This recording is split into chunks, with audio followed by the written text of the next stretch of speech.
he could make her feel. She moved through her days treating her body like the tool it was, but Owen reminded her she was a woman who needed attention and physical affection, and that she was a woman who needed to take a couple of risks. Yes. I told Kathy not to try to set me up again. I don't think she knows what I want. He towered over her. Good. Because I know exactly what I want, and I don't want to share. Walking out this morning was the hardest thing I've had to do in a long time. I'm going to be honest. I don't like the idea of you seeing other men. I don't have any interest in other women. Okay. She was done pretending, and done playing by any rules other than her own. Just like that. He put the helmet on her head, checking carefully to make sure it was secure. Just like that. She went up on her toes and brushed her lips against his. What are you doing? Larry stood on the other side of the fence, his hands on his hips. Diving in, she said, as Owen settled on the seat and held the bike for her to get on the back. She's with me, mate, and I'm not giving her back, Owen said, revving the engine. Better luck next time. This one is mine. She wrapped her arms around his waist and held on for the ride. Paul Houseman wasn't sure exactly what he was dealing with. His new friend was an odd one. Levi Green sat in a huge wingback leather chair that at one point in time had been Houseman's grandfather's, and he looked over the gorgeous raven-haired woman who'd shown up exactly when Green had said she would. His father's mistress was also a spy. It was kind of hard to believe, but she'd dropped the sweet, shy act the minute she'd seen Levi Green. It was rather odd having two spies in his office. What do you want? Obviously you know who I am, the woman with the raven hair said. And I'm not foolish. I know exactly who you are, or at least who you say you are, Levi Green. Green tipped his head her way, taking a sip of the ridiculously expensive scotch Paul himself almost never drank. It was there for show, but apparently Green believed in enjoying the finer things in life. Ah, Mojo. It's good to know my reputation precedes me. So what is MSS interested in at the Houseman Foundation? Well, we would have been more interested in the son had we known he has dealings with the agency. She looked Houseman up and down, assessing him with dark eyes. I didn't expect that of you. The way your father talks, you can barely tie your shoes. Humiliation burned through him and hardened his resolve. If Levi Green could take his father and that bitch Walsh down, he would give the man anything he wanted. Especially since what he seemed to want was Dr. Walsh herself. I assure you, I can do more than tie my shoes. The foundation would be his, and then that mansion his father occupied would be his too. Or his father could see how much he enjoyed prison. It would be fun to have the man at his mercy for once. Mojo sank into the seat beside Levi, turning her attention to him. What do you want? The fact that I don't have Canadian police knocking on my door means you want to deal. The fact that you're here with Paul Houseman means you know what I want. I suspect you're interested in many of the high-tech medical research here, but more specifically in the treatments for cancer. Someone's close, and that could mean trouble for Big Pharma. What's R&D up to now? You've got 6 of the top 33 pharmaceutical companies with research and development centers in China now. I would bet they might pour more money in if you could give them a heads up on what's coming down the pipeline. 7, she corrected. It's an up-and-coming industry, and one that we will take over. The jobs are better. It's rough keeping the peasants down, you know. We need to offer them a bigger economy and more opportunities. Also, Wouldn't it be nice if our own state-run research managed to find a cure? Yes, I can see that, Levi agreed. It would likely make China look more and more like a world leader. Unfortunately, I play for the other team. I can't give you what you want. She stood. Then have me arrested. I don't care. There'll be another one just like me here in a week. Hell, there's already several of us in place, but I suspect you know that. I take it you're planning a coup so you can get the intel for yourself. Not exactly. Levi hedged. I do want something from the Foundation, but not what you think. I need your help setting it up, or rather, setting her up. Mr. Hausmann had his own plans in play, but I like to call an audible in the field every now and then. Would you care to explain what you've been up to, Paul? He would have thought this was all an elaborate plan to catch him red-handed, except he'd witnessed Levi and his bigger, more muscular partner torture the security director of the Hausmann building the night before. He'd been behind a two-way glass, so there was no way for his employee to know he'd been there. The security head had yielded all the passwords needed to erase the camera footage from the night before. No one would be able to see Levi Green sneaking into the building, hiding from Dr. Walsh, and then searching her office. He'd been certain in that moment that Levi had no plans to turn him over to his father. He'd been just as certain that if he didn't give the man what he wanted, he would be the one in that chair, and he wouldn't come out of it again. I find Dr. Walsh to be in the way, he said, trying for a perfectly bored tone. In my way, specifically. She's brilliant, but she's not much of a team player, if you know what I mean. Mo Zhou gave him a roll of her eyes that could have come from any American female. She'd been in the West for too long, it seemed. You mean she's smarter than you, and more capable, and you don't stand a chance against her in a fair fight, so you're going to play dirty? She shrugged. It's not a bad play. I would do it if I ever found myself with someone smarter in the way. Ask Levi here. It's his standard move. Didn't you fuck your rival's wife? I liked that one. Solo always thought way too much of herself. Maybe I fell madly in love with her, and wanted her for myself, Levi said, his voice steady, though there was something about the way his shoulders had stiffened that made Paul wonder if this wasn't a difficult conversation for the man. It was the first time he'd seen the agent shake even the slightest bit. I doubt that. I would believe you would do it for revenge before I would believe there's a beating heart in your chest. Everyone knows you're the reason Fane got burned, she said, obviously relishing having the CIA operative unsettled. You're not one to let anything get in the way of the job.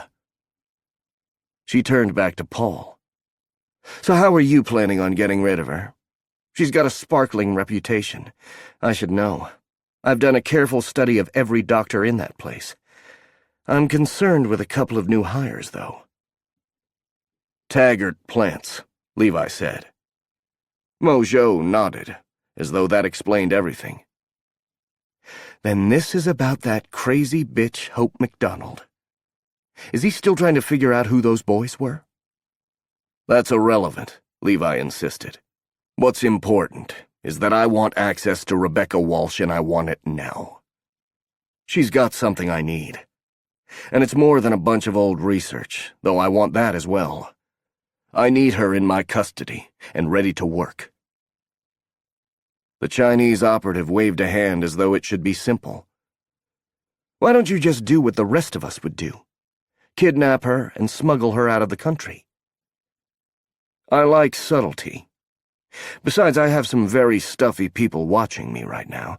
I have to be careful. This president is a little squeamish about torturing American citizens. Hopefully we can get his ass out of office soon and go back to the easy way. Until then, I have to play this cool, and that means finding a way to make Rebecca Walsh come to me. That's where I come in. Paul was happy with the even tone of his voice. He could handle this. Yes, he was caught between vipers, but he had fangs of his own. I began setting up Dr. Walsh a little over a year ago. She's got a charitable foundation. She pays attention to the actual work she does, but she's not as careful with the money.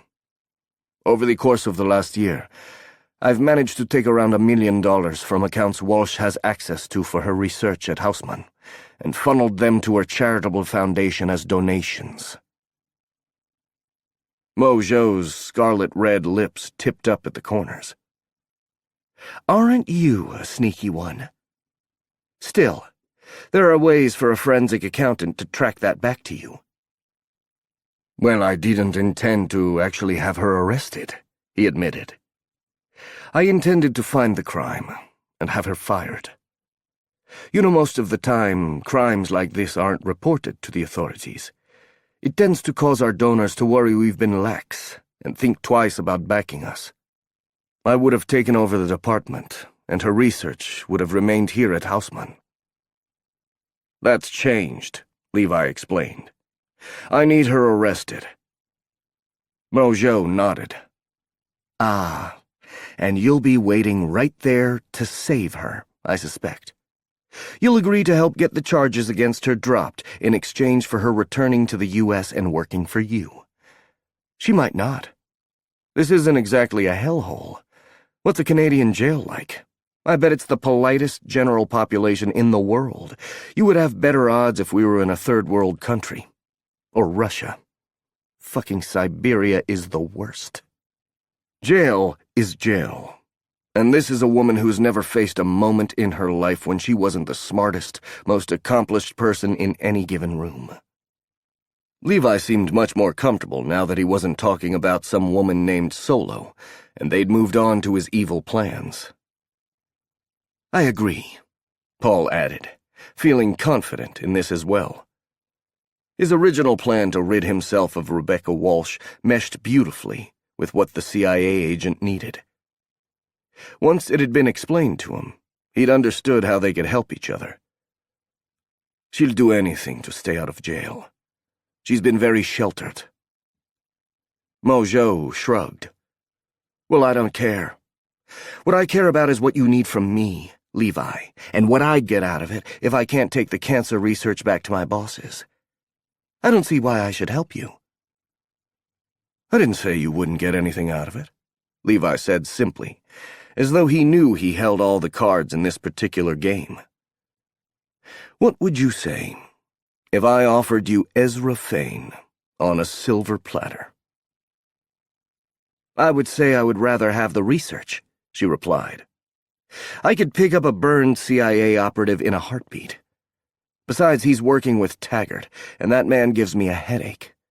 You get him involved, you get his wife involved, and those other sarcastic bastards. Now, if you would like to kidnap Kayla Summers, I'll kill her myself. That's one I'd risk Tag's wrath for. Kay's too much in the public eye now, Levi replied. Mojo's eyes narrowed. I want a copy of the research MacDonald left behind, and I want one of those boys. Shaw will work. Taggart will believe he could turn on the team. After all, wasn't he the one who turned in Tag's brother and sister-in-law? We can set him up while we're setting up Walsh. I know our doctors would love to get a look at his brain, to see how the drug affected him. A chill went up Paul's spine. They were talking about people. They were bargaining with real human lives. They were powerful. Levi held a hand out. Done. I never could stand Shaw anyway. And if you get a chance to shoot Ezra when things inevitably go bad, do a guy a solid. I don't know, she said, shaking his hand and thereby sealing the deal. I kind of like having the two of you at each other's throats. Or rather, at Solo's. Levi sat back, his eyes going cold. Leave her out of this. And I expect you to follow my instructions to the letter. I need you to meet with Walsh next week. I've set everything up. They were acting like he wasn't even here. He'd been the one to set the plan in motion. Without him, they would have nothing to back up the narrative they intended to build. I want something too. A single brow rose over Levi's light eyes. I rather thought getting rid of Walsh was your prize. Yes, but they'd made him think so much bigger. I want to get rid of my father. Permanently. I'll kill him on my way out, Mojo agreed with a wave of her hand. I don't mind. Really, I hate the bastard, and he's a terribly selfish lover, and if he called me exotic one more time, I was going to kill him anyway. Then it's a deal, Levi said, before leaning forward and explaining the plan. Paul sat back, a calm coming over him he hadn't expected. Control. He was taking control for the first time in his life. He would have what he wanted. And then the world would see who the truly strong Hausmann was. He sat back, thoughts of revenge playing through his head. Owen stared down at her, her head in his lap as he sat back against a tree in Clarence Square Park. They'd found a bit of shade, but there was a chill in the air, so she was wearing his leather jacket. You're sure you don't want to find something better than hot dogs? He'd taken her from a gorgeous upscale cafe, and they'd driven all around Toronto. They'd stopped in young Dundas Square and eaten from a street vendor, sitting underneath the red umbrellas, the city rising around them. I liked it, she said with a sigh. And I like it here. It's pretty. What she seemed to like most were the dogs. There were plenty of them here. She'd stopped and petted a couple, talking to the owners in an open, friendly way. He put a hand on her head and smoothed her hair back. He loved this intimacy with her. Anyone who walked by would see nothing at all out of the ordinary. They would see a couple spending a lazy Sunday together, enjoying the lovely weather. Why couldn't they be exactly that? What would the world be like if he hadn't made that single mistake? If he'd been able to meet her as the old Owen Shaw? Would he have fallen for her quirky beauty and brought her home to meet his mum and sister?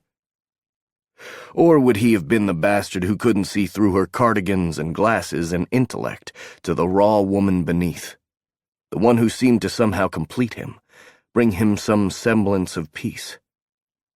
I like it here, too. But he had to remind himself over and over again that he had nothing to offer her. He would be in her life for a few weeks, and then if everything went perfectly, he would disappear. He could leave her with an explanation, that his job was going to take him back to the States or even Europe, and sure, they might talk sometime, but he wouldn't see her again. He'd enjoyed the afternoon with her far too much for his peace of mind. There had been a few moments when he'd worried she was going to sit back down at that table with her date, but otherwise, the day had been perfect. Except that he knew what was happening back at her place. Ezra and Robert were going through her apartment. They were invading her privacy, stealing her secrets, and he was the one making it happen. Guilt gnawed at him when her eyes opened and she looked up at him, completely trusting. I thought we were playing it cool, Shaw. That brought about a genuine smile. Never believe a man who wants to get under your skirt, love. He'll tell you anything you want to hear. I never wanted to play it cool. I see something I want, and I do what I need to make it mine. That is very caveman-like of you, she said with a smile. I never said I was much of a modern man. But he was. Or at least he had been. According to what he'd learned about himself, he'd been perfectly happy to fuck and send whoever he was fucking along their happy way so he could fuck someone else. He'd broken more than one heart, that man he'd been. I don't want to see anyone else, Owen, she said quietly. I thought I should. but I couldn't stand that man, and it was about more than the fact that he talked about his dog so much. It was because it felt wrong to be on a date with him when I couldn't stop thinking about you. Well, in this case, he didn't have to lie. I spent every moment between the time I left and the minute you hopped on my bike thinking of ways to see you again. Robert gave me the most terrible time for it. It had really been Aaron, but Robert had gotten his punches in too. Sarcastic bastard. Maybe he should have gone easier on him about the whole Ariel situation. So we're going to try this thing? She asked the question so seriously, it would likely have made the old Owen flee in terror. All the new Owen could think of was how much he wanted to really try with her. Yeah, I think we are. I'm not interested in other women. You're all I can handle. And I'm never letting anyone set me up again. Ever. I'm only dating men I meet in the elevator, she said, a sparkle in her eyes. Brat. He let his hand shift under the leather jacket, giving her nipple a nice twist that had her squirming. Owen! No one was looking until you yelled, love, he replied, knowing damn well there was a smirk on his lips. Her face was flushed as she sat up and wrinkled her nose his way. We're in public. Then don't be a brat. He reached over and pulled her onto his lap. It made it much easier to nuzzle her neck and to whisper into her ear. Don't think I won't take what's mine, wherever I want to. The minute you got on the back of my bike, you became mine. She leaned back into him. I thought that was only during play. We'll always be playing. He kissed her neck and wondered how much time Robert and Ezra needed. They were supposed to text him with the all clear. He wanted to get back to her place and get naked with her. They could spend the evening together. She would be back at work in the morning, and he would be lonely without her. Damn it. He would be lonely. He was a stupid arse, but he couldn't seem to help himself. Are there new rules? She didn't seem truly fazed by his changing things up on her. She seemed perfectly content to sit on his lap and let him breathe her in. Absolutely. He was a bastard, but he was going to take every single minute he had with her. She was interested in DS, and he was definitely interested in topping her. Like I told you, I'm mostly interested in being in charge in the bedroom, but there are a few places I want control of as well. Not places, exactly. There are times and situations where you need to let me take the lead. Her body stiffened slightly. What are those times? She was thinking of something specific. Something was working in her brain, and he was fairly certain he wouldn't like it. Was it Carter? What had happened after he'd stormed out and left her alone with that asshole? If you ever think you might have a hint of danger, I expect you to tell me. I expect you to let me handle it. It's my job. I take bullets for people I don't even like. I damn well won't allow my woman to be in danger on her own. If we're going to be a couple, we play to our strengths. She twisted slightly, and her hands came up, cupping his face. So you'll listen to me when it comes to the medical stuff? And I let you handle the weird stuff where I don't understand exactly what's going on? Yes, he was right. Something was happening. Something she hadn't mentioned. Yes, that is absolutely what I mean. She was quiet for a moment, her hands running along his jawline. He let her make the decision. He was silent as she figured out how to tell him what she needed to say. I think something is happening at the Foundation, but I'm not sure how dangerous it is, she said finally. Not what he'd expected. Tell me. I've done investigative work before. I can help you. And if she was in danger, he could get her out of it. This was something he could offer her. This was one thing he could give her in exchange for all the gifts she'd given him. From what I can tell, there's roughly $1 million missing from the account my research is funded through, she said with a sigh as she laid her head against his shoulder. He wound his arms around her, needing her to know she was safe with him. The missing money. That's why she'd had the accounting documents with her that night. He'd known she hadn't had anything to do with it. Someone was fucking with her work, and now he could find out who without a bunch of restraints. All right. Who has access to the funds? Please understand that I'm not even sure it was stolen or misappropriated, she answered. There are only a couple of people who could access the funds directly. It could be an accounting error. He doubted that. I have a friend who's a forensic accountant. Let me have her take a look. You can talk to her. She works for a company called Miles, Dean, Weston, and Murdoch Investigations. They typically work missing persons cases, but she was with the CIA for years. All true, though he didn't tell her that Phoebe was already looking into it. He wasn't about to let her know he'd stolen the documents that first night. I would like to talk to her. She seemed to relax a bit. I'm not an accountant. I'll be honest, I'm pretty bad at paying attention to that sort of thing. The accounting department of the Foundation audits us regularly, but they give us a pretty free hand in spending. It's one of the reasons I was interested in moving up here. Hausmann has always been a place that lets researchers work without a ton of red tape. What you're telling me is it would be easy to move money around. We can spend pretty freely. If we need a piece of equipment and we've got the budget for it, we buy it. Not every team has the kind of funding mine has.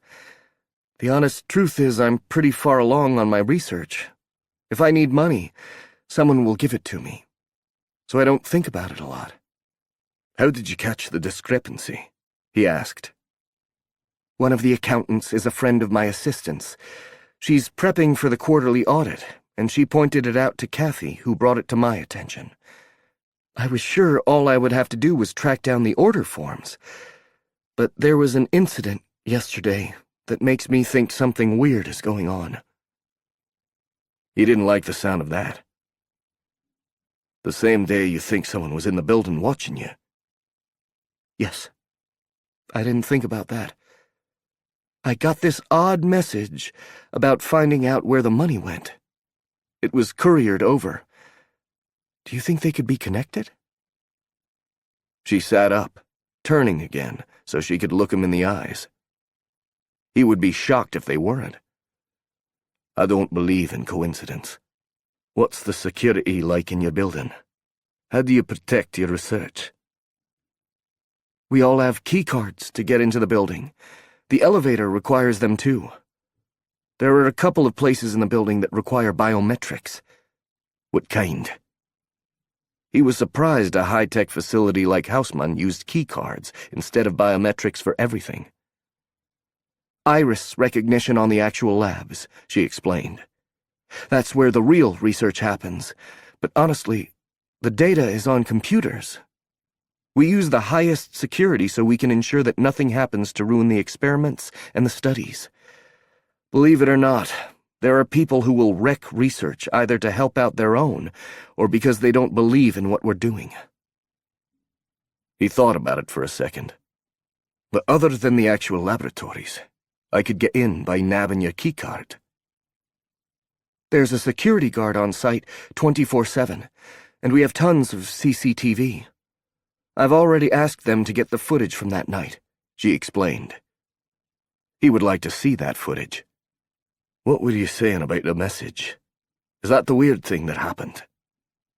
Well, the first weird thing that happened was that I lost the documents accounting sent over, she mused. I thought they'd fallen out of my bag on the train. It's a giant tote bag, and it doesn't close. But now I wonder if maybe it was stolen. because the note I received yesterday told me if I want to know what's happening with the accounting, I'll need to meet someone at Casa Loma, where the Duchess resides. I know Casa Loma is the big mansion the crazy dude built, but I don't know that a Duchess ever lived there. Isn't that weird? It was more than weird, and it made him very curious about who would show up to meet her. I want to track down who sent that. You said it arrived by courier. She nodded. But they're closed today. I'll give them a visit in the morning. So you'll, do everything? And I don't have to worry about it? Yes, he definitely had something she needed. He leaned forward and kissed her forehead. You worry about your research, and I'll handle everything else. A look of pure relief spread across her face. Thank you. Because I've got a big week ahead, and the last thing I need to worry about is weird treasure hunts. I'll talk to accounting and let them know we're looking into it. Kathy can go through all the requisitions of the last year in case it's an error. He would bet a lot that it wasn't an error, but he was curious as to why it was happening now. Levi Green was in town, and he would make his move sooner or later. Was this part of his move? She started talking about everything she needed to do the next week, and he let her enthusiasm drift over him. He couldn't let her out of his sight. Not until they knew what Green's game was. He felt his mobile vibrate, and knew beyond a shadow of a doubt that it was the boss giving him the all-clear, but he didn't make a move for his phone. It was too nice to sit in the open with Becca, to listen to her plans like he was nothing more than her boyfriend. He would keep her close, and if they needed to figure out who wanted to meet her, he would make sure she was safe. He wouldn't let her out of his sight. Not until the moment he had to. Chapter 12. 3 days later, Rebecca stared at her computer screen, but the data kind of swam in front of her eyes. All she could really see was Owen, and how he'd smiled at her and kissed her when he'd dropped her off earlier this morning. She'd found a new schedule. Wake up to Owen kissing her, shower with Owen, have breakfast with Owen, ride to work with Owen. Think about Owen.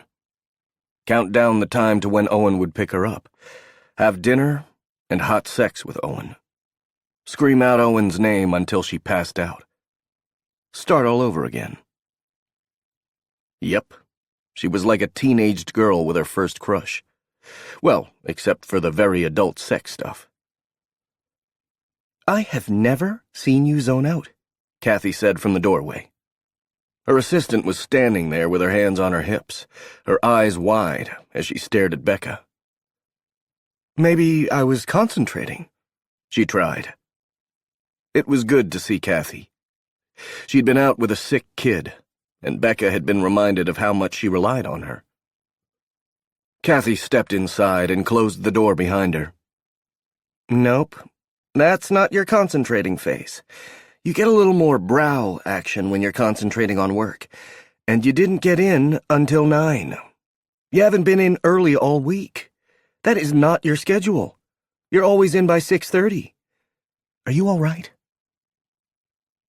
At 6:30 this morning, she'd had Owen's head between her legs, and she'd been forcing herself not to scream out in pure pleasure.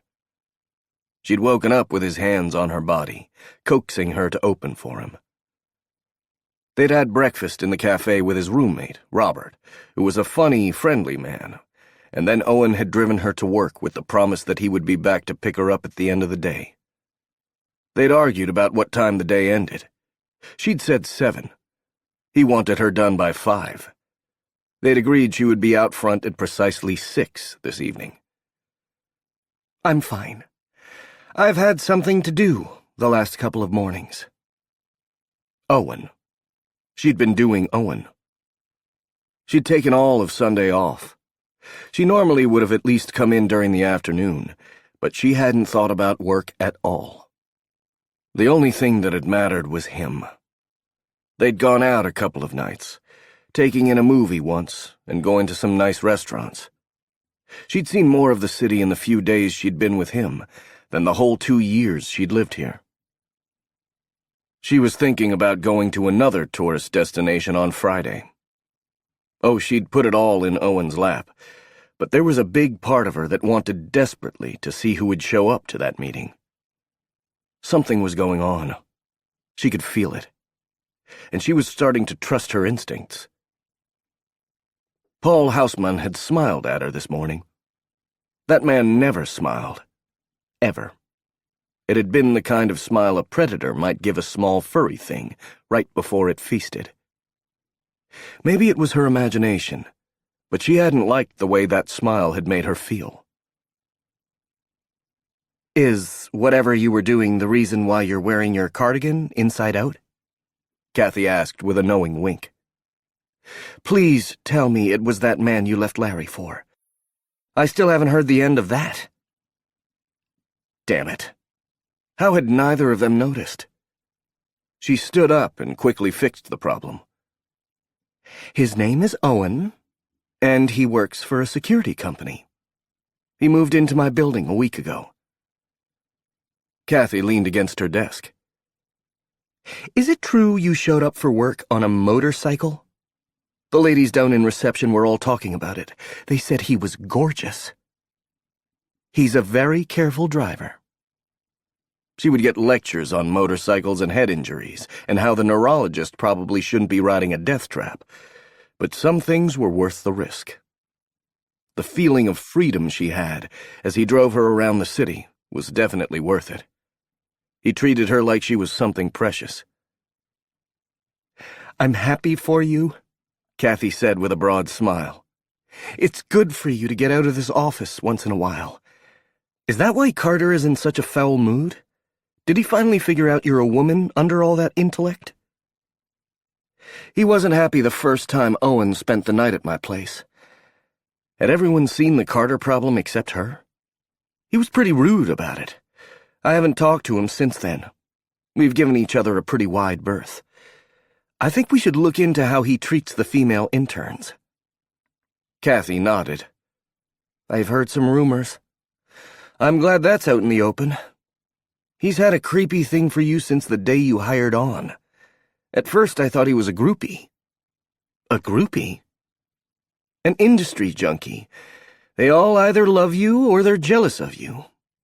Did you know Carter studied medicine?" "Of course," she replied. "I've heard all about it.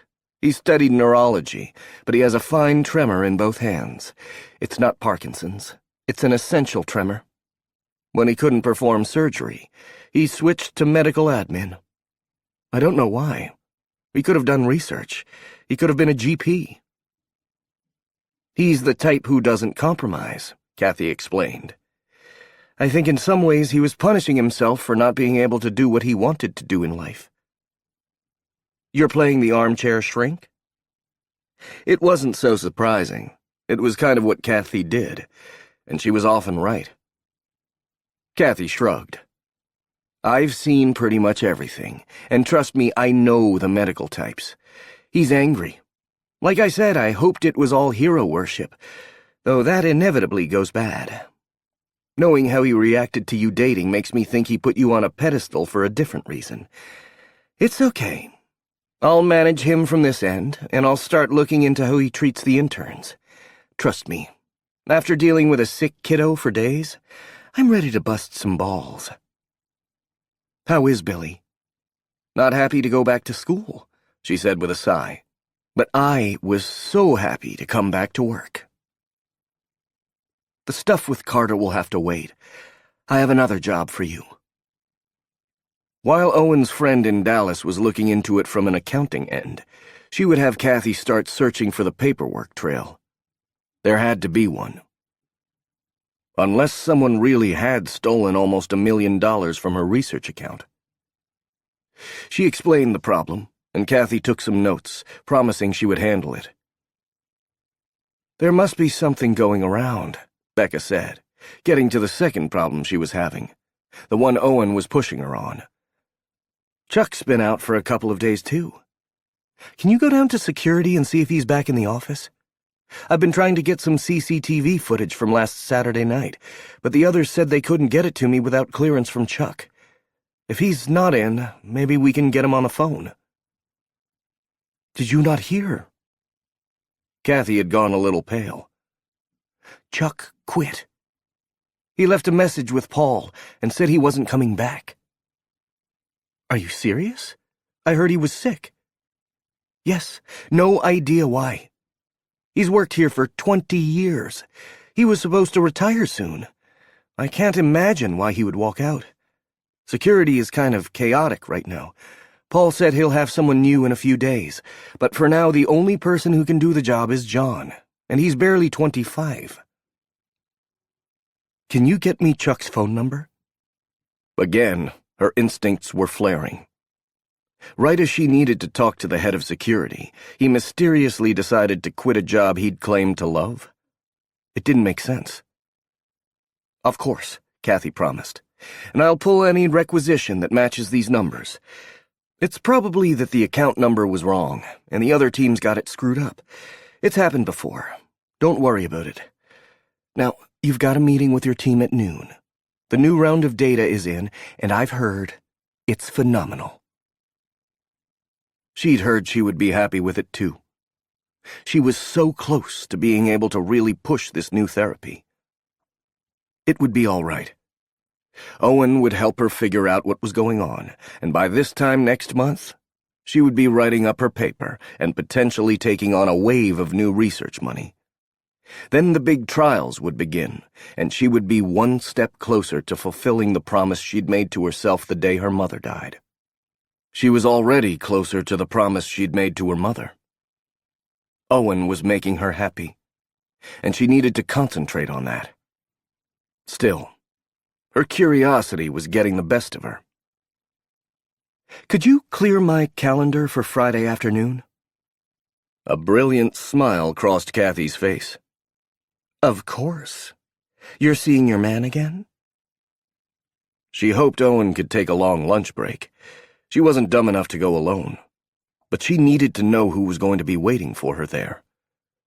Yes, I'll definitely be seeing him. Kathy started to talk about plans to have a double date night, or to possibly have Owen out for dinner. Becca wasn't completely sure that meeting Kathy and her crazy family wouldn't make Owen run, but she nodded. Out on the floor, her team was buzzing around, prepping for the meeting later on. Her eyes caught on a man delivering mail. It was just a glimpse of light brown hair and broad shoulders. There was something about the man that made her go still. Pure terror seizing through her. You should run, Dr. Walsh, or I might have to show you why they call me Razor. Bile rose in her throat, and when she looked again, the man was gone. Becca, you went white. Kathy stood in front of her, blocking her sight of the place where he'd stood. Except he couldn't stand, because he was dead. Dead and gone. Now she was seeing ghosts. She shook off the feeling.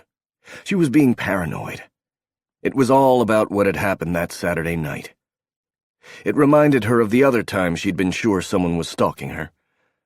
Of course, that time, she'd been right. And she'd run. She wasn't going to think about that man, that monster, again. He had no power over her. I'm fine. I had too much coffee, that's all. I'm going to get ready for the meeting. And thanks for trying to look up that paperwork. She stayed there while Kathy went to work.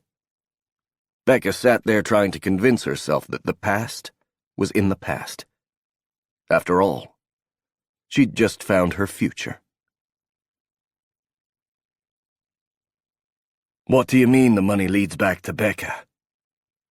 Owen felt his whole body go tight as Phoebe's words sank in. I mean, the money was moved from her research accounts to her charitable foundation. It was run through a Swiss account, but the numbers match up. Phoebe replied over the connection through the computer. She was sitting in her beautifully decorated office in the middle of downtown Dallas. Phoebe Murdoch was a lovely woman, with dark hair and intelligent eyes. She was wearing glasses, and looked far more like the accountant she'd claimed to be for years than the CIA operative her accounting job covered for. She had a degree in accounting, and had worked many jobs untangling financial data for both the agency and then McKay Taggart. She reminded him a bit of his Becca, but he did not like what she was saying. It wasn't true. "You haven't had a long time with that data," Robert pointed out. The gang was all here, all except Tucker and Sasha, who were working at Houseman, and Nina, who had a shift at the cafe. "She's had days with it." Ezra sighed and sat back. They were at Ezra and Tucker's place across town. It was a nice-sized apartment with a view of the CN Tower. Tucker was right. Ezra was definitely a minimalist. There was no furniture in the living room, merely this long table and a bunch of folding chairs. It was his version of a conference room on the run, Owen suspected. There were 2 large whiteboards on wheels. One tracked where the central players were, and everything they knew about Hope McDonald's operation. The other had information on Rebecca Walsh. He hated that board. Hated the fact that she'd been pared down to nothing but facts and theories about how involved she'd been in McDonald's research. He could answer that. 0. Zilch. Nada.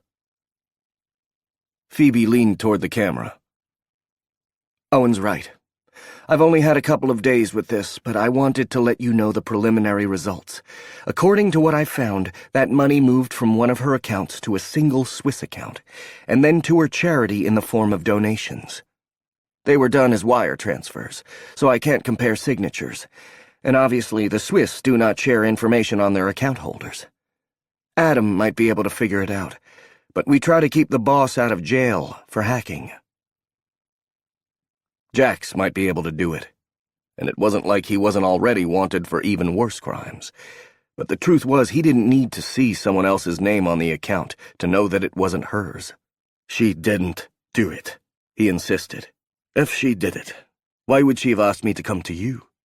She gave me the data. She gave me permission to give it to you." "I don't know," Phoebe replied. "Maybe she's being set up. Does she have enemies?" He held on to that thread. "Of course she does. The same one we have. Levi. This is his plan. He's going to go to her and offer to not turn her in if she hands over that damn box McDonald sent to her." "It sounds like something Levi would do," Ezra agreed. "It's straight out of his playbook. He knows how to gain leverage and then use it to his own ends." Phoebe was shaking her head. "These go back almost a year. I thought you said Levi didn't find out about the package until a couple of months ago. Whoever is doing this has been planning it for far longer than a few months." Dante leaned forward. "Could Mr. Green have known about the doctor for longer? Solo got us the intelligence, right? Could she have lied?" He didn't want to believe that of her, but he certainly didn't believe Becca was a thief. "We have to consider it." Robert gave him a what-the-hell look. "I don't think Solo would lie about this. She doesn't have a reason to." "She's always got a reason," Ezra said, his bitterness soaking through his tone. "However, I still have some sources at the agency I trust, and they confirmed what Solo told us. Levi didn't know there was anything but a professional connection between Walsh and McDonald until a few weeks before the Colorado op. Not even that fucker can backdate bank transfers. Not in that way." "I'll keep looking into this," Phoebe promised. "It doesn't make sense that she would turn this over to a forensic accountant if she knew she was the one who'd done it. But I will tell you that her charity foundation was on shaky ground before this influx of cash. I'm not sure how she wouldn't know about the money and question it." "You said they were donations." He wasn't about to explain that Becca's attention was on her research, and she struggled to divide her focus. She wasn't a multitasker. She gave everything she did 100% of her attention. From what she'd told him, she was close to making her breakthrough. She wouldn't question the donations. Were they done anonymously? Of course, Phoebe replied. Another thing that should have made her suspect something was going on. Large anonymous donations should have tipped her off. She didn't think that way. Rebecca is naive about a lot of things. She's also an optimist. She's let you believe that, Ezra pointed out. Oh, and you've known the woman for a week, but you're acting like she's utterly incapable of doing anything wrong. He was on thin ice. He could practically feel it under his feet. One wrong move and they would pull him. He couldn't let that happen. I was giving you my opinion. I might not have known her long, but the time we've spent together has been intense. The time you've spent together has mostly been in bed, Dante pointed out. What Owen is saying is he's the only one who knows her on any kind of an intimate level, Ariel said. I only know her from what I've read, and the brief period of time I got to spend with her, before Owen dragged her off. She was the one who dragged me, he corrected. She'd known what she wanted, and she'd gone for it. That was Becca Walsh. Ariel sent him a wry smile. Nevertheless, I didn't get to spend the time I'd hoped with her. Still, I think I would tend to agree with Owen on this. She's too smart to give herself away like that. I think her morality is like many highly intelligent people. I'm not saying she isn't a good person. She absolutely is. She gives a lot of herself to her work, and her work is good. She believes in her work. She believes in it to the point that she could have some situational ethics concerning it. Ariel was right. She only knew Becca on paper. No, she's not that woman. Owen, we know she worked with MacDonald, Dante said. That's a fact. From the report Solo sent Big Tag, she spent time with MacDonald in Europe, a whole summer working with her. She was working at Kronberg Pharmaceutical. MacDonald just happened to be there too, he pointed out. Ezra leaned toward the laptop. Phoebe, I would love for you to delve deeper into this. If someone is setting up Dr. Walsh, I'd like to know who and why. And if you can come up with any way this helps out Walsh, I'd like to know that as well. I'll let you get back to work. Phoebe nodded. Of course. Owen understood the underlying message. Ezra wanted whatever he said next to stay in the family, so to speak. Phoebe was connected to them, but she wasn't a part of the immediate team. When the screen cleared, Ezra looked to him.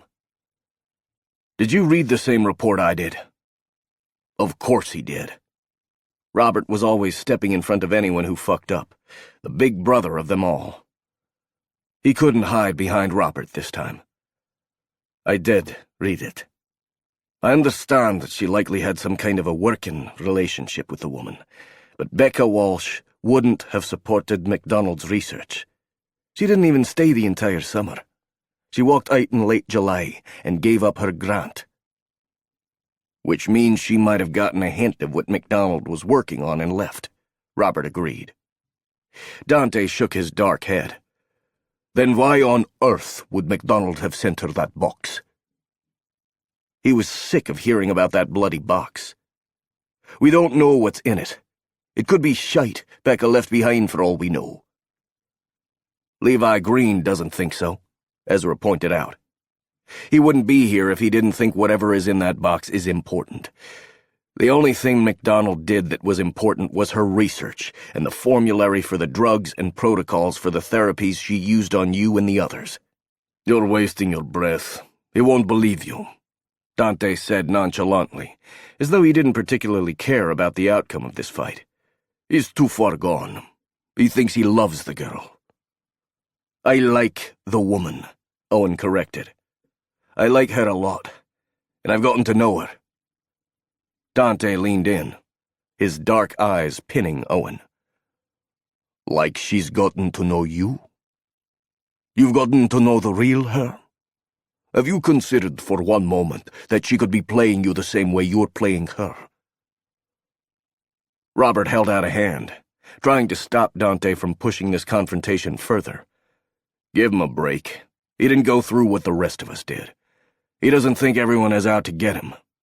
How does he explain that the CCTV of the night she claims she was being stalked has been erased? Dante asked. Something happened that night, and she's covering it up. He knew what they'd found, or rather hadn't been able to find. Then why mention it to me? You are naive, then, Dante said with a shake of his head. Or you're thinking of finding a way out. This could be a way to live this shitty life of ours. And if she was a wealthy doctor who happens to have something the very man who could ensure no one comes after you wants, then that would obviously work. What exactly are you accusing me of? Because there was no way to mistake that for anything but an accusation. Hey, calm down, Ezra said. Robert looked like he was ready to get in between them if he needed to. No one is accusing anyone of anything. Oh, I disagree, Owen said, watching Dante. I think he's got very specific thoughts about what I'm doing. Say it out loud, mate. Dante shrugged and sat back. I'm merely pointing out the obvious. You aren't one of us. You got stuck with us. You don't have the same problems we have, and you have a history of betrayal. A man like you would take the first chance he can find to get out. That is not my assessment of Owen at all, Ariel said, her voice going cold for once. And you should understand I knew the man before he lost his memory. I worked with him. He was a good man who made one mistake, and he made it out of love for his mother and sister. Dante's eyes took her in. You think the rest of us don't know there's a traitor among us? Ezra thinks he's so quiet when he speaks, but I hear him. I hear him talking to Damon and Taggart. Some of the things that happened in Colorado. Levi Green knew exactly where to be, and that means someone told him. One of us. We were the only ones who knew. Robert had moved closer to Ariel, as though he thought Dante might attack her. It wasn't Dante Robert should worry about. Anger rolled through Owen. Anger and guilt made a toxic cocktail in his gut. They'd been talking about him? He knew there had been questions about what had gone wrong with the Colorado op. Levi had seemed to know where they were at all times. They'd been careful about covering their tracks, but somehow Levi had shown up or sent his men in to show up at precisely the right times and in the right places. They thought it was him. Of course they did. We weren't the only ones who knew, Ezra corrected.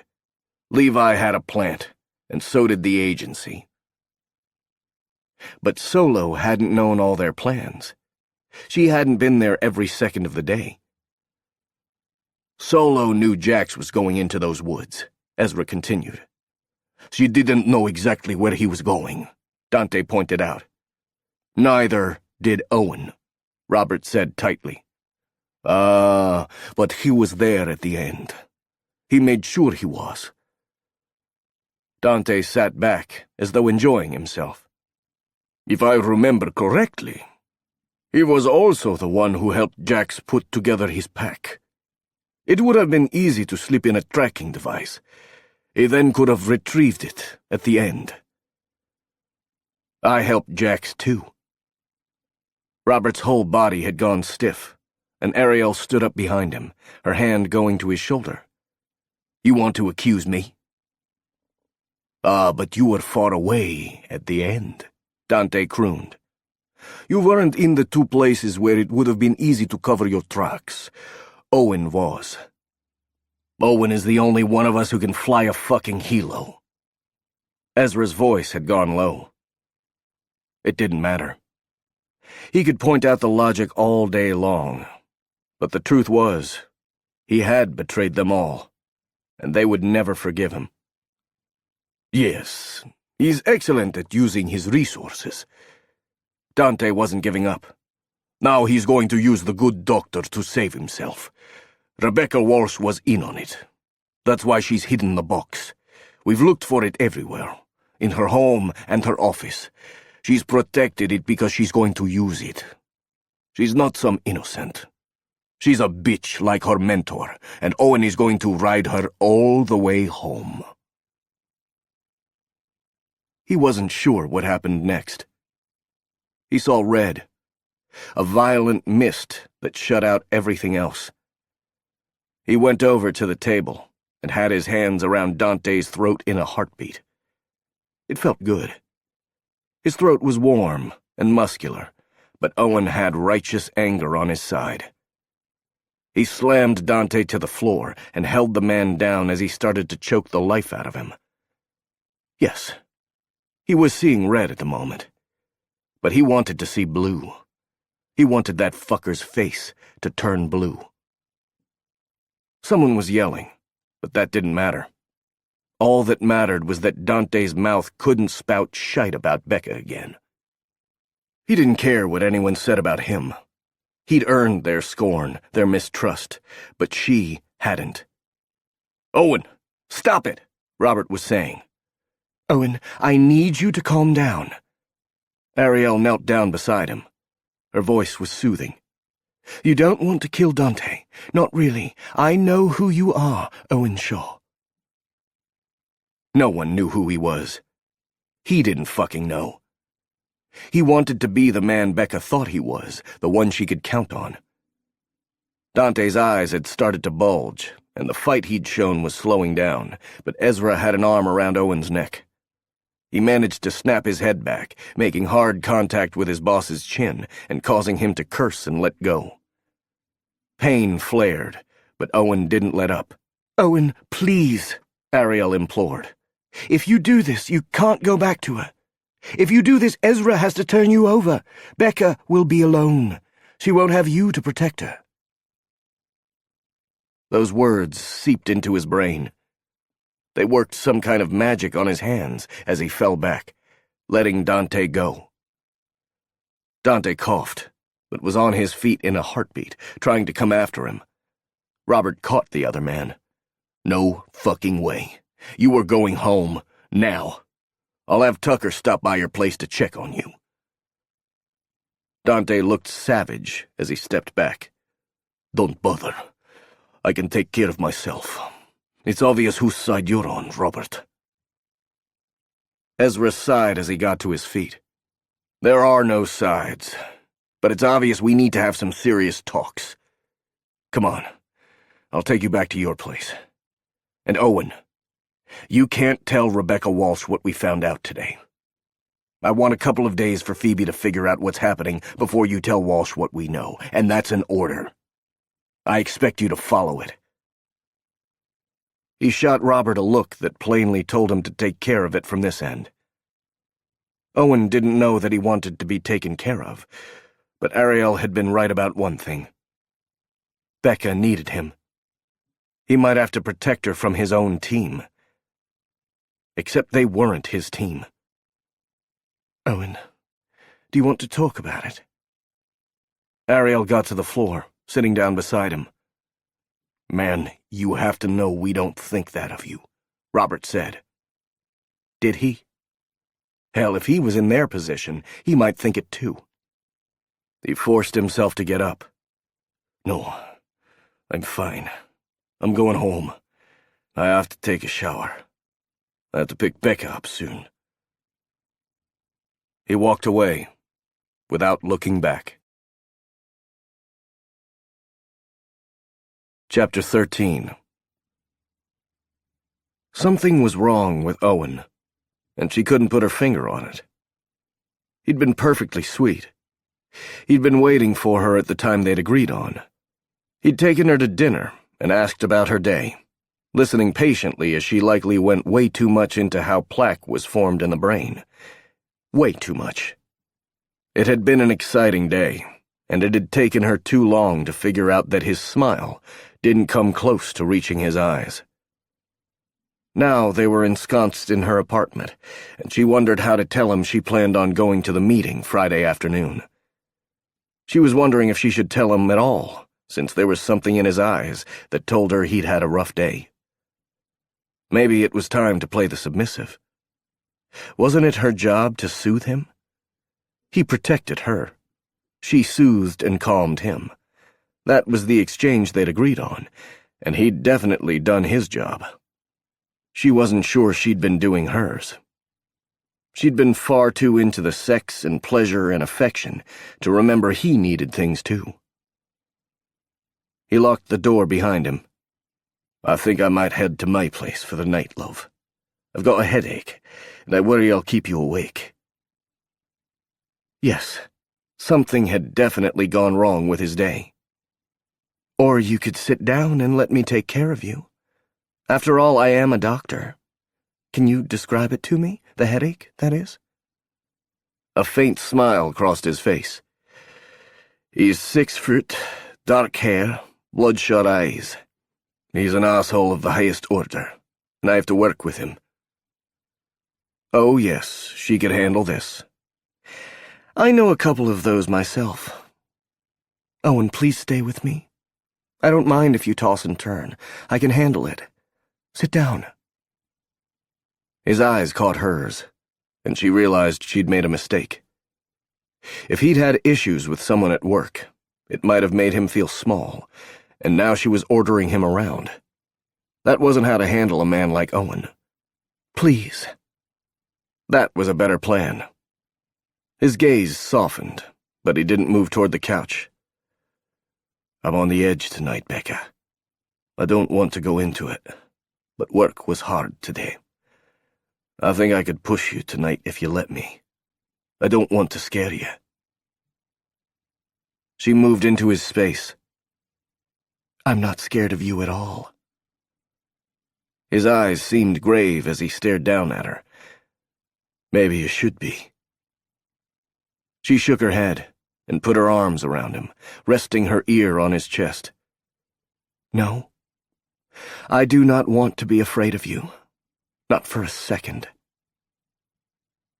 She was quiet for a moment, because his arms had wrapped around her, and he seemed to relax. It was peaceful to breathe him in and listen to the steady beat of his heart. "I wanted to be here all day." "I thought you had a good day."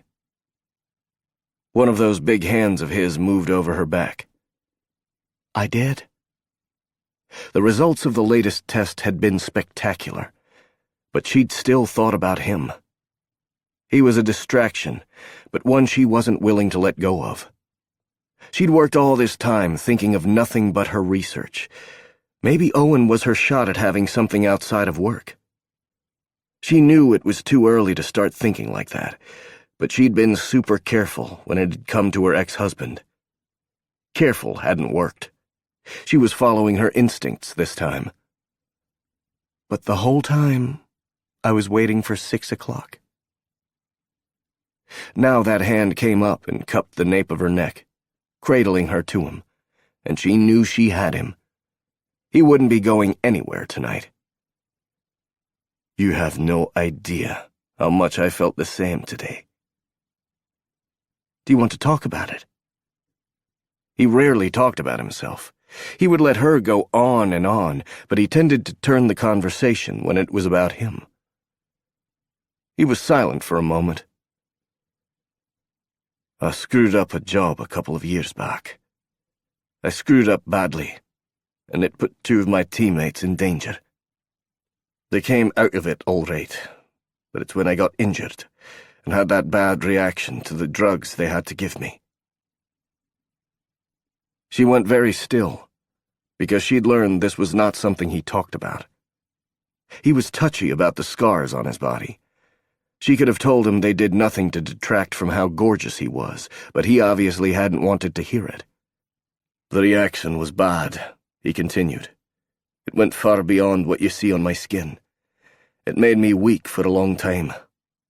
My boss, Well, I think he felt so bad about what happened that he couldn't fire me, even though he should have. I can't imagine you would do anything that would require you being fired.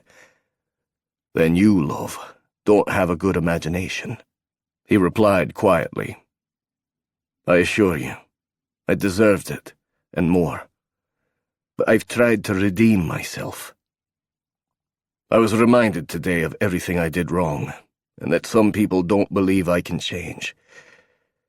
I also might have tried to kill someone. She brought her head up, or rather tried to, but he gently held her down. What? Hush, I didn't do it. I was reminded that I have things I care about now, he replied. Besides, he deserved it. Sorry, my work isn't like yours. We're a bunch of barbarians at heart. It's all right. Did you get hurt? He never had a chance, though I suspect he'll try something nasty soon, he admitted. I'll be ready for him. Now, are you sure? Are you sure you want me to stay? Because I'm still raw? I think it might be best if I go home, and Robert and I beat on each other. That sounded like a terrible idea. Or you could play with me. She felt the groan go through his body, felt his cock get hard against her belly. I won't go easy on you. I need too much tonight. His hands tightened around her.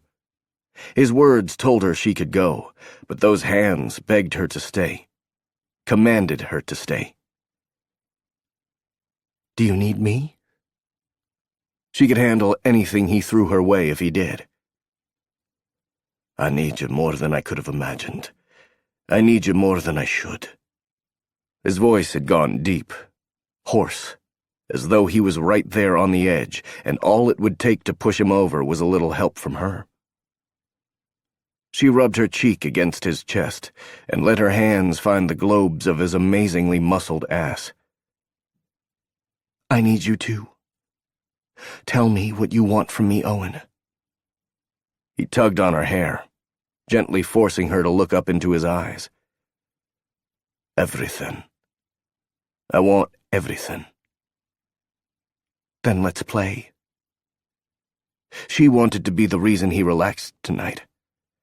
Whatever had happened, it had all come back to him today. And he wasn't the only one. She couldn't tell him the story of what had happened to her that summer. It didn't matter because everyone who was guilty was dead. Everyone but her. She wanted to wipe those months away, and she knew exactly how to do it. I don't want to think for the rest of the night. I don't want to be Dr. Walsh. I want to be yours. Take off your clothes. You won't need them until morning. Take them off and kneel at my feet. This is how we begin formal sessions. Is this a formal session? So far they'd been fairly casual. She had to admit she was intrigued. Thus as a learning session. If you ever want me to take you to a club, you'll need to learn certain protocols. Do you want to go with me to a club? I would like to take you to one. I would love to show you off, to let everyone know how pretty my sub is. There was a whole world out there to explore. There was a world where she could relax and be someone other than the doctor she had to be during the day. There could be a whole other Rebecca. Owen's Rebecca. Owen picked up the key she'd left on the hook by the door. Go to the bedroom and get undressed. I want you to get on your knees and wait for me there. I'm going to grab something out of my apartment. Sex toys? She was joking. It was probably condoms. Yes, he replied absolutely seriously. Now stop questioning me, or I'll get the canes out. I've got a lovely set of them. Would you like to be introduced to those tonight? Or do you just want to take the plug I bought for you? She felt her eyes widen, Plug? What part of me are you? Oh, my bottom. That got him smirking. Aye, you're pretty arsehole, love. How did you expect to take my cock? I certainly didn't plan to shove it in without any preparation. Okay, so the after-hours Becca was definitely going to explore new things. What if I don't like it? Then I stop. All you ever have to tell me is no. She was safe with him. Safe to explore crazy sex stuff. Then I will definitely take the plug over the canes, though I'm sure they're perfectly lovely canes. She turned and hurried back to her bedroom. In the end, it was all a game. That was precisely why they called it playing, but she wasn't risking the cane part. The lamp was on, casting soft light across her bedroom. She pulled her clothes off, tossing them to the side. Her bedroom was fairly utilitarian. She didn't think about it much, but she was going to have to reconsider, because the hardwoods under her knees weren't very comfy. A thick rug might be helpful if she did this often, and maybe she should move from her queen-sized bed to a king, because Owen took up an enormous amount of space. She couldn't help it. Her mind flashed back to the last time she'd been on her knees. She was right back at Kronberg. That day the floor had been cold under her knees. She'd tripped as she'd tried to get away from the man who'd threatened her.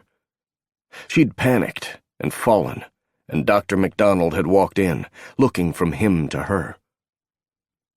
What have you done? Spread your knees, love.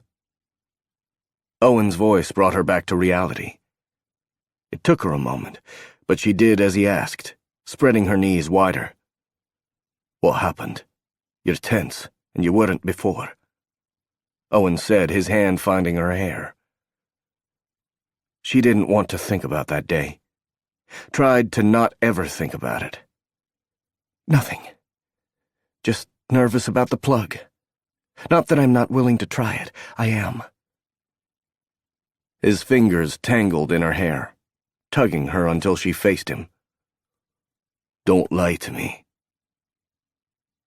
I saw someone today who reminded me of a man from my past. Then I remembered when I was trying to get away from him, I tripped and my knees hit the floor. I'm okay. It just reminded me. Someone hurt you. The question came out on a low growl, and she had the impression that their session might be interrupted by some bloody revenge if Owen had his way. He threatened me, she corrected.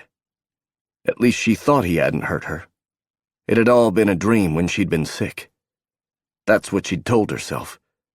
The threat, however, had definitely been real.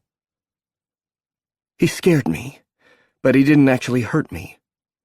I made sure I was never alone with him after that day. I left a project I was working on. I would like a name, Rebecca. She breathed out and let the old fears go. He died a few years back. It's fine. Like I said, I saw someone who reminded me of him today. It's a whisper, that's all. But you need to know that I want to be out of my head tonight every bit as much as you do. Please take me out of my head. His face was still tight, as if it was an indulgence for him to let the conversation go, but he stepped back. All right. Spread your knees wider, and if you argue with me, I'll start the discipline for the evening. She moved her knees as wide as they would go, and realized why he was insistent on this position. It made her vulnerable. It made her deeply aware of her pussy. Cool air caressed her, and she was open to him. Yes, that's what I want. He stood in front of her, his eyes going straight to her pussy. Straighten your shoulders. She did as he asked.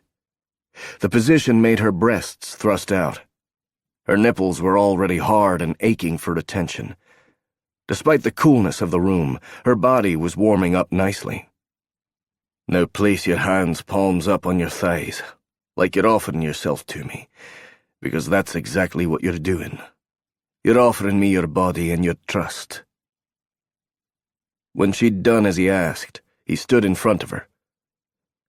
Do you have any idea how beautiful you are? She hadn't thought about it in a long time. Her whole life was spent inside her head, her intellect so much more important than anything else about her. It still was. Her mind was a gift, but it was good to feel something physical, too. You make me feel beautiful. You are beautiful, love. Inside and out. Don't ever forget it. If there's one thing I can teach you, it's that. And I accept what you're offering. I accept it with gratitude. Now, I want you to shift positions and get on your hands and knees and let me have access to that pretty arse of yours. He was really going to do it. And now. Somehow she'd thought he would wait a while, play a while, but he was reaching for his small leather bag, pulling out a tube of lube and a... Yep, that was an anal plug. He stepped away into her bathroom, and she heard water running.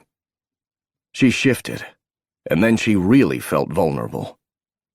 She'd only thought she knew what vulnerable meant, but being on her hands and knees, waiting for her lover to shove a piece of plastic up her asshole, was something else entirely.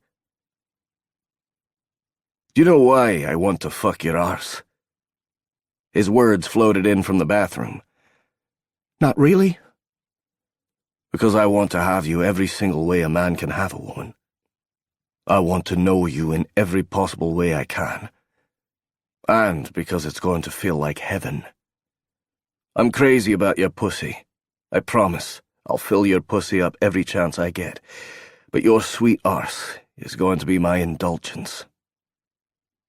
His every word was a dark promise. Of pleasure. Of intimacy. He stepped back in, that plug in his hands. He'd taken off his shirt and shoes, leaving him in nothing but a worn pair of jeans that hung low on his hips. He was a decadent dream dom.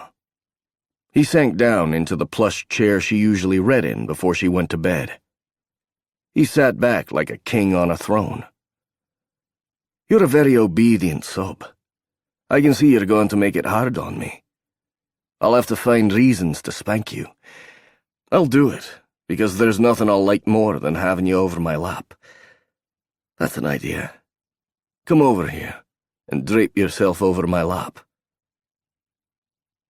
She would have thought that crawling across the floor toward a man would make her feel small, but she imagined herself a sleepy cat, a wild thing in need of attention.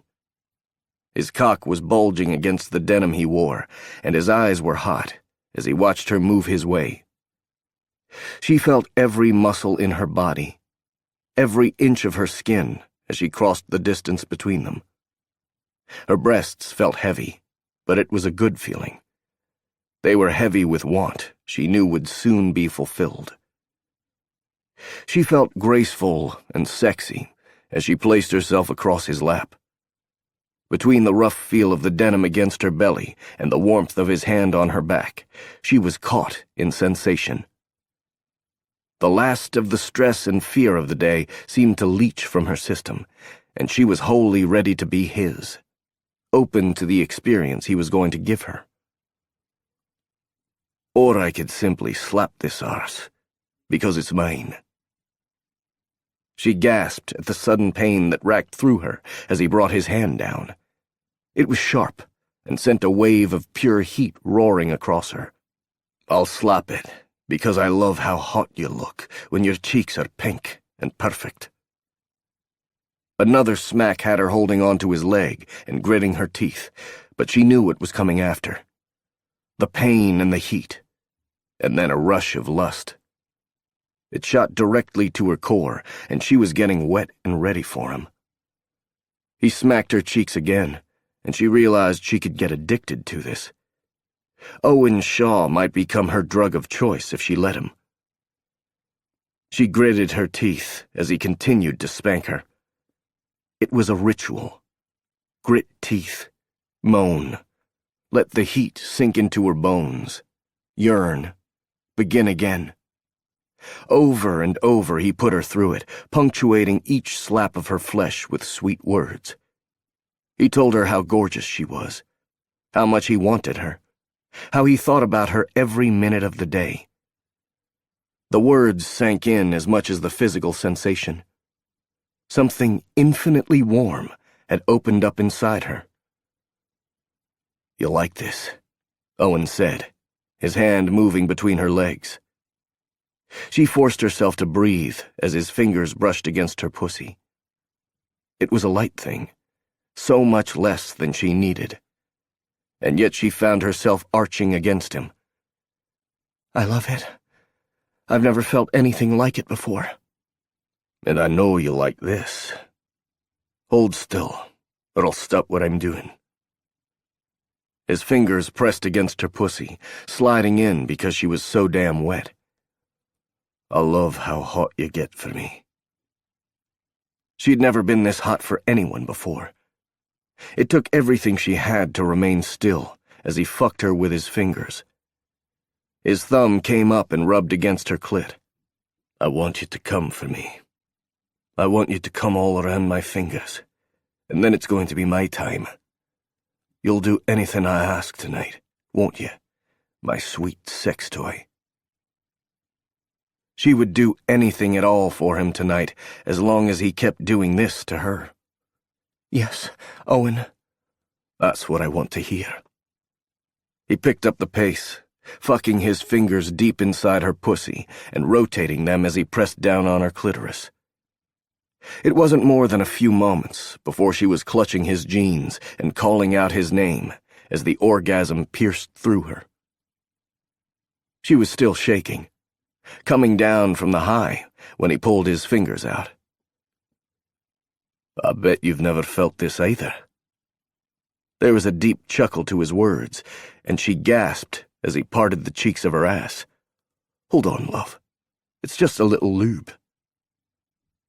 And it was cold. She whimpered at the sensation.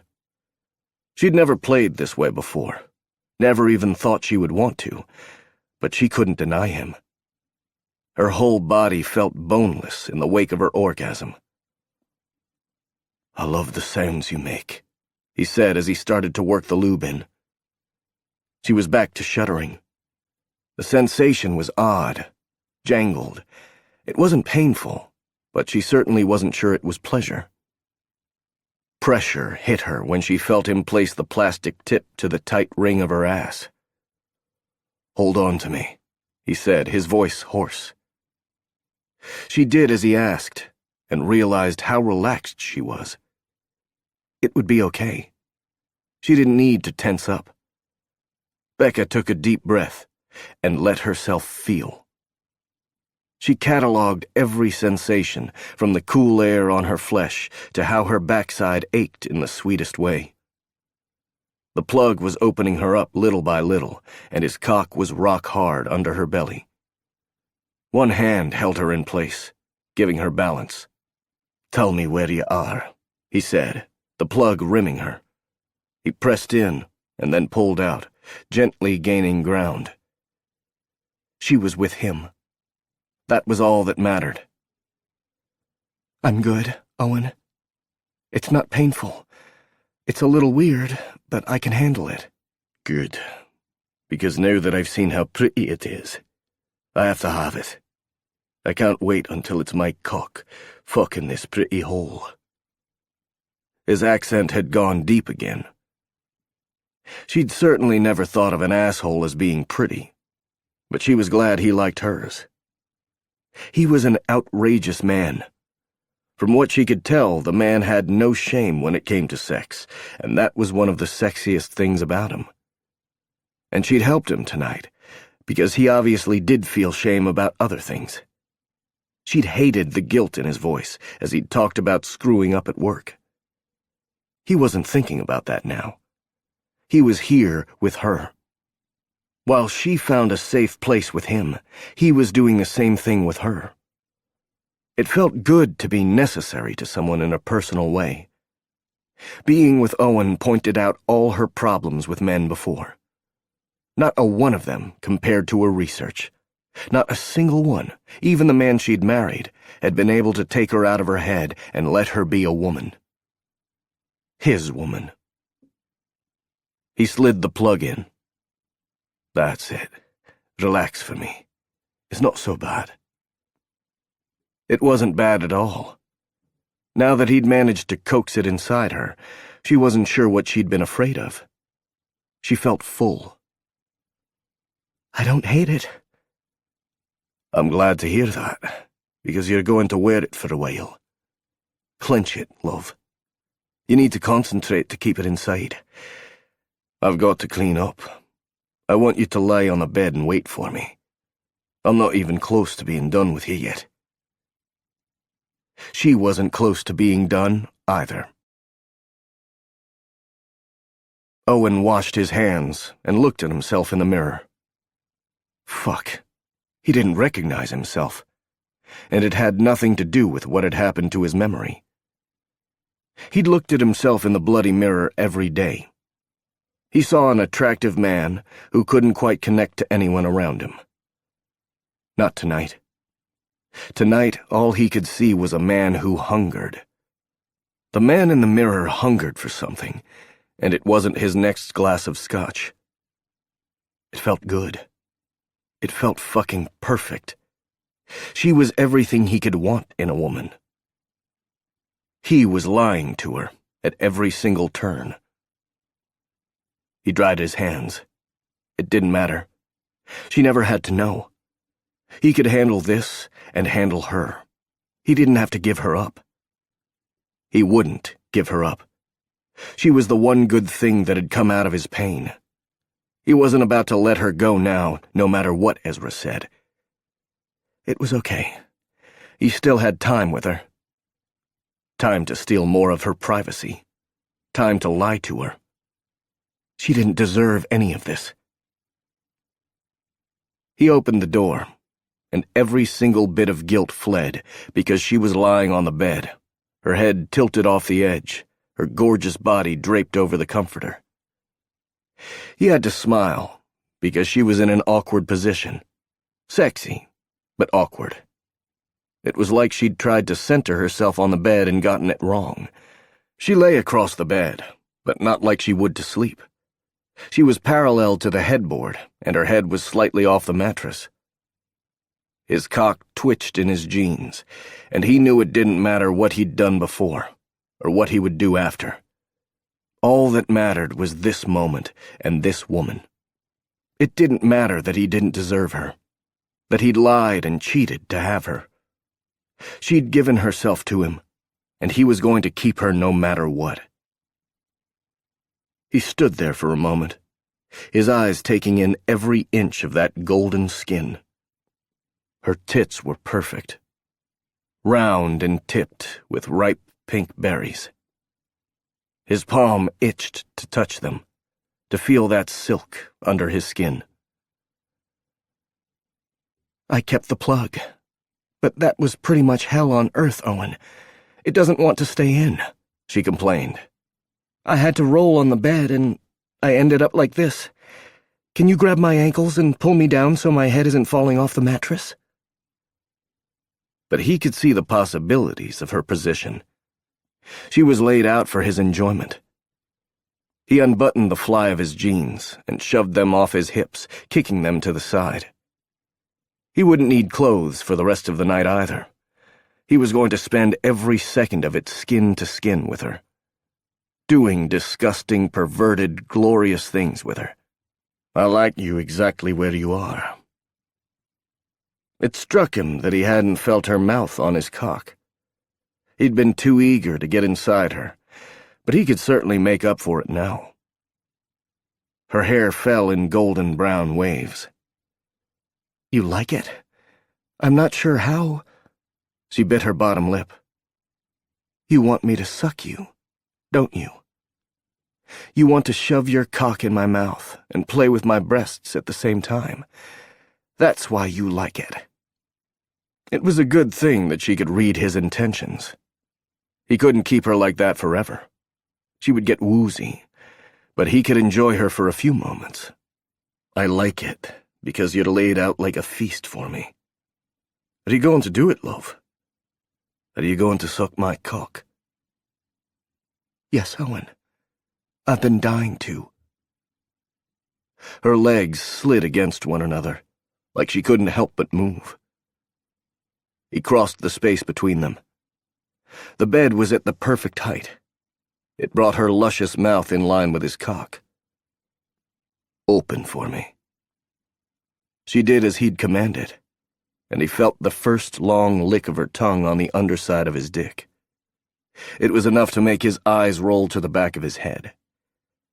The position wasn't one he'd been in before, doubted she had either, but she took to it with enthusiasm.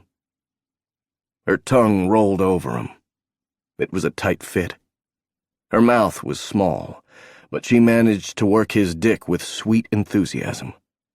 He fucked in and out of her mouth, loving the way her teeth scraped against him. Yeah, he didn't mind that tiny bite of pain. There was something primal about having her like this. It wasn't normal or natural, and yet she was giving him everything he desired. Maybe it was normal and natural to go wherever he wanted, as long as he was with her. Topping Becca felt right. He did have something to give her. If he hadn't insisted, she would be in a lab at Houseman working away instead of spread out with a cock halfway down her throat. She would forget that her body needed attention too. And protection. Something was happening, and she had no idea what was coming for her. He would protect her when it all went down. He would stand in front of her and take anything that came her way. Maybe then she would forgive him. He let the thought go and reached for her breasts. The position she was in left her whole body open to him, his playground. He cupped her breasts, feeling the nipples against his palms. She continued to work his dick, moaning around him when he tweaked those pretty nipples. He rolled them between his thumbs and forefingers, pinching lightly. Every groan he elicited from her rolled over his cock. He felt her hands run along the outside of his thighs, and he reached for her pussy. He wasn't about to come in her mouth. He wanted inside her pussy too much, but she could get another orgasm out of this.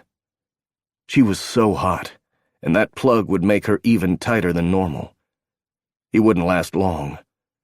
It was imperative to give this woman every second of pleasure he could. He needed to get her addicted to the pleasure he could give her, and then maybe they would have a shot at coming out of this together. Her nails rasped against his thighs when he touched her clit. It was swollen, her pussy soaking wet with her previous orgasm. He could give them to her all night long. So responsive. She shuddered underneath him as he started to work her clit. "Give me another one," he commanded. She squirmed beneath him, her hips catching the rhythm of his hand. Her mouth sucked at him hard, and he wasn't sure how long he could hold out. She felt past good. The sensation was brilliant, like nothing he'd felt before, likely because there was emotion behind this. He'd fucked before. As soon as he'd physically been able, he'd started looking for partners, but those had been nothing but pure sex. This was more. This was what Jax talked about. This was why his brother couldn't keep his hands off River, why he shoved his wife onto a kitchen island and had his way with her. Not because he needed sex, because he needed her. Becca's body went stiff, and he could feel her arousal coating his fingers. She moaned, the sound purring across his dick as she came again. He pulled out because his cock was pulsing, ready to go off. He looked down and groaned as he saw her swollen lips and heavily lidded eyes. Sex. She was the picture of sex, of a woman who was well taken care of. It was okay to take care of himself now. Owen tore open the condom and rolled it on. He stalked around the bed. It was okay that it was small now. Oh, when he had to curl himself around her to sleep. Well, he would be okay with it then, too. He reached out and gripped her ankles, pulling her toward him. A gasp came from her throat, but she was utterly submissive as he spread her legs. He was too far gone to properly enjoy the sight. Nothing mattered except getting inside her. He thrust in hard. She was tight, but also incredibly wet and ready for him. The plug. God, the plug was a hard drag against his cock. I feel so full. Her voice came out on a dreamy sigh. He could fill her up. He could do it every damn night of his life. You feel like heaven. He pressed up into her, loving how her eyes widened when he joined them fully. He was as deep as he could go, his balls rubbing against her. Damn, but this was where he always wanted to be now. The world fell away when he was with her. He could be the Owen he wanted to be, not the one who'd fucked up in the past, or the one who couldn't seem to find a future, but Becca's Owen. He could be the man who took care of her, who protected and sheltered her. He set a brutal pace, his heart pounding in time with his cock. It was too good to last. She tightened around him and called out his name, and it sent him right over the edge. He poured himself into her, fucking up inside her again and again until he had nothing left. He fell on top of her, giving her his full weight. Her arms came around him. Sometimes she was the one who sheltered him. That felt good, too. Owen, I lost the plug, she whispered in his ear. That's okay, right? I couldn't clench when you were doing all that stuff to me. Oh, he was okay with it. He kissed her neck. It just means we start all over again, love. Starting over seemed like a perfect thing to do.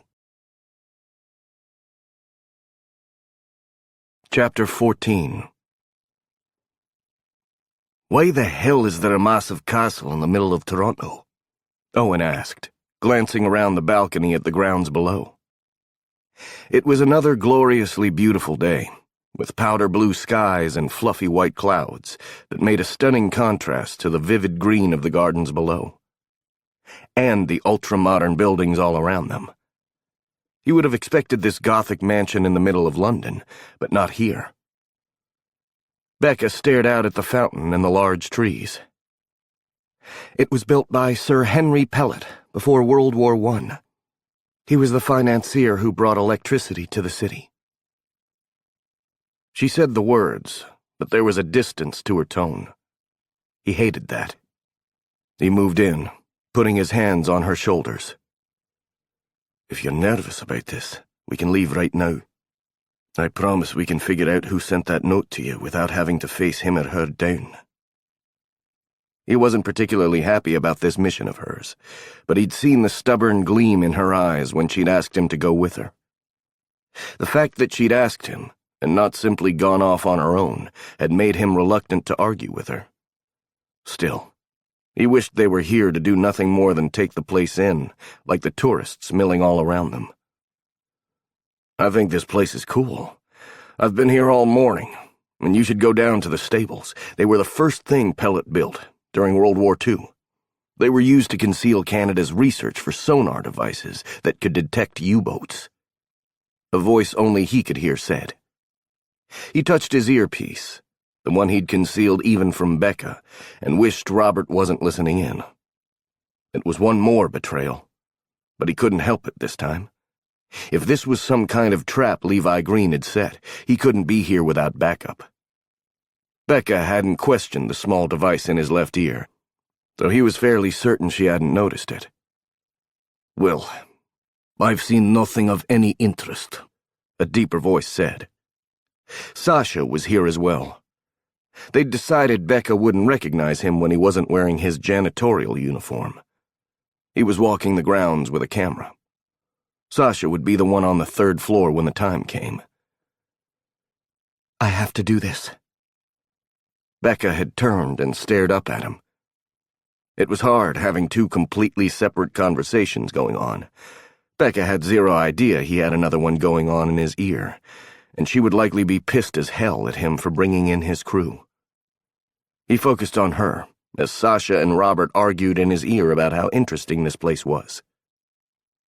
You don't. I told you I'll handle this. If this is a whistleblower, then I need to be strong enough to face whoever it is, she said resolutely. They'd had this argument over breakfast. She had a theory that whoever had anonymously left the note requesting her meeting here was some kind of whistleblower who'd discovered something nefarious going on at Houseman. There was definitely something going on, but he wasn't at all sure they were dealing with a person of good intent. Why not simply come into your office and tell you what they need to say? Why all the subterfuge? She glanced down at her watch. She'd been doing it all morning. Only 10 minutes to go. He'd convinced her they shouldn't simply stand around at the meetup spot.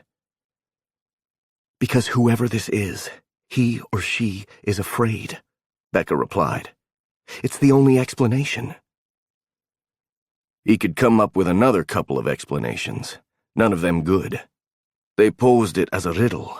A person who is scared wouldn't want to confuse you. She waved off the argument. It's a little dramatic, but it was easy enough to figure out.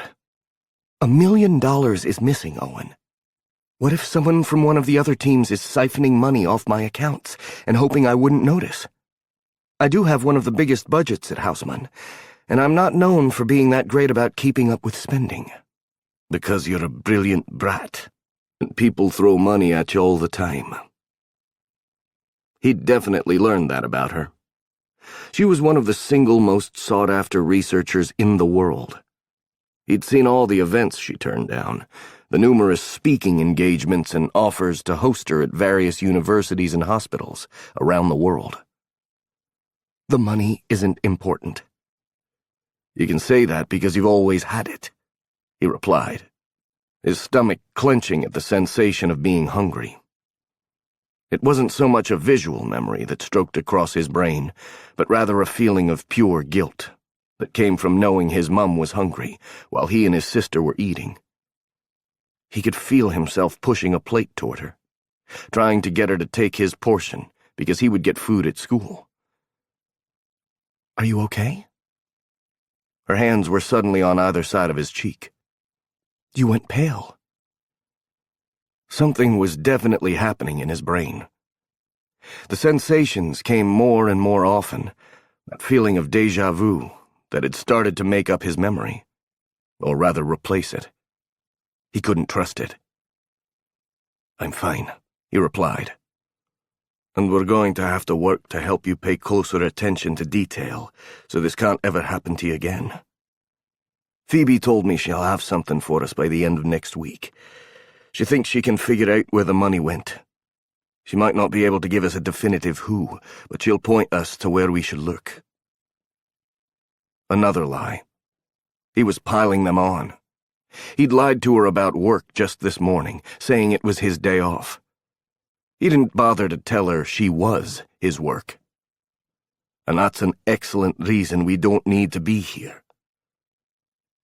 A stubborn look hit her face, and he knew he wasn't going to win this. I want to look this person in the face and let them know I'm here to help. I'm not afraid. If someone thinks they can get away with this by stealing from my funds, I have to handle it. I'm already going to have to deal with Paul, and that's not going to be a fun conversation. Yes, he was interested in Paul Houseman. Houseman had met with Levi Green. Green had disappeared after that first day, but that didn't mean he was gone. Showing up in front of the Houseman building felt like an announcement of intent to him. The question was, what was his intent? The fact that they hadn't managed to find Green again meant the game was definitely afoot. He really hated Levi Green. This would be an excellent time to feel out her relationship with Houseman, Robert pointed out, his voice coming through loud and clear over the earpiece. It was a reminder that he hadn't done that before now. He should have pressed her for information over the last couple of days, but he'd been too busy making her scream out his name to gather useful intel. He slid his hand into hers as they started to walk back into the majestic house. Do you think he could have anything at all to do with this? Why would he? Her arm rubbed against his as she walked close to him. He's rich all on his own. The Houseman family is incredibly wealthy. He lives in this massive house and here in the city, and that means something. For some people there is never enough money, Sasha said. By the way, I'm in position. You've got 5 minutes to the meet. I'm in a good place. She can't see me, but I should be able to hear. And that means you should as well. It was good to know they were ready. He wasn't. He wasn't at all ready to step back and let her walk into this without him right at her side. Does he like you? I wouldn't say like, she admitted. I think he respects me. At least my research. He's always picking at me about how I run the team. He thinks I'm sloppy about admin duties. But then we all know he's right. It wouldn't matter if she could do what she said she would. But it was something a man like Houseman might use if he wanted to get rid of her. Would you consider yourself rivals? We don't work on the same things. She followed him as they rounded the corner and found the stairs that led up to the 3rd floor. I thought you both were neurologists. We are, but we're working on different things. She frowned as she moved up the stairs. Okay, so it's pretty close when you think about it. We're working on the same group of diseases, but our approaches are different, if that makes sense. Our focuses are different. He thinks he can solve the problem purely with drug therapy. There's a reason we keep our projects separate, but we share a lot of the same funding. I use occupational therapies as well, because the human body is an amazing thing, especially the brain. Often if you give it the right stimulation, it can heal itself. Was he upset when you were put at the head of the department? Yes. But we both know why they did it. The Houseman name is already on the Foundation doors. They wanted my name to help bring in donors, she explained. I get the Foundation a lot of attention. I find it interesting that she is a, rock star in this world, and yet she does not tour, Sasha mused. She hasn't left Canada for anything but to go home and visit her family in 2 years. It's odd. Most of the doctors around the building travel a lot. There are rumors that she's afraid of flying. There is always gossip about her. Yes, he was sure there was plenty of gossip about the young rock star of a neurologist. So, you're kind of the face of the Foundation. He was interested in why she didn't travel. From what he could tell before that summer with MacDonald, she'd traveled quite a bit. At least 4 or 5 times a year, and to fairly exotic locales. Not really, she admitted. I think that might be one of the reasons they hired me. But I want to work on my research. A few years back, I got way too invested in being... I don't know what the word is. Celebrated, maybe? When I was fresh out of med school, I worked on a project that led to a new therapy for stroke patients. It kind of made me a celebrity in the medical world. I got a little lost in that. I'm afraid I don't understand what you mean. He knew exactly what she meant, but he was supposed to be a bodyguard, not an operative who'd studied up on her. There are a lot of opportunities out there. There was a hesitance to her tone that let him know she was reluctant to talk about this. They reached the top of the stairs and she moved to the side. There are conferences and retreats. You get invited to work with various projects. They pay for everything and treat you like a celebrity. It's easy to let that go to your head if you're not careful. I lost myself in it for a few years. My ex-husband and I would go all over the world. He would come with me most of the time, and he made a lot of connections that way. When we divorced, I decided it was taking the focus off my own research. So now I'm staying put for a while. She stopped traveling after she left McDonald's project, Robert whispered in his ear. A lot had happened around that time.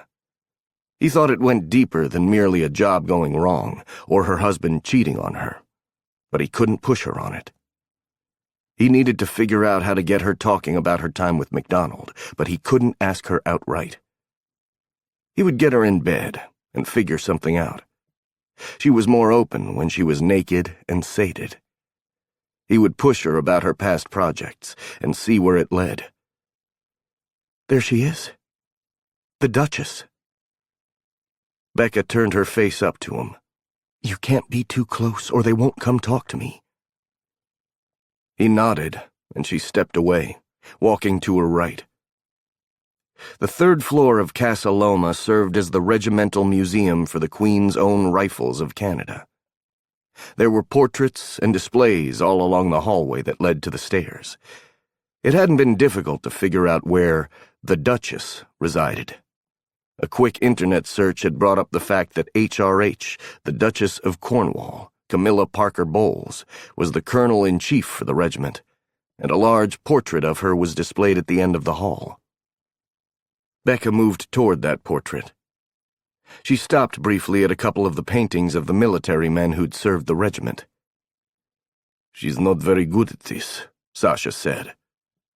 Owen looked down the hall, and sure enough, there was the big guy at the edge of the balcony, overlooking the floors below.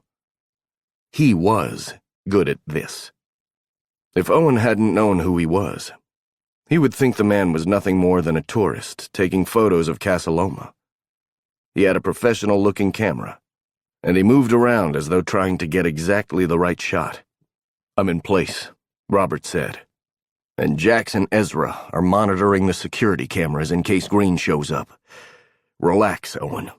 He won't nab her here, and we might have a better idea of what he's planning." He wished he could calm down. He would feel better once he'd gotten Becca talking about her time with McDonald.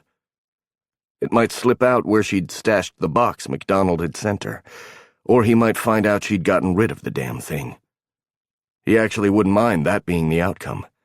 He wanted to clear her name and make it obvious to everyone that she had nothing to do with McDonald and couldn't be used for her knowledge because she didn't have any. Maybe then he would breathe easy. He forced himself to move into the rooms that housed the exhibits. He wouldn't be able to watch her, but he had eyes on her, and there were plenty of weapons. He'd walked into a whole room filled with antique weapons dating back to World War I. They wouldn't be functional to shoot with, but a couple of them had actual bayonets, and he wouldn't mind a good skewering if Levi Green was the one being skewered. Robert was in the adjoining room. He nodded Owen's way. From where Robert was standing, it appeared he could see out, but Becca wouldn't be able to see in. She was safe. As safe as he could possibly make her. "Have we considered the fact that Green might make the same play he did with River?" Robert asked when he got close enough they could speak quietly. It was odd to hear the conversation both with his actual ear and through the earpiece. "We should be able to hear the conversation. If it starts to go bad, I'll move in." He'd thought about this. It had kept him up half the night, wondering how he would handle it if she found out he was lying. "She's in position, but there's a woman standing in front of the portrait. Sasha, play it cool. We can take her picture off CCTV. "Are those working?" Robert asked quietly. They were alone in the exhibit room, but a few people were milling about in the hall outside. "We've got a good view." Jax's voice came over the line. "I'll pull stills off the feed of everyone she comes in contact with. It looks like she's having a conversation with the other tourist." They went still, because he'd planted a bug on Becca's handbag so they could hear the meeting. "I like her suit," an unfamiliar voice said. "It's fitting somehow." "I was thinking it was a bit dour," Becca replied. "I don't know. It kind of fits with the whole Colonel-in-Chief thing." He could practically hear the shrug in the woman's voice. "The British are an odd lot. Of course, where I originally come from, the politics are even weirder and much more deadly. Our president is practically a king, so I think it's good to be Canadian. Oh, I'm so sorry. I didn't mean to bump into you. I'm a klutz." "I'm all right," Becca said. "No harm done." He wanted to see what was going on. Robert held out a hand. "She's fine." The other woman stumbled a little. "She's in incredibly high heels." "We have another problem," Jack said. "I didn't catch him when he came in. I'm sorry. This place is huge, and there are a ton of cameras to watch. He's a tenacious asshole." Fuck. Green was here. He'd known it would happen, and he still wasn't ready for it. His first instinct was to haul Becca into his arms and run with her. "Green?" Robert asked. He could hear the woman Becca had been talking to wish her a good day. "No, and there's a reason for that," Jack said. "Ezra was informed a couple of minutes ago that Green is at CSIS. Canadian Security Intelligence Service, the closest thing Canada had to the CIA. Was he checking in, or something more nefarious?" "Carter?" Becca sounded surprised. It appeared the whistleblower had shown up, and it wasn't at all who they'd expected. Carter Adams was here, and it looked like he had something to say. Well, there was a reason he'd been following her all week. Owen started to go out to help her. He wasn't leaving her alone with a man who obviously had an axe to grind. Robert held out a hand. And then Carter said something that had Owen standing still, his whole soul in complete shock. "Oh, I'm so sorry. I didn't mean to bump into you. I'm a klutz." The pretty woman with the long black hair who'd teased her about the difference between Canadian and Chinese politics had bumped into her, and naturally she'd dropped her bag. The lady in the insanely high heels knelt down, grabbing the bag before everything could fall out of it. Becca only had to reach for her keys and the protein bar she kept around, but never quite convinced herself to eat. The woman handed her back the bag and wished her a nice day before walking off. She was alone again. Owen was wandering around somewhere, and she was waiting here like a spy or something. Was he right? Owen thought this was pretty crazy, but she couldn't let it go. She couldn't get rid of the feeling that something was wrong. Except for the night when Owen had made her feel like a sex goddess. She'd learned that even incredibly awkward positions could be made super hot when she found the right partner. Her backside still ached from where he'd spanked her. After she'd lost the plug, he'd started everything over again, though the second time he'd taken her to the shower. He'd cleaned her up, and then proceeded to get her dirty as hell all over again. She was going to let him do it. She was going to let him have her in a way no one else had, and she was shocked that it was something she was looking forward to. She glanced around. Was she going to stand here all afternoon? She needed to be back at the office, writing up the latest round of test results, but no, she was here playing the spy because she couldn't let it go. It was something she needed to deal with because her control issues were becoming a problem. And she'd recently discovered that giving up control could be a good thing. Another 10 minutes, and she would go find Owen and put all this firmly in his hands. She would go back to work and wait for him to figure this thing out. She glanced over at the stairs and wished she'd come here for the right reasons. The place was incredible, and she would love to learn more about the history of it. Next week, she was taking the whole weekend off, and she was going to explore this city with her new boyfriend. A familiar face came into view. What the hell was Carter doing here? She felt her eyes widen at the sight of him as she settled her tote back over her shoulder. Now she realized her crappy choice of accessories wasn't the worst thing that had happened to her today. Carter was here.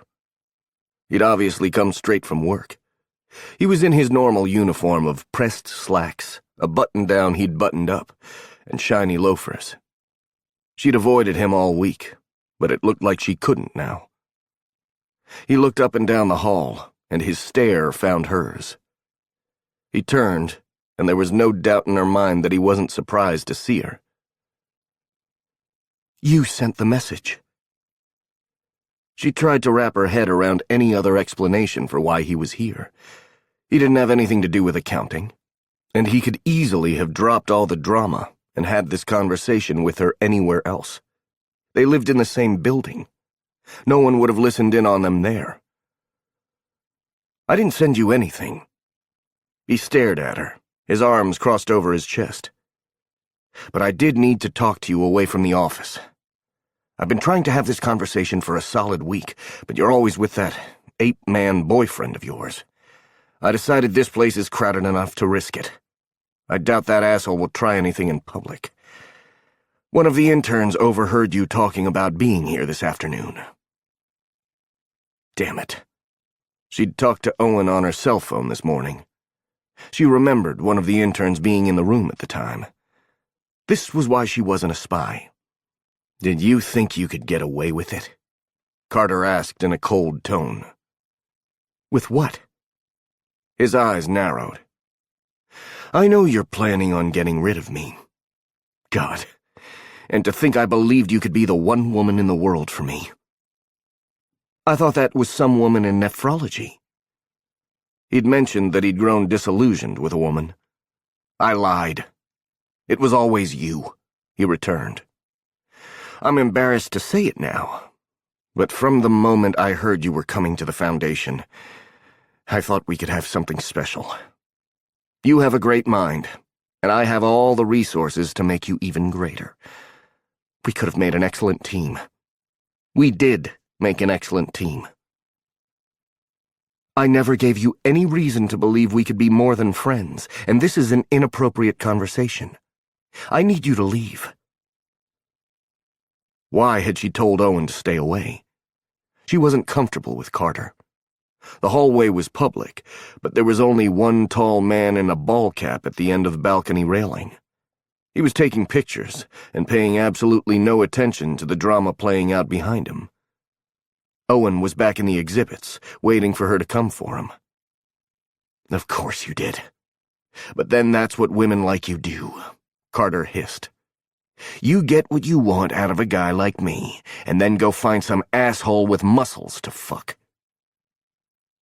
She wasn't going to let him do this to her. He'd obviously set this up.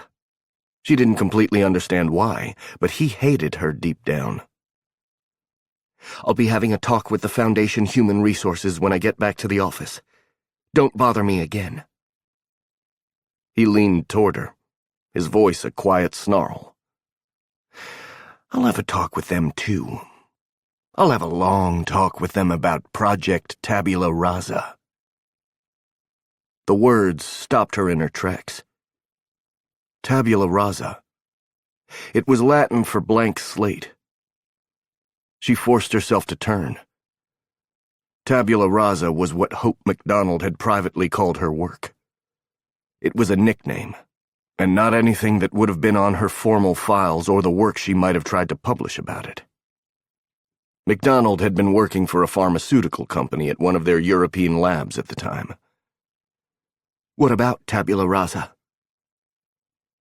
The project had taken place in the lab she'd run from and sworn to never go back to. The universe seemed intent on reminding her of that terrible day. He stared at her for a moment, and then something dawned over his face. It was as though he'd figured something out, some puzzle piece falling into place. Well, now who holds the cards? I know about what you did when you worked with Hope MacDonald. They kept it quiet, but I know what she was really working on. She was working on memory function, Becca replied. MacDonald had been creepy and a little weird, but she hadn't been the problem. Her staff, on the other hand. She wouldn't think about it. Dr. MacDonald had been almost worshipful of her patients, especially the ex-military ones.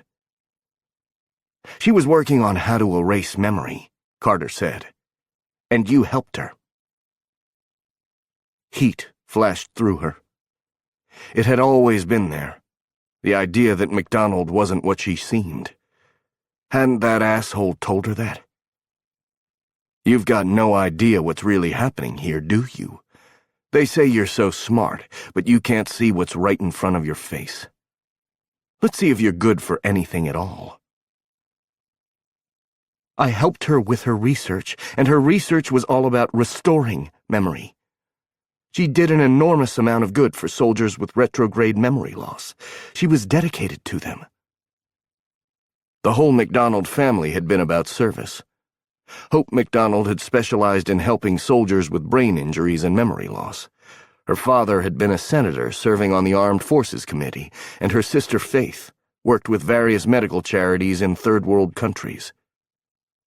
Hope and her father were gone now, but they'd done their part to help. You should think before you start trying to ruin the reputations of people who aren't here to defend themselves. But I am.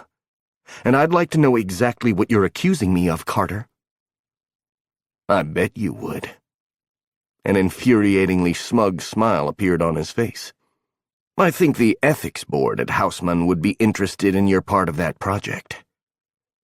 My part was to help her understand how plaque is formed and new ways to destroy it. She shot back. She had no idea what he was talking about. He was playing a game.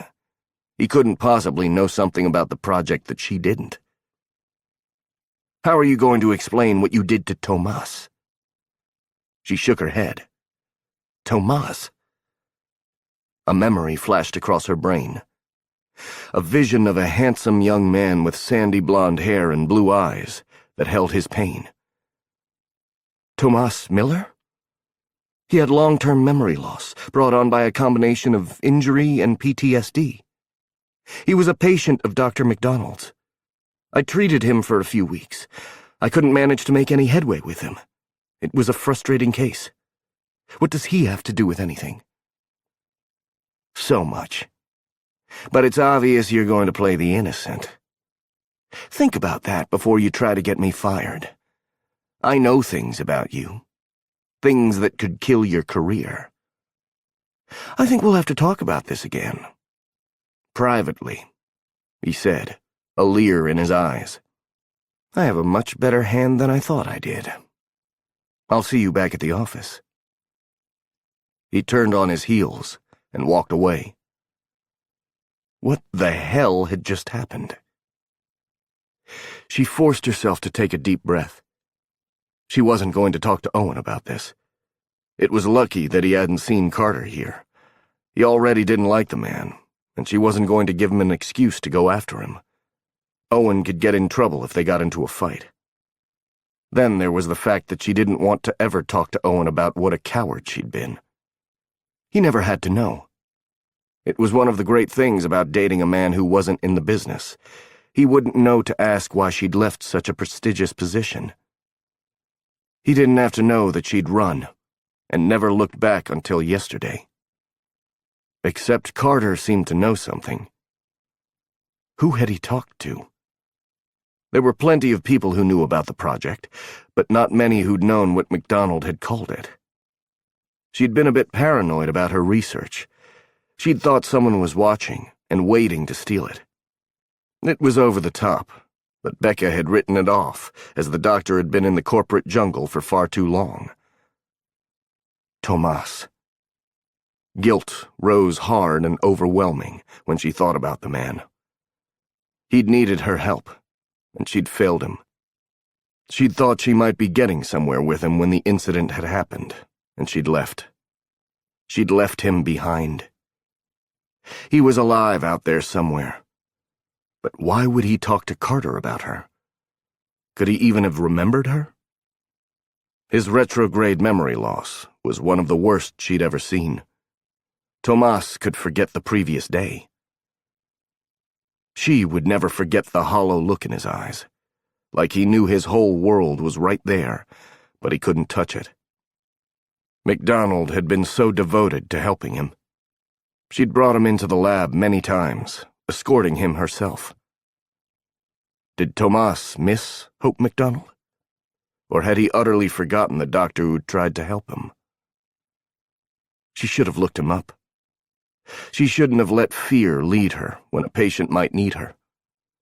Who had taken over his care after MacDonald died? She stood there, because she wasn't sure how she would react when Owen questioned her, and he would question her.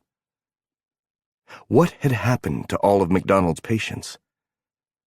Bile rose in her throat. She wanted to never have to think about that summer again, but it looked like she couldn't help it. She had to figure out what Carter thought he had on her.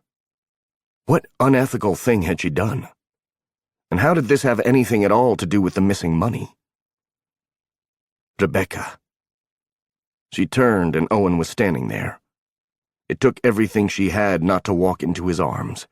Owen looked big and safe, and she wanted him to hug her. But there was something about his stance that made her hold off. He seemed to be in full-on bodyguard mode, and it put a coldness in his eyes. Yes? That's been longer than we agreed on, he said, glancing around as though looking for a threat. She'd already met the threat, and it was time to go and figure out what the hell was going on. I'm sorry I wasted your time. She couldn't tell him about Carter. Not yet. She needed more information, but she also needed him. Her hand was shaking, so she held it out. He stared down at it for a moment, and she had the most horrible fear that he wouldn't take it. The expression on his face cleared, and his hand encompassed hers. I'll take you back to work. She wanted to ask him what had put that dark look on his face, but it might open up questions she didn't want to answer right now. I think I should probably work late tonight. She needed to do some research. It might be time to face those months of her life and what had happened during them. But she couldn't do that with a building filled with curious doctors. Gossip had already bitten her in the ass once today. She expected an argument from him. Earlier, she'd promised him she would be home for dinner every night so they could spend sweet time together. He'd made it plain that he wanted attention, and she had been more than willing to give it to him. I think I need to work late myself, was all he said. They walked down the stairs, utterly silent. Chapter 15. Owen sat in Ezra's bare-bones apartment and tried to let everything that had happened sink in. Tomas. She'd not only known that name, she'd admitted to treating him. He'd known she'd been there at the same lab as MacDonald. He'd even sort of known they'd likely collaborated. But he finally understood she'd been working on the same project. Rebecca Walsh had aided in developing the drug that had wiped out his memory. The one that had turned him into a blank slate. Tabula rasa. I don't remember her, but that's not shocking. Theo Taggart was staring down at the photograph they had of her. At both of them. The doctor and the woman who played superhero for little kids. Both photos showed a gorgeous woman. He wished they had a picture of the woman who lied, who worked with monsters. Erin stood beside her husband, a hand on his back as she looked to Ezra. You're saying Dr. Walsh treated Theo? Why would MacDonald have brought him out into the open like that? Why would she risk it? Theo was the anomaly, Robert replied. The drug didn't work on him the way it did the rest of us. He was always able to fight it better than anyone else. She might have been trying to figure out what went wrong. Dr. Walsh was known for being able to figure out the complexities of drug interactions, especially when it came to memory function. I don't remember any of it, Theo admitted. But this was during a time when she was regularly dosing me. Even if I remembered something one day, I would forget it the next. I've gotten a lot of my memory back, but it's almost all from before I met MacDonald. I don't even remember how I got shot. I don't remember moving into our house. I sure as hell don't remember a couple of appointments at a lab. Erin's hand ran up and down her husband's back. It's okay. I'll let you do all the work for the new nursery. And I've been meaning to replace that horrible recliner of yours. We'll get all new living room furniture and skip on the delivery. You can shove it all in the back of Case's truck. It'll be exactly like when we moved in. Theo turned and stared down at her. I remember the first time I kissed you. And I remember the first time I spanked your pretty ass. I can recreate that too, my sarcastic love. But he was smiling. Erin had done her job, and she winked her husband's way before turning back to the group. So now we think Dr. Walsh is the bad guy? The bad guy. The evil doctor. Or rather, assistant evil doctor. Could she have not known? How could she have not understood what was happening? All he knew was if she'd had an inkling of what was going on behind Dr. MacDonald's project, she hadn't mentioned it. What do we know about the lab she was at? Ezra had his laptop up. MacDonald was in and out at the time. This was in the months before Kronberg shut her down, and she went on the run. Naturally, they kept it all quiet. They announced that Dr. MacDonald was leaving to pursue other opportunities. The last thing they wanted was the world to know who MacDonald was. It could have opened them up to lawsuits. Hell, even her death was covered up. The papers announced it as an accident and said nothing else. Given the time period, I would have thought we were in Argentina, not Germany, Theo said. Ariel walked in with 2 mugs of tea in her hand. She placed one in front of Robert, her hand briefly touching his shoulder before she sank into the seat beside him. She had the Argentine base long before she was forced out of Kronberg. Her father had been funding those portions of her research. Are you certain you heard correctly? I have a hard time believing Dr. Walsh knew what exactly was going on. He did too. But it was obvious she'd known something, and she'd said not a word. I know what I heard. Sasha sent Jax a digital recording before he went to work at the Foundation. You can listen to it yourself. She states plainly that Theo was a patient. No, she said Tomas was a patient, Robert pointed out. She likely had no idea he wasn't exactly who MacDonald said he was. There's an easy way to figure this out, Erin said. Theo and I walk into the Foundation. And see what happens? See how she reacts? Ezra nodded. That could work. Erin moved out from behind her husband. You didn't let me finish. Theo and I walk into the Foundation, put a gun to her head, and tell her to talk, or we'll blow it off. She's a brain surgeon and all that. I think she'll know what happens to the old brain pan when a bullet hits it. Ezra stared at Theo. Your brother puts up with this, why? Big Tag loves me, Erin said, pulling out a chair. Okay, how about we consider calling her and setting up a meeting? We say Theo is still Tomas and would like to talk to the doc who helped him years ago. We don't know how deep into this she is. Owen felt the need to take the lead in this. He'd been the idiot to push them all to trust her. It was definitely time to take a long step back. If she knew what was going on, this could tip her off, and she could run. Ariel set down her tea, a look of concern on her face. Owen, she could have known absolutely nothing about the true nature of MacDonald's research. You have to remember that Hope MacDonald was a sociopath, and a brilliant one at that. She was excellent at covering her tracks. You said she left early, he pointed out. I happen to know Rebecca Walsh doesn't walk away from anything early. She gets the job done. She walked out for some reason. She knew something, and she didn't bother to get the word out. Have you considered that if she'd reported MacDonald, none of what we went through afterward would have happened? Theo would have come home years before he had. Jax and Tucker, Dante and Sasha wouldn't have been forced to commit crimes.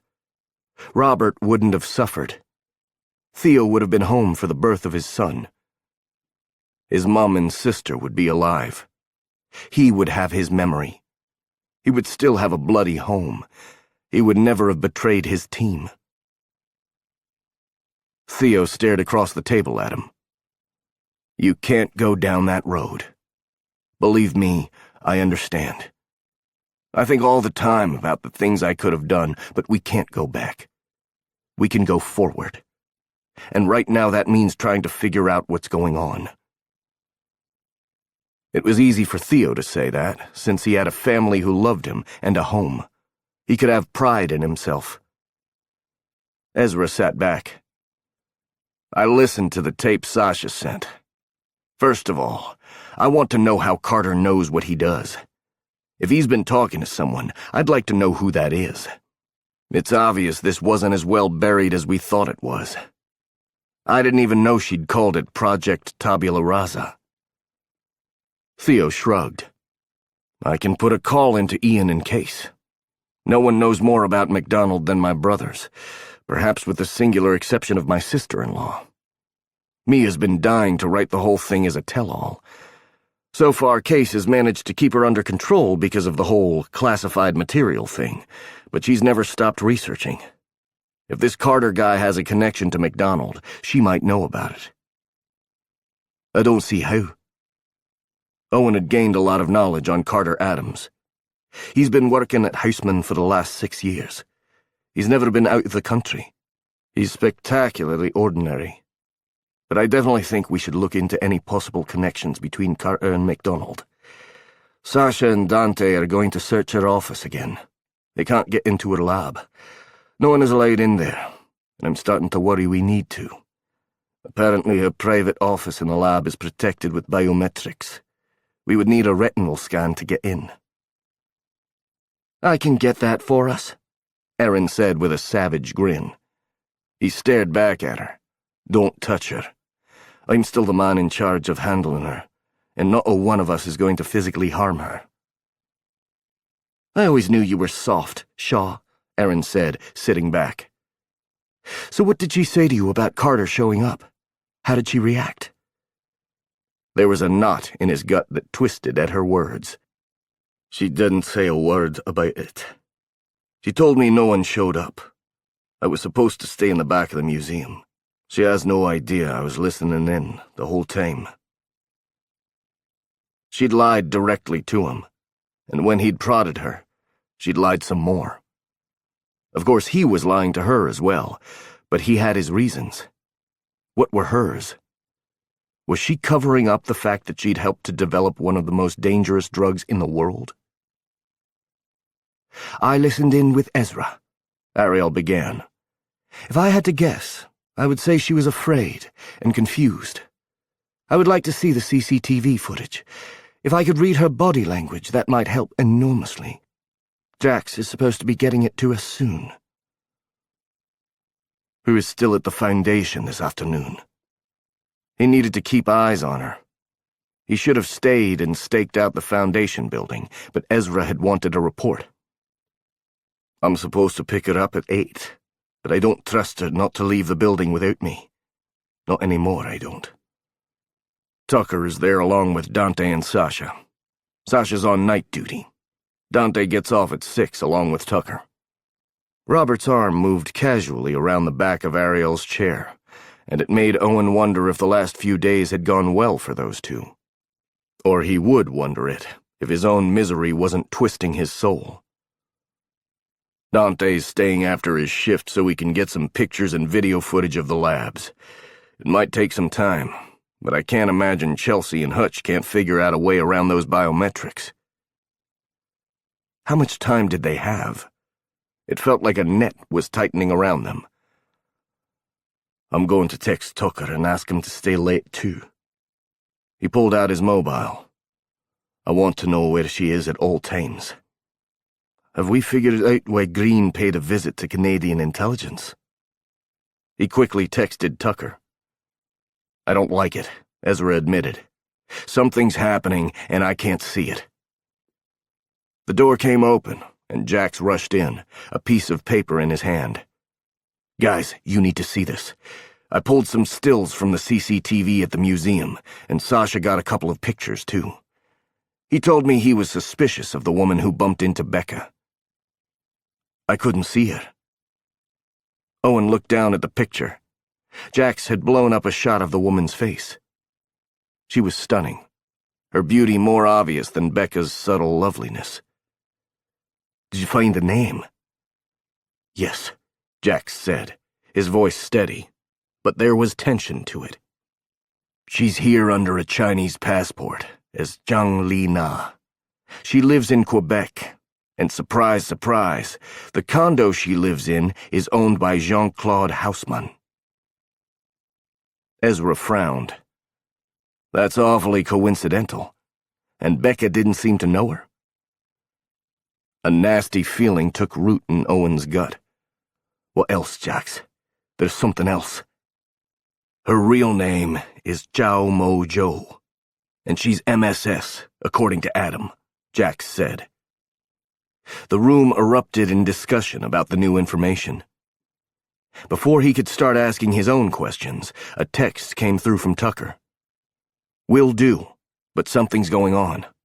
I overheard someone talking about security shutting down some doctor's access. I think it might be our girl. Any thoughts? Any thoughts? It all fell into place. He's going to arrest her, Owen said, adrenaline starting to pump through his body. Green set her up. He went to Canadian intelligence so they'll facilitate handing her over to the US. I don't know what's going on with the money, but I know that Green is going to use it. He's the one who drew her out today, and it was all to get a picture of her with a known Chinese operative. Ezra stood up, cursing under his breath. He'll have her accused of selling secrets to the Chinese, and I'm sure Levi has offered the Canadians anything they like if they'll turn her over quietly. He can take her anywhere. He will not take her back to the States, I promise you that. Even though he was blindingly angry, he couldn't let that happen. In his rational brain, he told himself it was because if they lost Rebecca, they lost her knowledge, and the possibility of ever finding out who the lads really were. We have to get her out of the building now, Ezra ordered. Robert, call Sasha or Dante. They need to take her into custody before Levi walks in that building. Ariel. I'm calling Tucker now, she said, stepping away from the table. Owen, go and pack a bag for her, Ezra ordered. I'll find a place for us to hole up. We're going to have to move, and quickly, and assume Green's got eyes on us. I'll get us a place, Robert said. Theo and Aaron were on their feet, Aaron checking her gun and looking ready for a fight. Owen moved, following Jax. They would head to the building they lived in and grab their go-bags and River. They were on the run. Again. But this time they would take Becca with them. They would get her out before Green could get his hands on her. Deep down, he knew he couldn't let her go. He couldn't. He could scream at her. He could accuse her. He could punish her. But he could never let her go. He might never be able to let her go.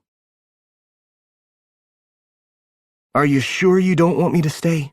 Kathy asked, her purse on her shoulder as she stood in the doorway. No, I'm fine.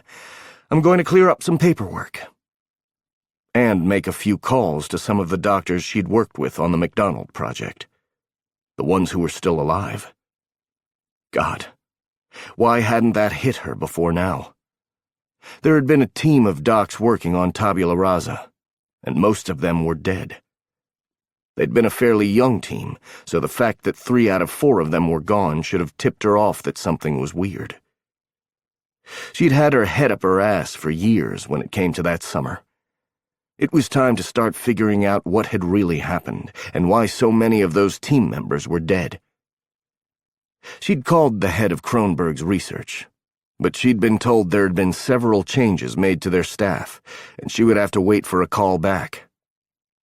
There had been one research assistant, Veronica Croft, a young American interning for the summer. She'd seemed close to... It was hard to think his name. She'd been close to Dr. McDonald's assistant. She might have known something. How would Carter know what he knew unless he'd been talking to Veronica or one of the others who'd been close to the project? "Are you sure?" Kathy's voice brought her back to reality. "Did something happen at lunch? You left with a smile on your face and came back... Well, you weren't smiling when you came back." Because her whole world had turned upside down, and she wasn't sure where she'd landed. It didn't make sense. How did any of it fit together? She had a long night ahead of her, and she still had to figure out how to talk to Owen about all of this. The last thing she needed was Kathy getting involved. "I'm fine. I've just got a headache. Too much caffeine. I'm trying to wrap up this report so I can take the weekend off and spend it with Owen." That got Kathy's face to light up. "Well, I can't tell you how happy that makes me. He's a charming man. All right, you call me if there's anything at all I can do for you." She gave Kathy what she hoped was a bright smile. "Have a nice night." Kathy waved and then turned before bumping into someone. "Oh, hello, Dr. Houseman. Did you need something?" Becca groaned inwardly. She did not need a confrontation with Paul. "Not at all," Paul said, sounding more chipper than he usually did. "I was simply coming by to congratulate Dr. Walsh on the latest round of testing. I've heard it's spectacular." Kathy grinned, her pride showing. "Oh, they're spectacular. Expect our girl to bring in the cash next quarter.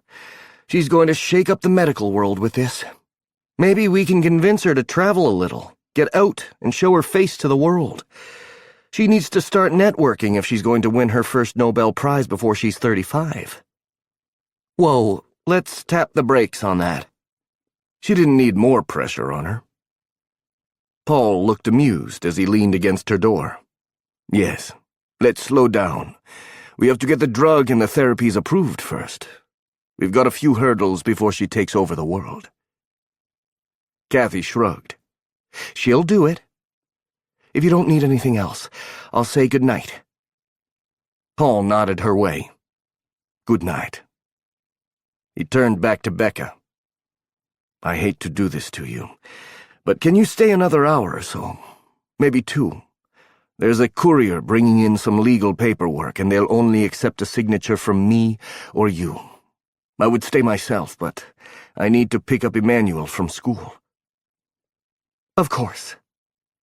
It wasn't like she hadn't been planning on staying anyway. She glanced up at the clock. It was almost 6. "I thought school let out earlier." She would have sworn there was a surprised look stamped on his handsome face, but it cleared quickly. "Emmanuel stays late to work with a tutor. He's a brilliant child, but he struggles with focus. I've found having him complete his homework in a classroom environment helps." Sometimes she felt for poor Emmanuel Houseman.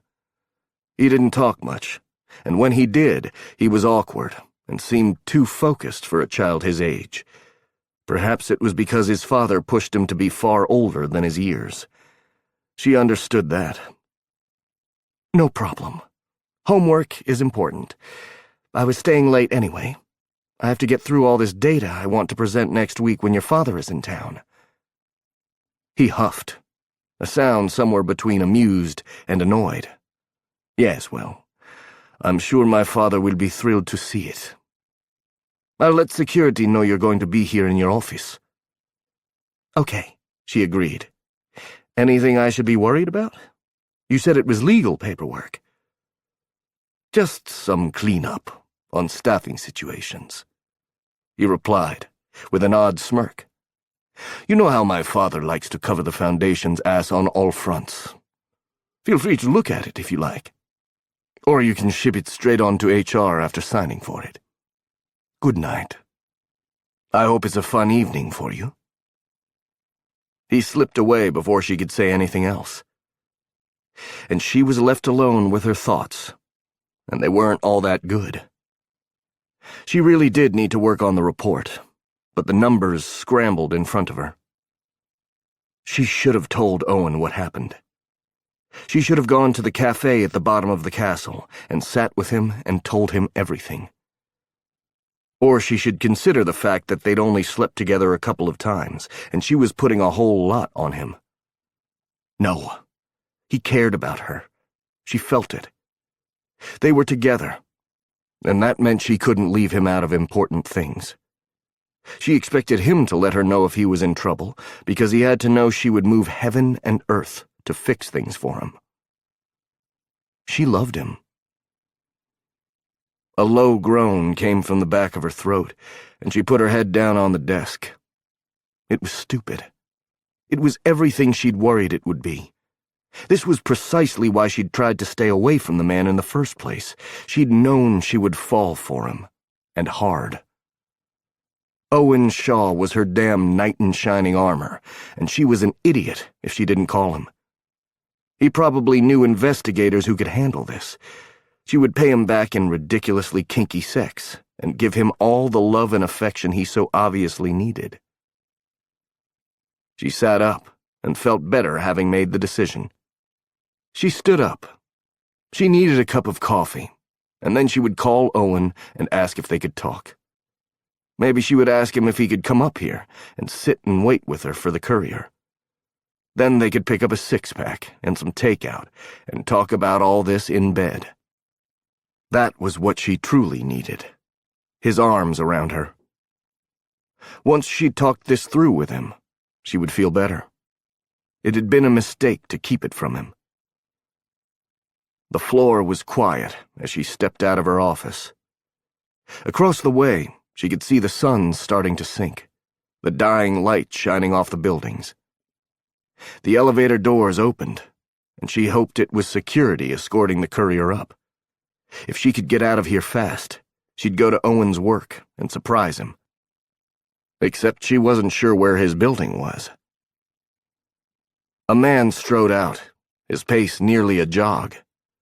"Dr. Walsh! Dr. Walsh, I need to talk to you." She froze where she stood, because she knew that voice. It sent a chill down her spine. The last time she'd heard that voice had been when the man attached to it had threatened to rape and murder her. Dr. Reeser. Except Dr. Stephen Reeser had died. He died. It had been the only reason she'd felt safe. "Hi, my name is Tucker, and I'm an intern downstairs." He strode her way, and his hair was longer than it had been when he'd worked for McDonald. But there was no way to mistake those blue eyes. At first she'd thought he was handsome, but she'd seen how cold those eyes could go. Arctic. Like the coldest winter day. He was dead. They'd told her he was dead. Dr. McDonald had told her. It had been an accident, and that had been the first time she'd been able to breathe. He was coming for her. He was saying words, but all she could hear was the ones he'd said that day. "You really should run. Maybe I'll catch you, maybe I won't. Either way, you should run." She turned on her heels and took off toward the stairs. It was pure panic, and it came from PTSD. It came from him turning into the nightmare she had for weeks afterward. He'd promised if she ever got caught up in his world again, he would come after her. She'd believed him. Don't think about it. It hadn't been real. It hadn't been real. Couldn't be real. She ran, screaming out for help. Fear ruled her. It caused her to be irrational, made her see things that weren't there. Probably. It didn't matter. She had to get to a place where she would be safe. She would call Owen. She would lock herself in a room and call Owen. He would come for her. She just had to get somewhere safe. He was shouting behind her, but she didn't stop. She hit the door to the stairwell, her arms slamming into the metal with a hard thwack. He was still behind her. She had to think. She had to know the building better than he did. How long had he been here? How long had he been stalking her? Would he take her back to that place she'd gone to? To that hell she'd convinced herself couldn't possibly have been real? Couldn't go back. Couldn't go back. The door came open as she rounded the corner and saw a man with dark hair. He wore the uniforms the janitors wore. He was tall and broad, and in that moment, he looked like the best thing she'd ever seen.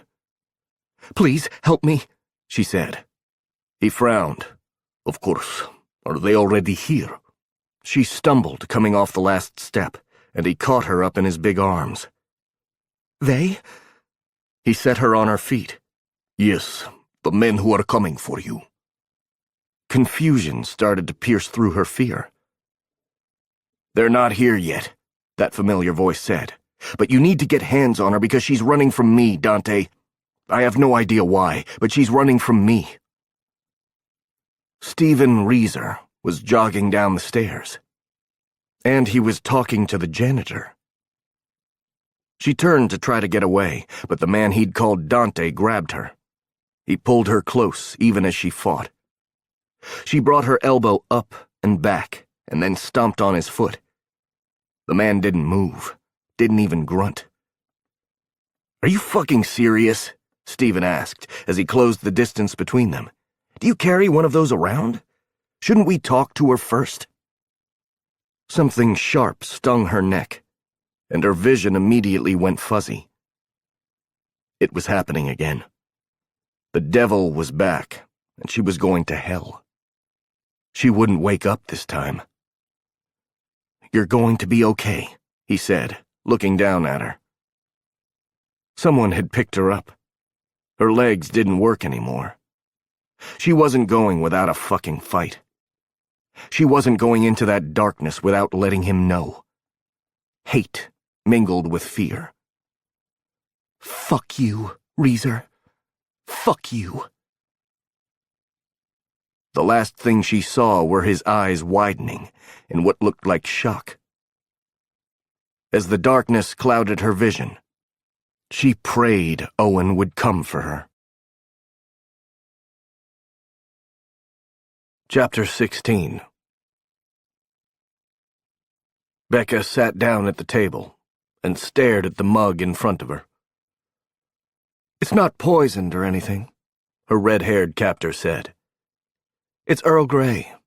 It's all they have. I'm afraid this place isn't well stocked. It's beautiful and remote, but not a lot in ye old pantry, hence the Earl Grey, but without milk or sugar. Someone better go find that, or we'll have trouble later." Like she was going to touch anything these people gave her. "Not a problem.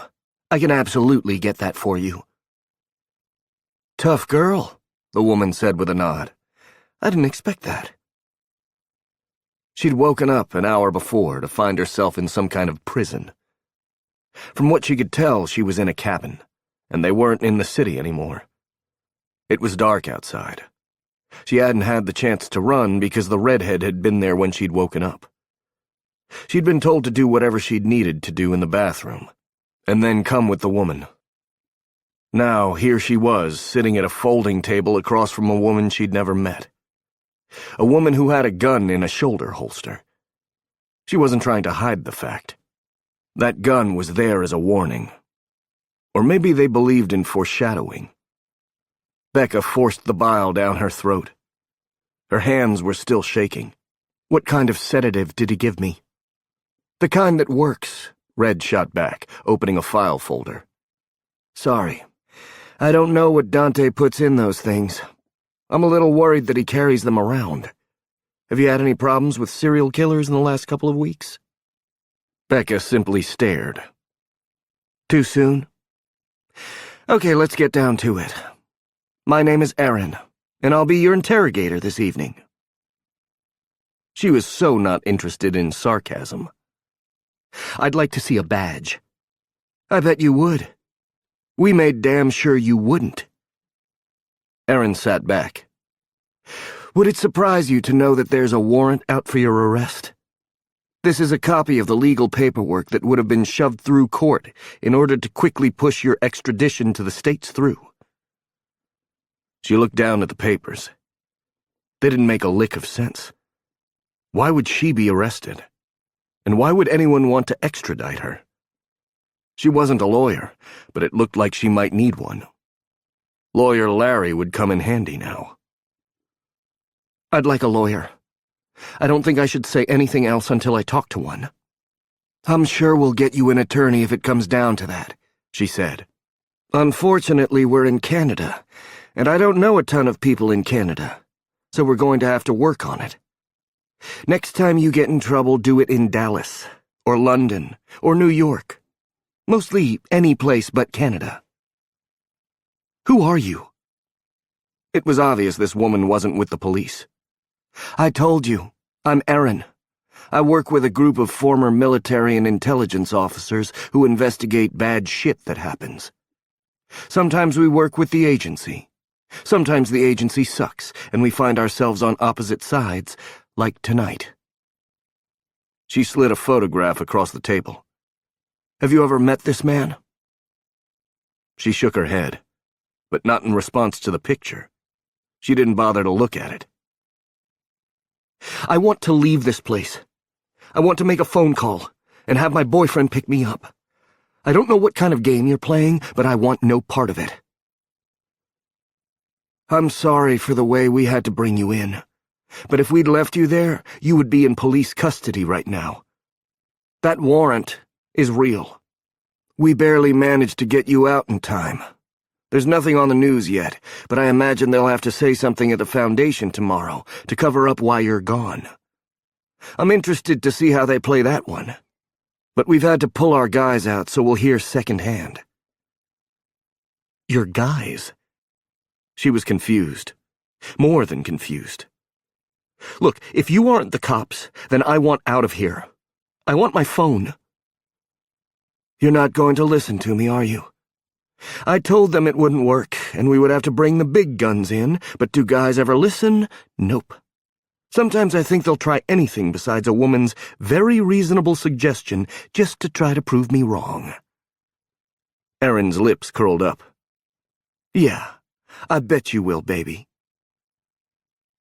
That was when she realized Erin was wearing a small device in her left ear. Someone was listening in. A cold chill went across her skin as she glanced around the room. The small room was sparse, with only the table and 3 chairs to decorate it. Except for the cameras, mounted in either corner. What the hell was going on? Was Reeser somewhere in this cabin?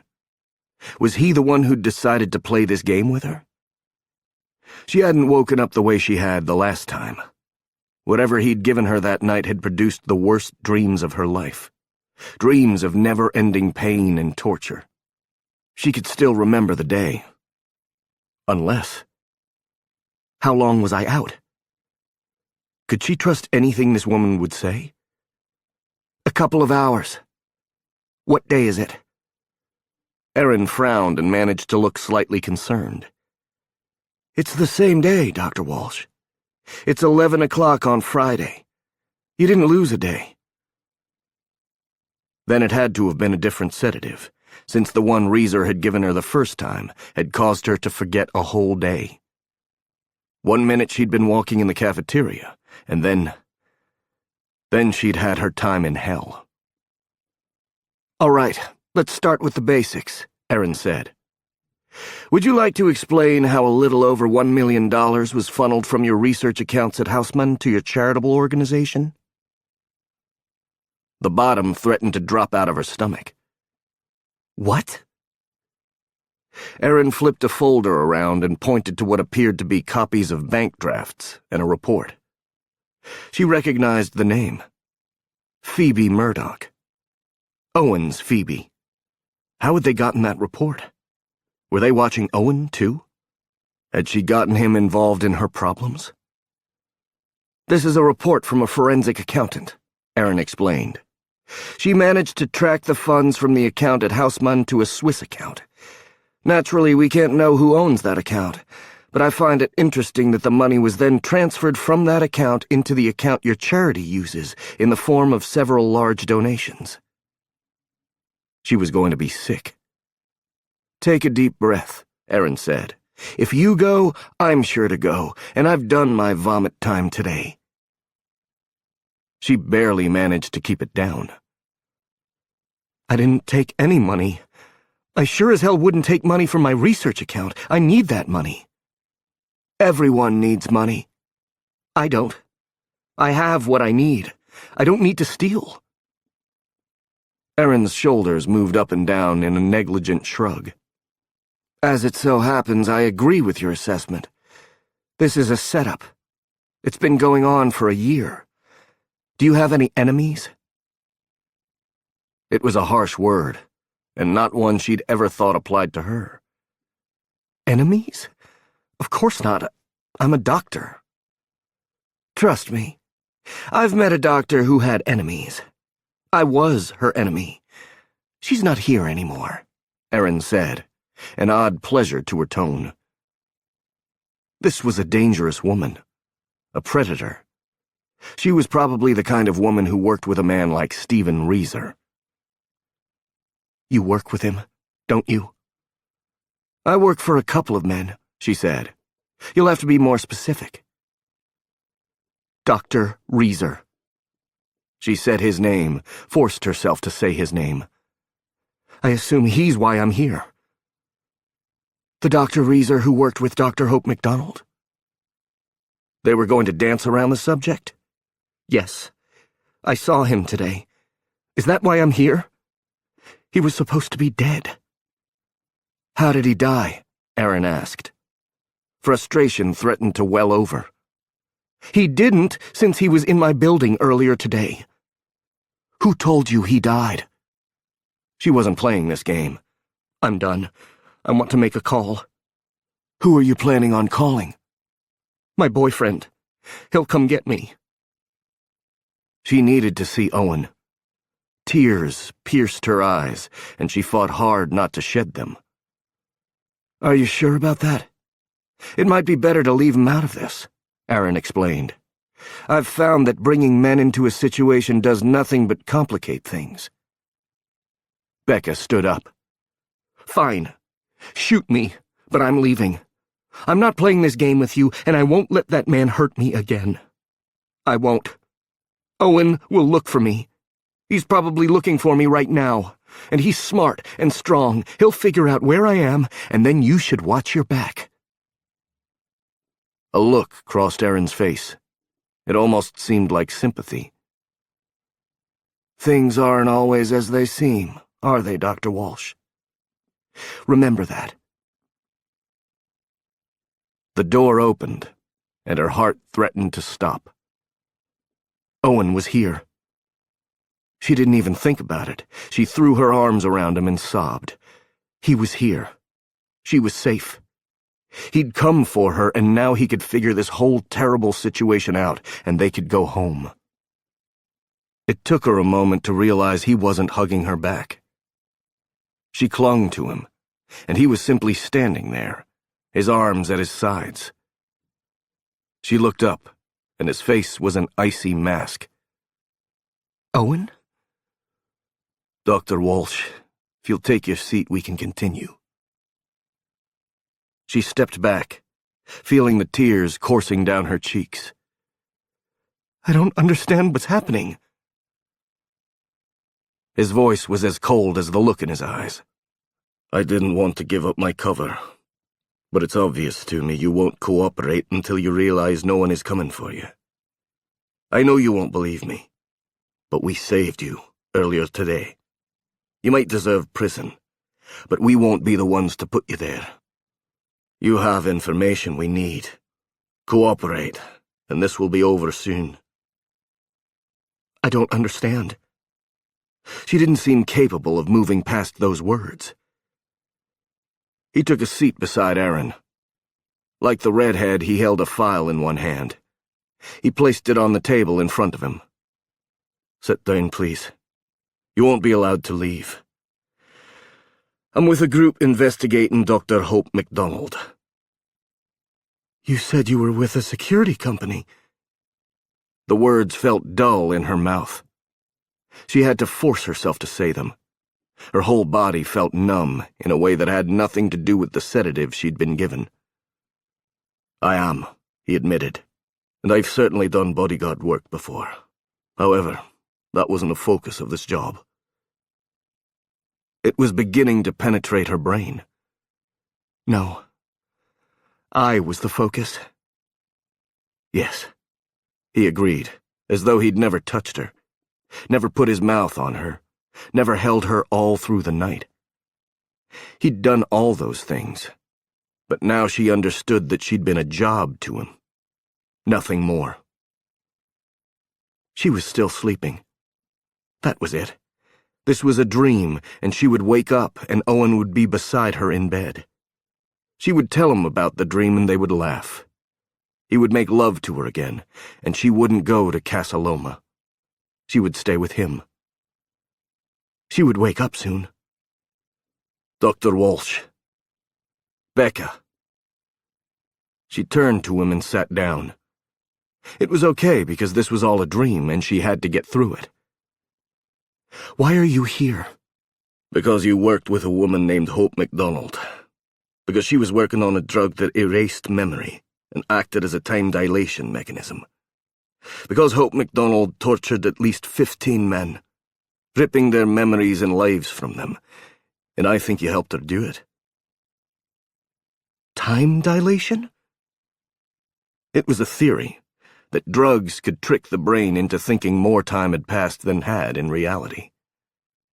If someone was administered a time dilation drug, he or she could be tricked into feeling as though days had passed in a moment's time. Whatever was being done to them under the influence of the drug would seem to go on forever. Like what had happened to her. She couldn't stop it now. She wasn't dreaming, and she hadn't been back then. It had all been real. What she'd gone through had been real. Pain flared through her as she hit the floor hard. She crawled to the trash bin in the corner and emptied her stomach. "Fuck," Aaron said before the door opened and slammed closed again. Becca, let me help you." Owen was on his knees beside her, but she wouldn't accept his help. She wouldn't accept anything from him again. She was alone, and she had no idea what he was going to do to her.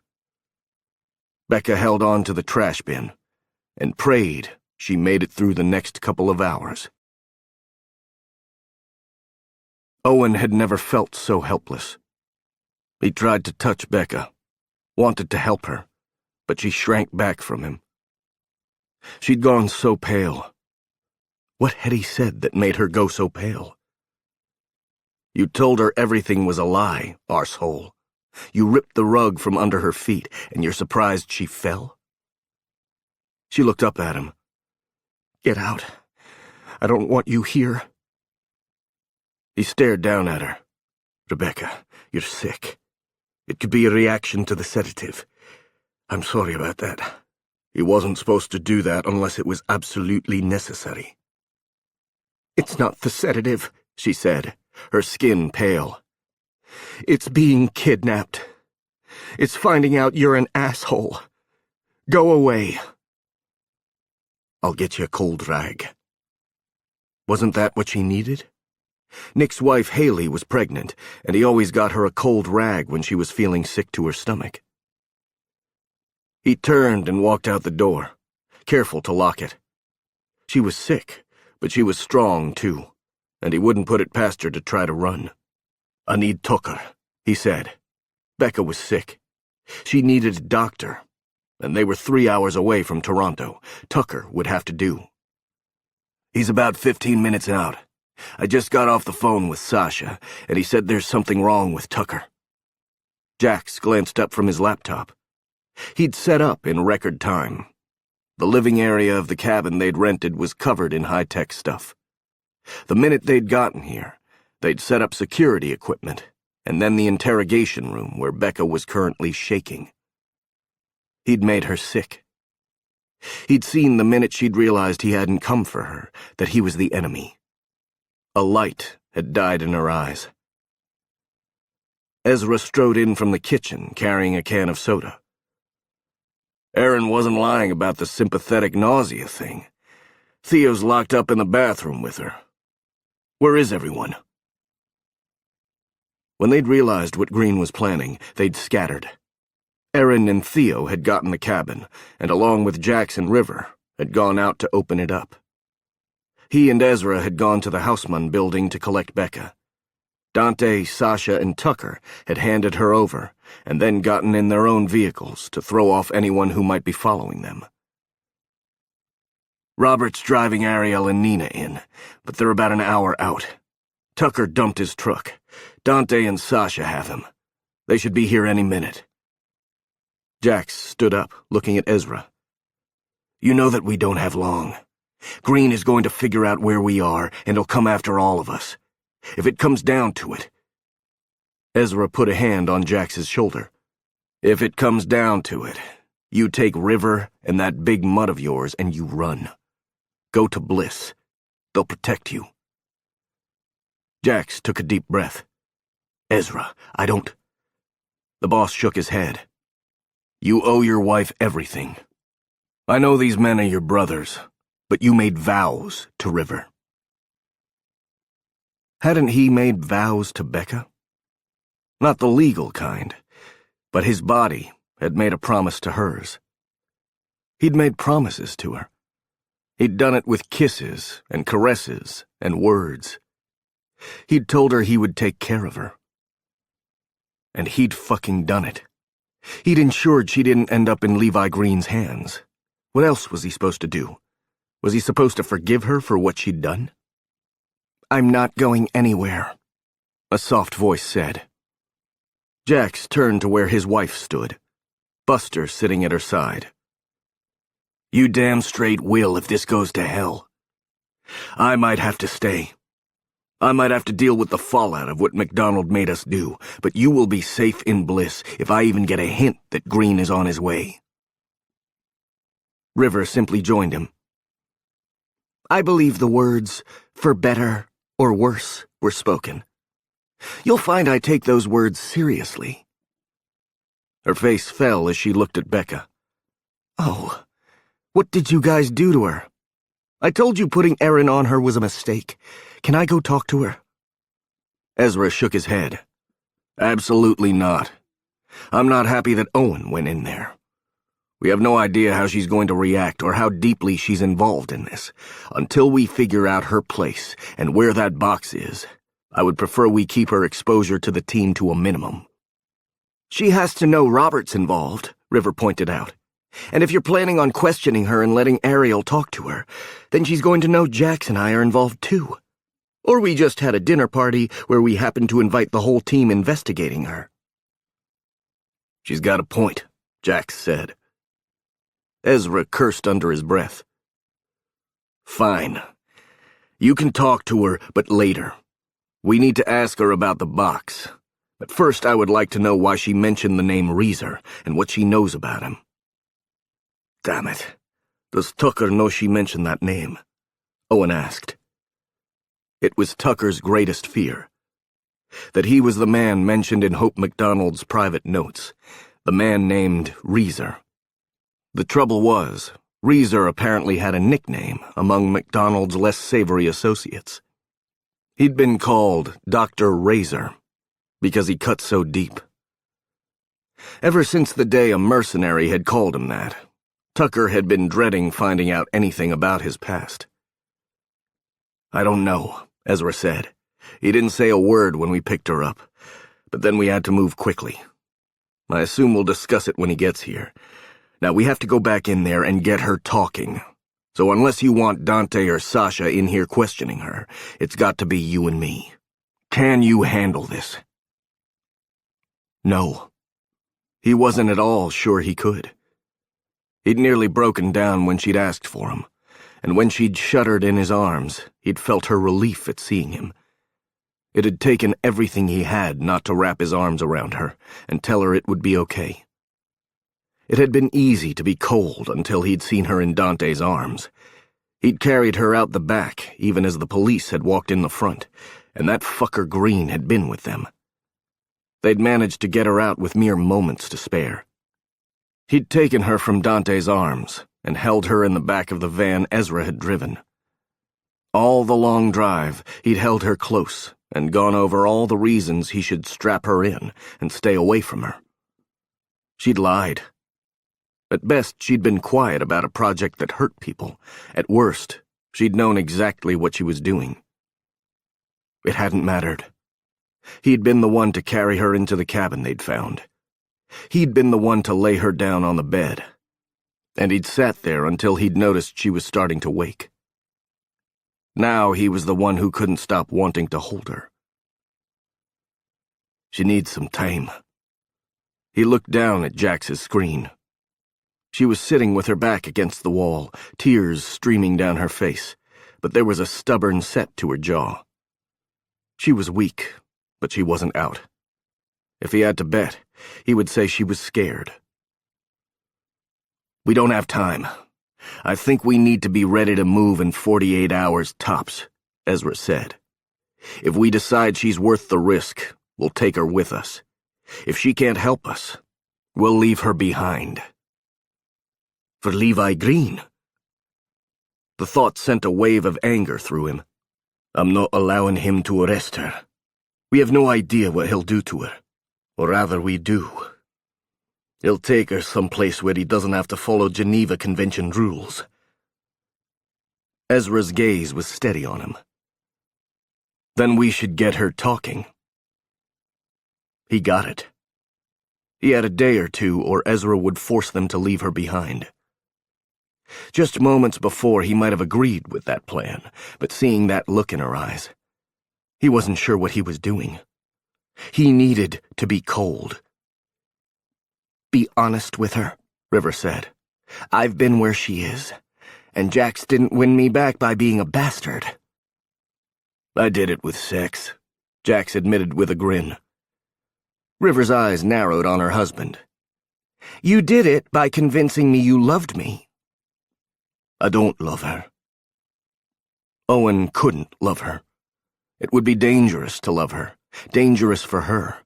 Damn dangerous for him. He couldn't love the woman who'd had a hand in doing this to him and his brothers. She couldn't love a man who'd betrayed his team. River looked at him.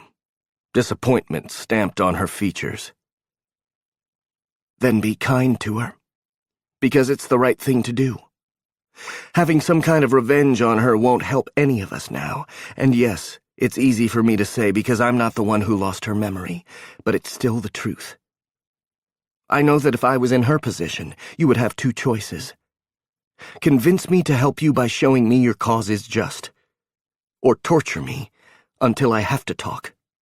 No one's bloody well touching her." The words came out before he could think about them. River and Jax shared a look. Yes, he'd just given away more than he'd wanted to. There was the sound of a car coming up the gravel drive, and it had Owen reaching for his pistol. Buster just sat there and thumped his tail. "It's fine," Jax said, looking down at the monitor. "It's the boys." Ezra unlocked the door, and Dante strode in, followed by Sasha and Tucker. "You will have to talk to him," Sasha said, shaking his head. "He's now absolutely certain he's a serial killer." Dante huffed. "So much drama. If you were a serial killer, then be happy that now you are not. Stop whining about it, or I might become the serial killer." Tucker's jaw was tight. "She knew me. She took one look at me and she ran. How could we have been wrong about that? She called me Reezer." "Hutch checked on the passports Hope might have used on each of you," Ezra said. "It's obvious we missed something. but we couldn't find any evidence that a doctor named Reeser ever set foot in Kronberg. That name isn't on any accounting or human resources documentation. As far as we can tell, Dr. Reeser never existed. Except I did, Tucker insisted. MacDonald erased me. She erased my memory, and then she got rid of my existence. It doesn't work like that, Ezra replied. She didn't have that kind of power. But she worked with people who did. Tucker was pacing the floor, his hands shaking slightly. She worked with the collective. They could do things. It's very difficult to completely erase a person, Ezra said quietly. You don't think we've pointed this out to him? Dante sank down to the couch. We spent hours on the road trying to explain this to him. But he's right about one thing. She was terrified of him. He had a few words to say to Dante. Maybe she should have been terrified of you. Did you even think before you sank that needle into her neck? You had no idea what kind of reaction she would have to that drug. If it bothered Dante at all, he didn't show it. He merely shrugged and sat back. I decided she would react more poorly to being taken into custody. He frowned suddenly, looking to Ezra. I had no choice. I had very little time to make a decision, and if you'd seen her, you would have done the same thing. She wasn't in her right mind. Sasha backed up his friend. I've seen people with that look in their eyes. She was ready to fight like a wildcat, and she wouldn't have listened to reason. Dante did the only thing he could. Don't do it again, Owen warned. Dante's eyes flashed. You're not in charge of me. He needed to make a few things clear to the man. I'm bloody well in charge of her, and you'll do well to remember it. Dante sent him his middle finger. Fuck you, Shaw. You shouldn't be here in the first place. I should have known you would take her side. She was there, Sasha argued, pointing toward the screen that showed Becca staring at the door, as though wondering when they would come back, what they would do to her. She was in that lab. No one who wasn't there would have said those things. She worked with MacDonald. Hell, she worked on Theo, and you're defending her. We don't know what she did there. It was perverse, but he couldn't call back the words. He was well aware that moments before he'd made those arguments himself, but that was before she'd cried in relief at the sight of him. We know that she ran away and never spoke of the experience, Sasha said. If she found out what was happening, and she didn't tell the world, she's just as guilty as MacDonald. We have no idea why she ran, if she ran. He shot back. He learns, River said. Those words seemed to stop everyone in the room. They all turned and looked to River. I'm the only one here not so involved in this that I can't see straight, River said, her arm going around her husband's waist. I understand that you heard a couple of sentences she said, and you found her guilty without even asking her the questions. Ask her why she walked away, and don't do it like you're the damn police. You're not. Tell her who you are. Explain to her why it's important that she tell you the truth.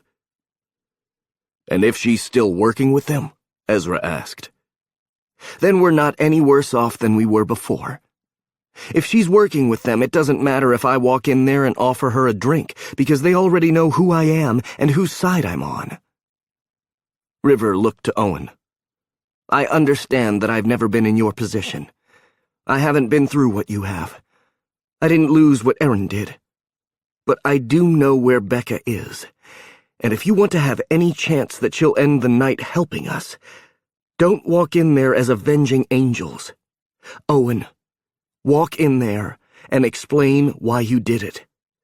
Tell her you didn't mean to hurt her, but you got in deep with her. Let Jax explain how he lost his family. Let Robert talk about how hard it is to have no idea who he is. Tell her your story. and then listen to hers. That's the only way we've got a shot at getting that box. She was terrified, Owen, Tucker said, his face grim. Have we considered the fact that it might not have been MacDonald and the drug who made her run? It might have been me. I need to know. I need to know if I'm some kind of monster. He turned to his friend, trying to let what River had said sink in. He'd gone about this all wrong. He'd heard a few words and declared her guilty without even asking what had happened and why. Tucker couldn't make the same mistake about himself. You are not a monster. How can you know that? The question sounded tortured coming out of Tucker's mouth. Because I know you. I can't begin to understand the forces that shaped you before you lost your memory. I can't say who you were then, but I know the man you are now. I know the man who those forces didn't touch. This is who you are without the influence of anything else. That's not right. This is who you chose to be despite the pain she put you through. When you had your mind erased, when you were tortured and forced to do another's will, this is the man you chose to be. Kind, helpful, hopeful, in a way I try to understand so I can find it for myself. Tucker, we need to figure out who you used to be, but only because it could help us move forward, in clearing your names. Not so you can pay for some crime you committed for reasons you'll never remember. This is who you are. That person, Dr. Reeser, he's dead, and he's not coming back. You're Tucker. You're who you are right now, and that's a man I'll fight beside. That's a man I'll let watch my back. That's a man I'm proud to call my brother. Tucker looked up, and there was such determination in his eyes. Back at you, brother. Now listen to River, and maybe we can save this thing.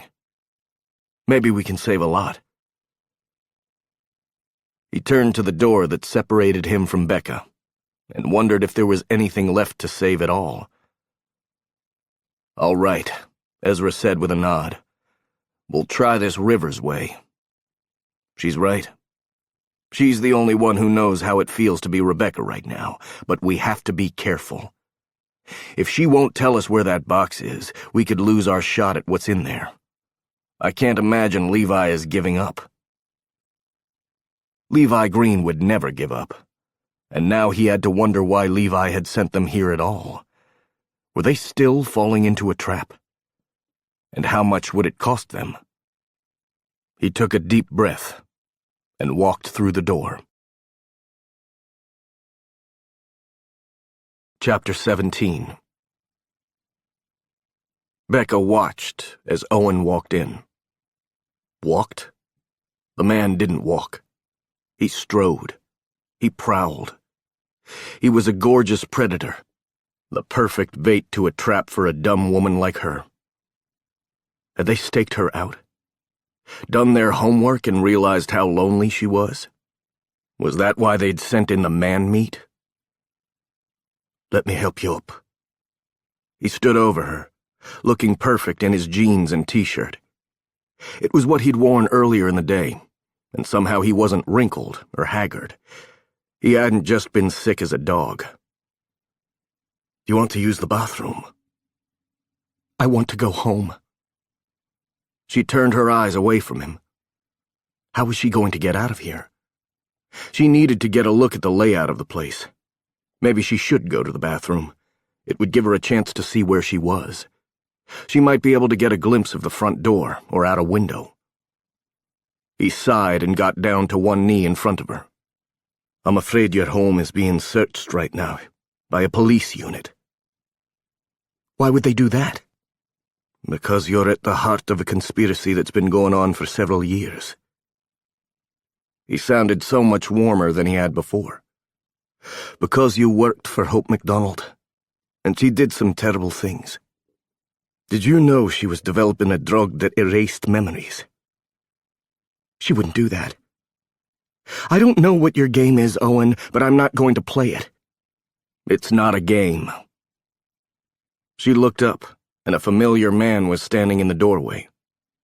Jax's boss. Jax must be in on it too. How many of them were there? And did they all have to be so gorgeous? You'll excuse me if I don't believe you. I would like a lawyer or to be let go. She struggled to her feet, because she wasn't about to let Owen help her. At least she didn't have anything left to throw up. I can't do that, the man who'd called himself Ezra Fane said. I'm sorry about how we started. You have to understand that everyone on my team was deeply affected by Dr. MacDonald's work. Damn it. She wasn't sure she could make it farther than the table. With shaking hands, she started to pull the chair out. Owen was right there, doing it for her. She didn't look at him as she sat down. Fane slid a green can her way. It sounded way better than the tea had, and if they'd poisoned it, well, it wasn't like they hadn't already drugged her. She started to pull the tab. Let me help you, Owen offered. If you touch this, I'll throw it on you, she promised. He backed off, but didn't go far. Becca, I started this off all wrong. I was angry you lied to me. She wasn't buying his new warmth. It's Dr. Walsh. And do you understand the meaning of the word hypocrite? I would really like to understand how I lied to you.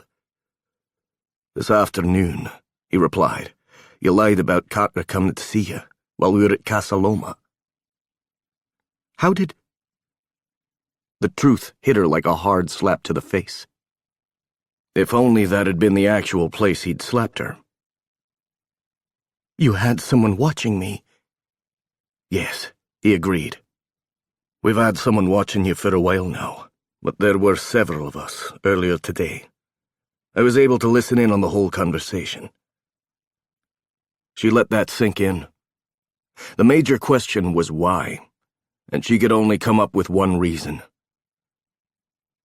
I want to know if he's here. She didn't want to know anything about Stephen Reeser, but it appeared she wouldn't have a choice. What she didn't understand was why he would want her here. She'd done what he'd asked her to do. She'd run, and she hadn't looked back. She'd left him alone with his precious mentor. But now she had to wonder exactly what he'd done to her back then. Time dilation. MacDonald had mentioned it while they'd had lunch one day shortly after she'd joined the team. Think of the implications, Rebecca. If we could trick the brain, we could effectively become immortal. Forever young. Imagine all that time to do our work. It was science fiction. It wasn't real, but it explained so much. What was the old saying? Something about eliminating the impossible, and whatever was left had to be the truth. It was impossible. Except very little was impossible when it came to the brain. Are you talking about the man you knew as Stephen Reeser? Fane took a seat in front of her. I have some questions about him. Was he on Dr. MacDonald's team at Kronberg Pharmaceutical? She forced herself to take a drink. She couldn't panic the way she had this afternoon. If she'd been logical, she might have avoided this trap. He was at Haussmann this afternoon. Are you telling me he doesn't work with you? Owen took the other seat, though he sat down with obvious reluctance. No. A man named Tucker works with us. He might look like Reeser, but he's not the same man. A laugh huffed from her throat. Even to her own ears, it was tinged with the edge of hysteria. Reeser has a twin? I think that's my nightmare. Hell, maybe there could be 3 of that psychotic son of a bitch. Owen winced. No one's going to hurt you here. Anger threatened to overtake fear, and that felt good to her. No one's going to hurt me? What the hell do you think you did, Owen? You think I'm not hurt? You think I'm having a blast figuring out that the man I've been sleeping with is some kind of criminal? I assume you're a criminal since you kidnapped me. What I don't understand is what you want from me. Is it money? Since apparently I've got an extra $1 million lying around? I believe someone set you up. I know you didn't steal that money. A man named Levi Green is using that stolen money as leverage to get what we all want. Owen explained. Hope McDonald's research. Fuck you. I'm not giving you any research. If that's what this was about, they'd come to the wrong place. They could kill her. Probably would. But she wasn't giving in to them. Sweetheart, the police are after you for more than the money. He opened that ever-handy file folder and slid a picture her way. It took her a moment to realize it was of her. She was standing in front of the portrait of the Duchess of Cornwall. The lady she'd talked to was standing there too. This woman is a Chinese spy. She's also the mistress of the head of the Houseman Foundation. I assume she's sleeping with him to get information. There's a lot of that going around these days. But her brain was working. Something had been happening all around her, and she hadn't seen it until it had been shoved in her face. She still didn't understand it. If the Chinese had targeted Jean-Claude Houseman, there was only one thing they could be after. Research. Or intelligence on the doctors who worked there. There was a reason they locked down the private labs. A lot of delicate research occurred there, things the doctors wouldn't want out in the world because it could potentially be twisted. She slipped something into your bag, Owen explained, as though he hadn't slid the knife in. It was a thumb drive. I don't have a thumb drive in my bag. She could remember how the other woman had bumped into her, had insisted on helping put everything back in her bag. It would have been easy to slip something small inside. Had she been set up? I assure you that you do, and the police have likely already found it, Fane said. They'll use it to prove that you're working with the Chinese. That's insane. She was cold. Why was it so cold? Owen got up and walked out, the door slamming behind him. It's not. Though I'll admit that I don't understand the way Green's mind works, Fane admitted. But I can explain part of this to you. Years ago, Dr. Hope MacDonald started working on a project called Tabula Rasa. I know that. She wanted to get to the heart of the matter. Though she never called the project that in public. She used much more technical terms. Her project was specifically about helping people with profound retrograde amnesia. I was brought in because my own work deals with the same parts of the brain. Those memories aren't lost. They're stored in the brain, but the connection has been cut for some reason. We were studying ways to reconnect, to rewire the brain so the patient has access to the memories again. It's obviously more complex than that, but there it is in a nutshell. The door opened again, and Owen returned with a blanket in his hand. You're shaking. You can let me wrap this around you, or let me hold you until you're warm again. Tucker is firing up the furnace, and River is making coffee. Well, of course she's here. All her new friends were assholes, but she wasn't so stubborn she didn't take the blanket from his hands. She didn't trust that he wouldn't do exactly what he said he would, and she couldn't stand the thought of being wrapped in his arms. I want to ask you flat out if you knew anything about MacDonald kidnapping men, wiping their memories, and forcing them to work for her. I need to ask you about her, for the lack of a better word, super soldier program. Her goal was to build small military units whose soldiers would only be loyal to their employers, Fane said. Although employers is the wrong word. Owners is a better word. Imagine it. Men who could keep their muscle memory so they would know how to fight, but they would have no ties, no memories of anything but their lives in the unit. And if they got troublesome, she could wipe their minds again and start over. That's ridiculous. Except Fane didn't look like he was joking.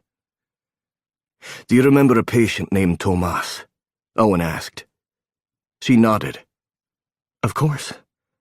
He had profound retrograde amnesia. He didn't remember anything before his accident. Dr. MacDonald took him on as a patient. I actually thought I could help him. I worked with him for a couple of weeks, and we made progress. He remembered he'd been in the Navy, and that he had a brother. I read the report on the accident that occurred. It was traumatic. He was shot in the line of duty and barely survived.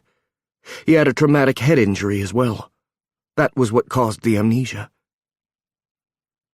He has 3 brothers, and his name is Theo Taggart. He wasn't in the military at the time of his injury, though he was shot in the line of duty, Fane explained. He was on a mission to prove that Senator Hank MacDonald was selling out U.S. troop intelligence for cash. Hope MacDonald saved his life, but put him into a program. Theo proved to be her problem child. She brought you in not to heal him, but to try and understand why he wasn't responding to the drug the way the others did. The way Robert and Jax did. This was utterly ridiculous. I don't understand why you're doing this. The way Owen did, Ezra said solemnly. She felt her stomach drop. Owen? She looked to him, but he was staring at the table in front of him. He never talked about his past. He'd avoided it studiously. He talked about work, but never his family beyond the fact that he had a mom and a sister and they'd died. She forced herself to take a deep breath. She couldn't be emotional about this. What proof do you have? There was a knock, and the door came open, and Erin walked in carrying a binder. The redhead glared her way. I hope you're happy. That was terrible. I hate sympathy vomiting. Honestly, I don't like sympathy anything. Here's the full report. Alex gave us the go to show her. It's everything from Dubai to today. It was a big binder. Thank you, Ezra Fane said, before turning back to Becca. As I told you before, my name is Ezra Fane, and I used to work for the Central Intelligence Agency. What you're about to read is everything a group called McKay, Taggart, and Knight has on the MacDonalds, specifically Hope MacDonald and Project Tabula Rasa. All of which you could have made up. A blond man walked in, propping the door open. She'd only worked with him for a few brief weeks, but he was impossible to forget. Big and broad and gorgeous, Tomas looked to Ezra. I think I have someone who can explain this better than that report. Reports are boring. Hello, Dr. Walsh. I hear that we've met before. I'm sorry I don't remember you at all. I've got a lot of my past back, but those months with MacDonald are pretty muddy. I hope they stay that way, Erin muttered. He was in on this too? He hadn't been faking. She'd worked with too many patients to not know when a patient was faking. Her head was spinning, and not from the drugs she'd been given. I saw your records. You had a traumatic brain injury. He didn't even hit his head when he got shot, Erin said. I should know. I was there. I watched him die. No brain injuries, just a big old hole in his heart. Erin's stare pinned her. She fixed it, and he's alive today. It's the only reason I don't regret shooting her quickly. She looked to the redhead. Dr. MacDonald died in an accident. I shot her. I killed her in a lab in France where she was holding Jax, Dante, Sasha, and Tucker. And Owen, though he'll have to tell you that story, Erin said. Did you ever run the brain scans on me, yourself? The man she'd known as Tomas asked. Or did you simply accept what MacDonald gave you? She was your doctor. This couldn't be real. Of course she ran your scans, or had someone do them. Most doctors don't run scans. We have techs who do that. We read them, Would you like to run mine? I'm sure we can figure out a way to do it, Theo offered. You'll find I've never had a traumatic brain injury. But I still have issues because the drugs she gave me caused disconnections in my limbic system. Or so I've been told by a friend of mine. Did you ever meet MacDonald's sister? Faith? Yes, she's a lovely woman. She'd met the doctor while she'd worked with her sister that summer, and once since. It had been at a fundraiser.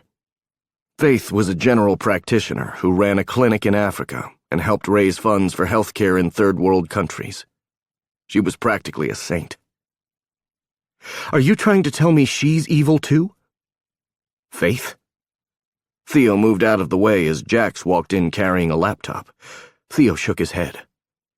Faith is one of the sweetest human beings I've ever met, and she's one of the reasons I'm alive today. She believed us when we told her what her sister was doing. She helped us. Jax set the laptop down and fiddled with the keys. You there, sis? I'm afraid I'm bouncing this off a couple of satellites. The connection isn't the best.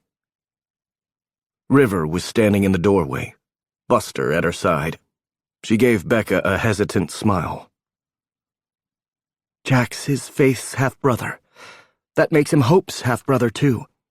But we don't talk about that much. It's why Hope erased his memory. Turns out his dad didn't want to claim him. Love children don't play well in elections, Jax admitted, and then a big smile came over his face. There you are. Hey. A voice came over the computer. Hi. It's so good to see you, and to know you're not in police custody somewhere. Not yet, sister. And if we can get some help, maybe never. You know what to do? Jax asked. Tell the truth and shame the devil. Or rather, shame my sister, she replied as Jax turned the monitor to face Becca. Hello, Dr. Walsh. It's good to see you again. That was really Faith. What was her part in this? I can't say I'm happy to see you're involved in this. I wasn't happy to find out what my sister was doing.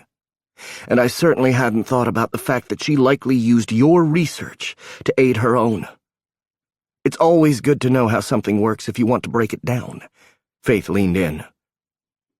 I'm going to tell you the truth about my sister, and what she did to these men, and how she used you to do it. If you want to walk away at the end, if you don't believe me, then I'm going to ask Ezra to drive you back to your place. No, Owen said, finally looking at her. She ignored him. Faith looked so serious. Tell me. Faith began her tale. 30 minutes later, she couldn't breathe. She stared down at the reports in front of her. Sometime in the middle of Faith's recitation of her sister's crimes, Becca had reached out and grabbed the binder Theo had brought in. It played like a handout accompanying the most horrifying lecture she'd ever attended. Hope MacDonald had used her. The other doctor had used her work to rip apart people's memories. And then she'd had work all of her own. Terrifying work. You've studied the time dilation drug? It had been a part of MacDonald's therapy, tricking her boys into thinking they'd been with her far longer than they had. When she thought about it objectively, it was an interesting theory. Erase memories. Replace those memories with pain. Let the subject know that as long as they obeyed, there would be no pain. Let them think this is how it is and always was. Surround them by others so it feels normal. Isolate them. Become their only source of anything. It was a psycho's guide to building an army. No, Faith admitted. One of the things the team is looking for is the formulary of the drug. We know it's out there, and if it falls into the wrong hands, it could go poorly.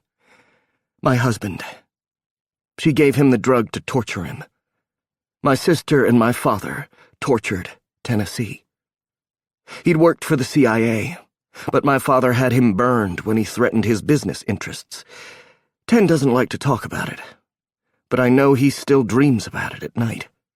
I have to wake him up and convince him that he's here and not in that place. That place. The one she'd been sent to. The one she'd thought was all a horrible dream. If she'd had anything in her stomach, she would have been sick again. I need to breathe. She stood up. Owen was right by her side. I'll take you outside. She didn't fight with him. She simply followed him because if she sat there for 1 minute more, she was going to explode. Everything she'd worked for, everything she'd needed. She turned the corner, and there he was. Stephen Reeser sat at a table with 2 other men.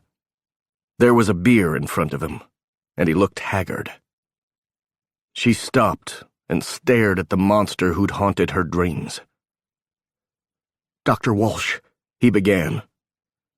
She wiped your mind, didn't she? I don't know. 3 simple words, but there was a world of pain in them. I only know that if I hurt you... She couldn't right now. She couldn't do this with him. Her heart started to race, and her hands were shaking. Owen picked her up. He hauled her up into his arms and carried her through the cabin. He managed to get the door open, and she was outside. Cool air hit her, and it didn't matter that he'd lied to her. It didn't matter that he'd used her. All that mattered was that years of her life, her research, her soul, had been warped and used to hurt others, used to hurt him. A sob tore through her, making her body shake, and if Owen hadn't been holding her so tight, she would have fallen from his arms to the porch. He didn't let go. He kept walking, leaving the slight glow from the porch for the moonlight. She sobbed against his chest. She'd been stupid. So fucking stupid. She should have seen what was happening, but she'd been flattered, and then frightened. She'd run like a coward, and she hadn't looked back. Because of her weakness, a whole group of men had been confined to hell, and she'd had a hand in putting them there. Keep going, love. You don't have to stop, but I'm going to sit us down here. He sat, and she looked around. They were in a gazebo-like structure. He sat them down on a bench, and she could see silvery moonlight reflected on water. She had no idea where they were, but then that wasn't a surprise. He could tell her where they were, and it wouldn't mean a thing, because she hadn't left the lab in years. Since that day when she'd fled Kronberg, she'd buried herself. Had she done it because deep down she'd known what had really happened? That was almost easier to deal with than the idea that she'd merely been a coward. What would her mother think of her? Owen's arms tightened around her, as though he feared if he let go even for a second, that she would disappear. Forgive me. Please, forgive me. For lying to her? She shuddered and forced herself to sit up. You thought I was responsible for what happened to you. She wanted to stop talking. If they didn't talk, she might be able to stay in his arms. If they didn't talk, she might be able to pretend. You didn't know. His words were hoarse. I always knew you didn't know. Forgive me for doubting you, Becca. When I heard you'd treated Theo, it triggered something in me. But I can easily see how she manipulated you. You're not the villain in this. But she was. I knew something was happening. I thought it was Stephen. If I'd said anything at all, maybe she gets caught.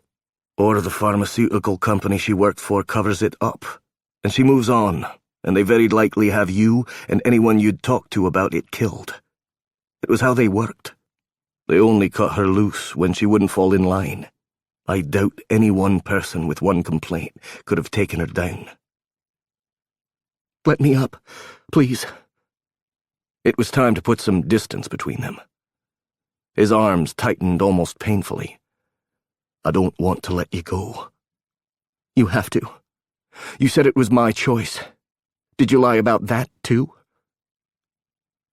His arms dropped and she stood, the wood of the gazebo creaking under her feet. Weariness invaded her limbs, and when she looked back at him, his head was in his hands. His eyes gleamed in the moonlight, and she could have sworn there was a sheen of tears there. Forgive me. I didn't go into this with the thought to hurt you. It wasn't supposed to be this way. It doesn't matter now. She wasn't even sure what to do. Her life was in ruins. There was apparently a warrant out for her arrest. Everything she'd ever worked for was gone, and all because she'd taken a job so she could spend time in Europe. All because she'd been arrogant. Of course it does. She stared out at the water. It was dark, and she had no idea how deep it went. It looked peaceful on the surface. What horrors did it hide? The scars on your body. You didn't get them the way you said you did you? He was quiet for a moment, the silence emphasizing the distance between them. I had a bad reaction to the drug. I don't know if it was the one that wiped my mind. I think she used the other one on me too. I don't know. I get flashes of things now, and I don't know if they're real or not. I hope some of them aren't. I hope they're dreams. From what I can tell, I wasn't there for long. A little more than a day. If she gave you the time dilation drug, I assure you she could have made a few hours seem like years. If she then wiped your memory, well, you might not remember it. Not the way you're used to remembering things. It would be like something rippling under the water. You wouldn't know why you were afraid. You would likely convince yourself there's nothing to be afraid of, but it would be there. Always. Like it was for her. It was always there, simmering underneath her shiny surface, and now it was out in the open, crawling up from the muck like some monster inching toward her. Why does this green person want me? Why go to all this trouble to set me up? She heard him moving behind her. I think he wants to put you in a position where you'll work for him. Becca, there are things you should know about me. I can't do anything personal with you right now. If she did, she would break down again. She could understand why they'd investigated her. She could even forgive them for surrounding her. When researching a disease, one had to isolate the cause. They'd thought she might have been a cause. But they hadn't had to send Owen to her bed. They hadn't needed to trick her like that. From what she could tell, they'd placed someone in every aspect of her life. While she'd been listening to Faith, Robert had shown up along with Ezra's wife, Ariel, who probably wasn't Ezra's wife, since Robert seemed to have a hand on her the whole time. Even the lady who'd recently started making her morning lattes was in on it. They hadn't needed to send her a lover who didn't love her. All right, but understand I'm not letting it go. You're only delaying the inevitable. He sighed and moved in beside her.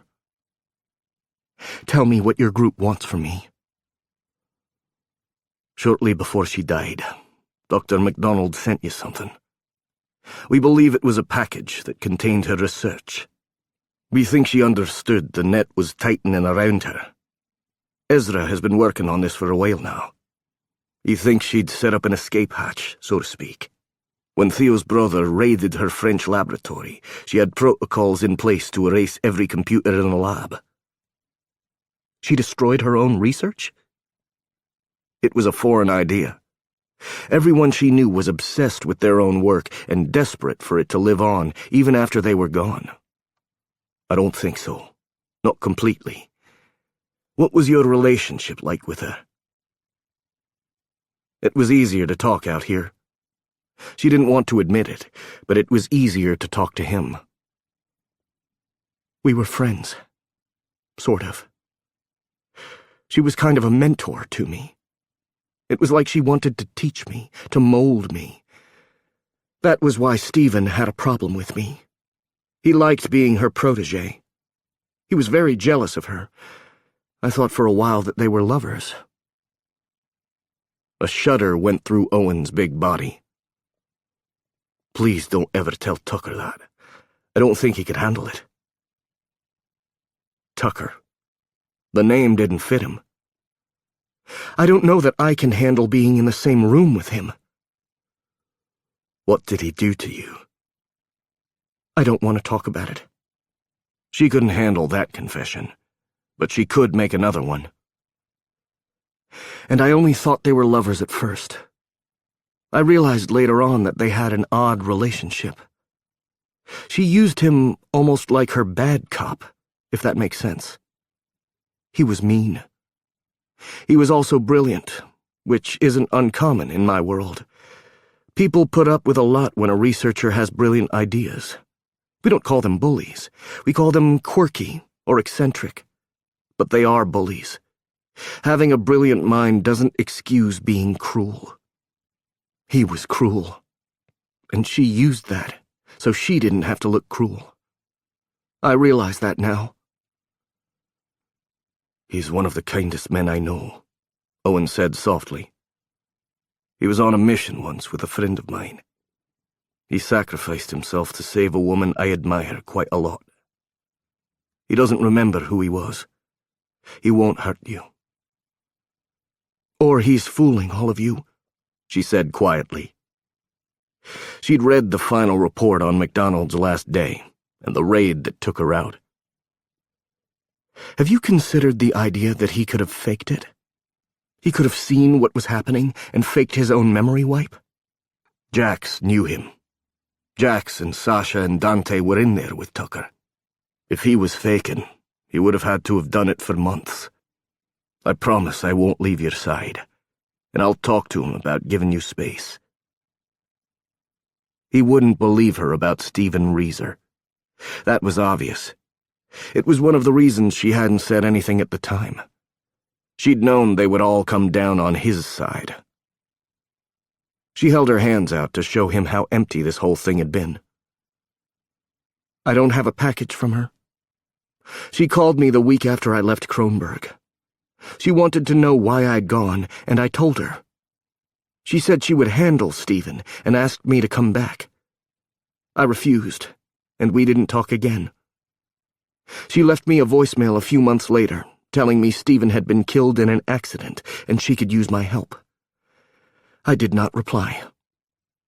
I didn't hear a thing about her after that until she died. There wasn't even any gossip about her. And that told her a lot. There were powerful forces surrounding this whole mess if no one talked about it. Even in the research world, there were sections that thrived on gossip. Yet almost no one talked about Hope MacDonald after she died. It should have made her curious. It had been far too easy to ignore all the clues, and now she would pay the price with her career. She'd already paid the price with her heart. She'd loved Owen. She'd fallen in love with him, and she'd been nothing but a job to him, and a failed one at that because she didn't have the mysterious package they wanted. She didn't send me anything, Owen. Or at least I never got it, she said, every word dull. Maybe these people you say are after me have it. No, there's no reason for Green to have sent us out here if he had the information he needed. Why would he send you out here at all? Why not come after me himself? He seems to have had a plan in place for a long time. That money started going missing almost a year ago. Didn't that CIA guy say they didn't know about me then? Ezra is ex-CIA, Owen explained. He was forced out over philosophical differences. She could read between those lines. His bosses wanted him to find the drugs so they could use them. One shoulder shrugged. I think every intelligence agency in the world would like to get their hands on her work. I won't say they would all misuse it. I'm sure some of them merely want to know how it worked, and how to keep it out of the hands of the rest of the world. But someone would use it. It would be far too tempting, she agreed. Even the best of intentions can get pushed aside out of sheer curiosity. I'm not saying I would ever do what she did, but I'm curious. I'd love to see that drug and how it works. She would love to know what it had done to her. She shook it off. I would give you the package if I had it. I trust Faith. She said you guys work with Stephanie Gibson, too. I've never met her, but she's got an excellent reputation. I would feel good handing it over to them, but I don't have it. And that meant she didn't have any leverage with these people.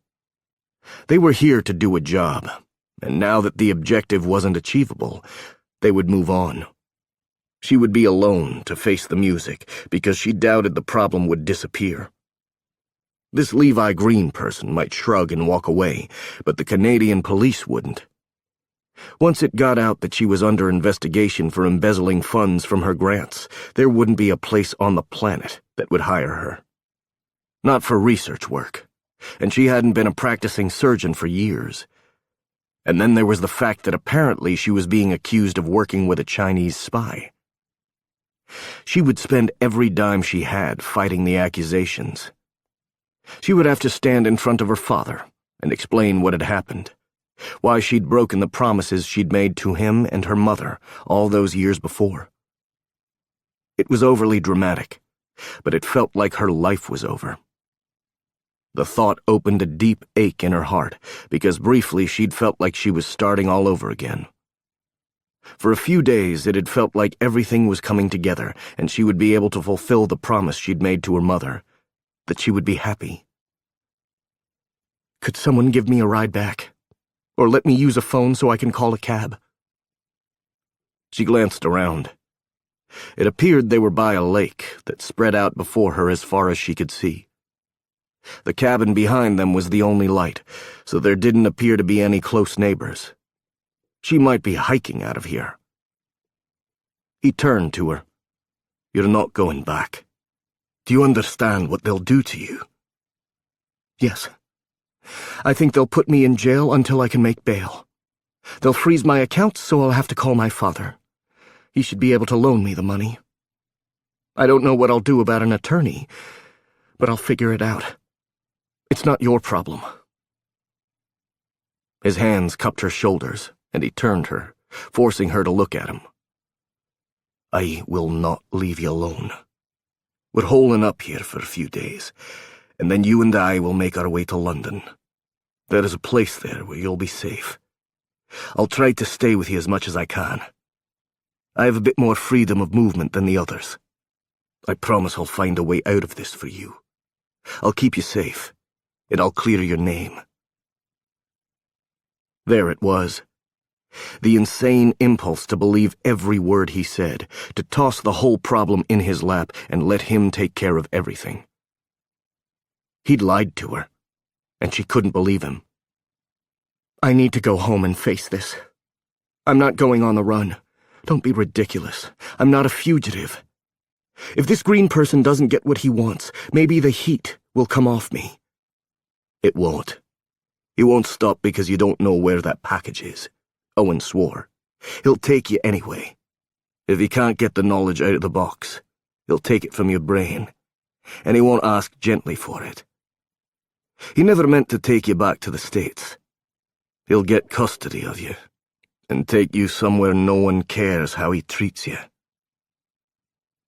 I don't know how she did it, but you could figure it out. I think he's got enough pieces of the puzzle he figures if he gets a brilliant mind like yours on a problem, you could solve it. You could recreate the drug from the clues he has. Hell, for all I know, he's got some of it, and he wants you to reverse engineer it. I don't know. I only know that he wants you, and I'm not going to let him have you. I'll die first. There was such emotion in his voice that she had to step away. He didn't mean it. It only meant that he had something else he wanted from her. She had to hold on to the cold man who'd walked into that interrogation room earlier this evening. That had been the real Owen Shaw. He'd strode in with no warning because he'd wanted her to be shocked. He'd likely enjoyed it. He probably deserved it, since he'd lost his memory because of her. Becca. He turned to her and seemed to force his hands back to his sides. She shook her head, backing away. I won't fight you, but don't talk like that again.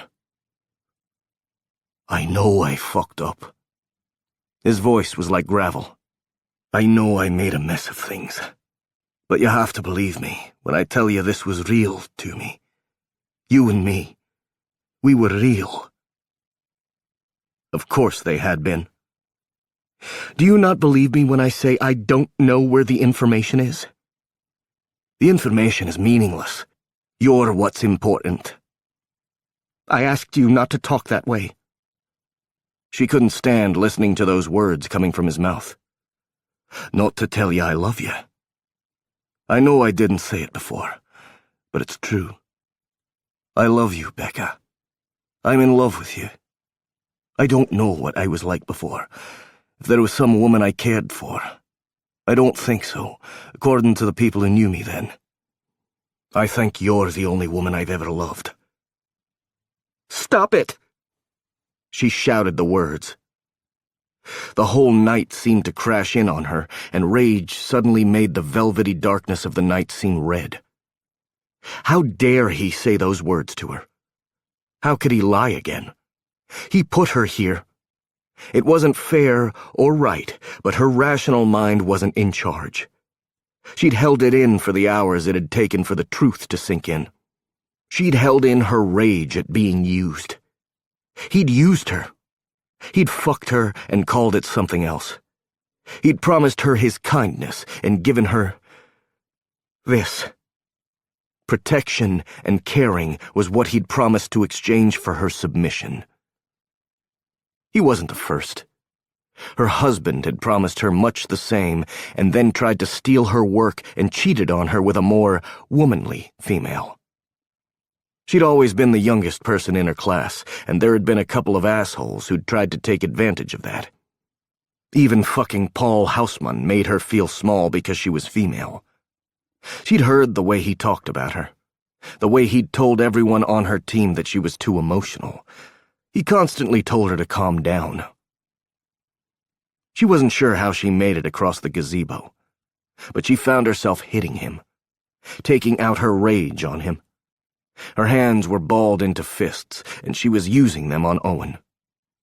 She struck his chest again and again, hearing the way her flesh thudded against his. It wasn't right, but she couldn't seem to stop herself. It was too much. She'd lost. She'd lost her mother, and her childhood, and her husband, and her self-worth. God, it had taken her years to get that back. Now she'd lost her career. Decades of work were down the drain. And she'd lost him. She'd lost Owen. She'd lost the future she'd thought they could have together. She'd lost the peace he'd promised her. He wasn't fighting back. He took everything she had to give him, without a single protestation. He stood there and let her use him like a punching bag. God, she wasn't this person. She wasn't the kind of person who hit people when it wasn't in defense of herself or others. She wasn't violent. Her whole life had been about helping people, and all she would be known for was her part in violating the rights of her fellow men, in torturing them, and stealing the most precious thing a human being could have. A memory. A moan was heard, the low sound of an animal in pain. It was her. Becca started to fall to the floor, her strength gone in that attack. She braced herself, but didn't even come close to hitting the hard wood. Owen lifted her up, and his arms were around her, holding her tight. I can't let you go. I won't let anything hurt you, but I can't let you go. There was a fine tinge of panic to his voice. You can hate me, but I can't let you go. She shuddered in his arms, coming down from the adrenaline high of her rage. She was left with nothing but an aching sorrow. Her arms finally went around him, and they stood like that for what felt like hours, clinging to what briefly had seemed like a bright future. Chapter 18. Owen sat up in the god-awful, uncomfortable chair he'd been trying and failing to sleep in the moment he heard Becca cry out. He was on his feet in a heartbeat, staring down at her. You're still here. She groaned and sat up, pushing the covers away, and then pulling them right back up because it was chilly. It was downright cold, and he didn't have a blanket to huddle under. He didn't have her to cuddle with. I told you I wouldn't leave you. Are you all right? Was it a nightmare? He knew he sounded like a mother hen, but he couldn't help it. Ever since that moment when she'd broken down utterly and he'd carried her out of the cabin, he'd known he'd likely ruined every single chance he had with her. And he'd also known he wanted that chance. All those chances. He'd known in that moment that he loved her with his whole broken and busted-up heart. And he'd ached when she'd attacked him. Not because of her fists or her righteous anger. He understood that. He'd been oddly satisfied that she'd taken it out on him. He wanted her. All of her. Her love, her body, her soul, her joy, her sorrow, and her rage. He'd stood there, willing all that anger to transfer from her to him. He would have told her he would take it all if it brought her a single moment of peace. I didn't have a nightmare. She rubbed her eyes and yawned. I just woke up for a moment, and I couldn't remember where I was. I'm thirsty. I'll get you some water. A long sigh split the air. I'm hungry, too. I didn't eat lunch, and then, well, I'm hungry.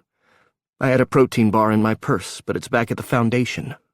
Robert and Ari hit the supermarket in town on their way in. Come on, I'll make you a sandwich. He held out a hand. She wouldn't need to get dressed. Other than her taking off her shoes, she'd kept everything on, even the purple cardigan she'd been wearing. He'd tried to talk her into slipping into one of his t-shirts.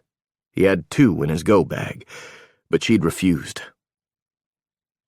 After that blissful moment in the gazebo when she'd clung to him like she wouldn't let go, she hadn't touched him again. He'd had to be satisfied with the fact that she hadn't argued about him staying in the room with her. It had likely been shock, but she'd simply taken off her shoes, got under the covers, and fallen into an exhausted sleep. All right. He was shocked when she put her hand in his and allowed him to help her up. She dropped his hand the minute she was on her feet, but she'd touched him. It had to be enough for now. I can get it myself, she said. I'm not going to run or anything. It's not like I have any place to run to. I'm going with you, he returned, following her out the door. You'll do what you want to do anyway, she muttered as she turned down the hall.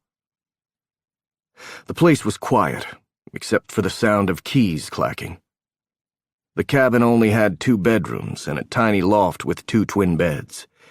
He and Becca had taken one, and Theo and Erin the other. River and Jax had bedded down in the back of the van, while the loft held Sasha, Dante, and Tucker.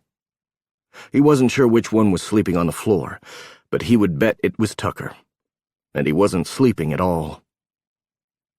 The living room was quiet, only the crackling sound of a fire in the hearth making any noise at all. Nina was curled up on the love seat, while Ari and Robert had taken the couch. His friend seemed to be moving in the right direction this time. Robert was lying on his back, while Ari had draped herself over him, her head resting on his chest. They were cuddled together under a blanket and looked warm and happy. He was fairly certain he'd looked that way the previous night. He led her into the dining room where Ezra's face looked ghostly in the light from the computer screen. He glanced up. "Everything all right?" "She's hungry," Owen replied. "Everything's fine. How are the plans going?"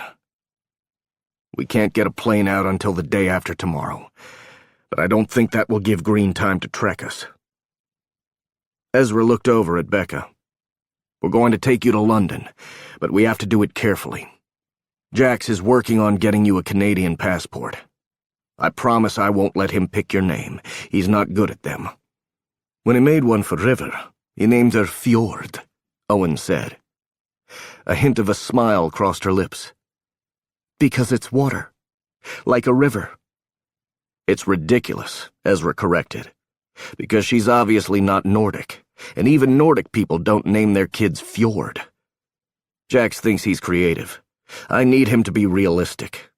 Amber, or Ashley, is normal. Fjord makes security look twice. So River is Amber, and you get to be Ashley. Regular Ashley. No two E's, or the P is silent." "They argue about spelling, too," Owen admitted. He'd found it amusing.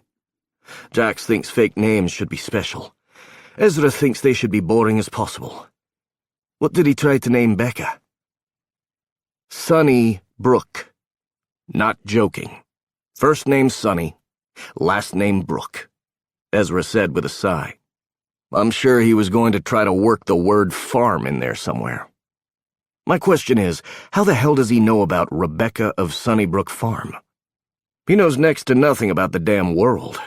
He can't tell me who the last president of the United States was, but he knows a kid's book. That's Kay's fault." He adored Kayla Summers. She'd worked at the London office before she'd married her Hollywood sweetheart. Kay had been the one to take all the lost boys under her wing when they'd first showed up at the garden. They'd been traumatized and unsure of what had happened to them, and she'd sort of played big sister to all of them. She would watch movies with us at night, trying to acclimate us to the culture. Unfortunately, she showed us The Shining, and then Sasha started sleeping with an axe. So then we had a whole week of kids' films. I still don't understand why they had to shoot that dog. Old Yeller was rabid, Ezra said with a shake of his head. Like a couple of you. Anyway, Becca is now Ashley Jones from Ottawa. We'll take a private jet to Mexico City. From there, we're going to split up. I'm sending Becca back to London with Ari and Nina.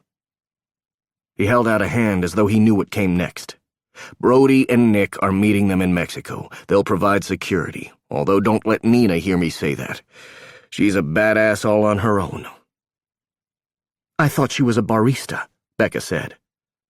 She makes a mean latte and can kill a man 15 different ways. She's a modern woman, Owen explained. But I would rather escort her. I'm not wanted by Interpol. I don't have a record like the others. I can go home. I don't think that's a good idea, but we'll talk about it later. I think you should feed her and get back to bed. Ezra nodded to Becca. You need to stay in the house. The police are looking for you. There hasn't been any media coverage yet, but the Haussmann Foundation has blocked your access to the building, and they spent the evening searching your lab and your apartment. "How do you know?" she asked. I know because I have sources. It was all Ezra would say. Becca thought about that for a moment. "Did you have cameras on me? Did you put them in my apartment?" Owen's gut churned, but he wasn't going to lie to her again. Yes. We had to know where you were at all times, since Tucker and Dante and Sasha came in and out. "I wouldn't have known who the janitors were," she admitted. "That's shitty of me, but it's true. I would have known the other guy. I'm going to the kitchen. I won't, sneak out the back or anything. You can stay here and plan the rest of my life. I guess I should be happy you don't turn me over to the police and be done with it." "We wouldn't do that." How did he make her believe? She simply turned and walked to the small galley kitchen at the back of the cabin. "It's okay," Ezra said quietly. "She can't get out without us knowing.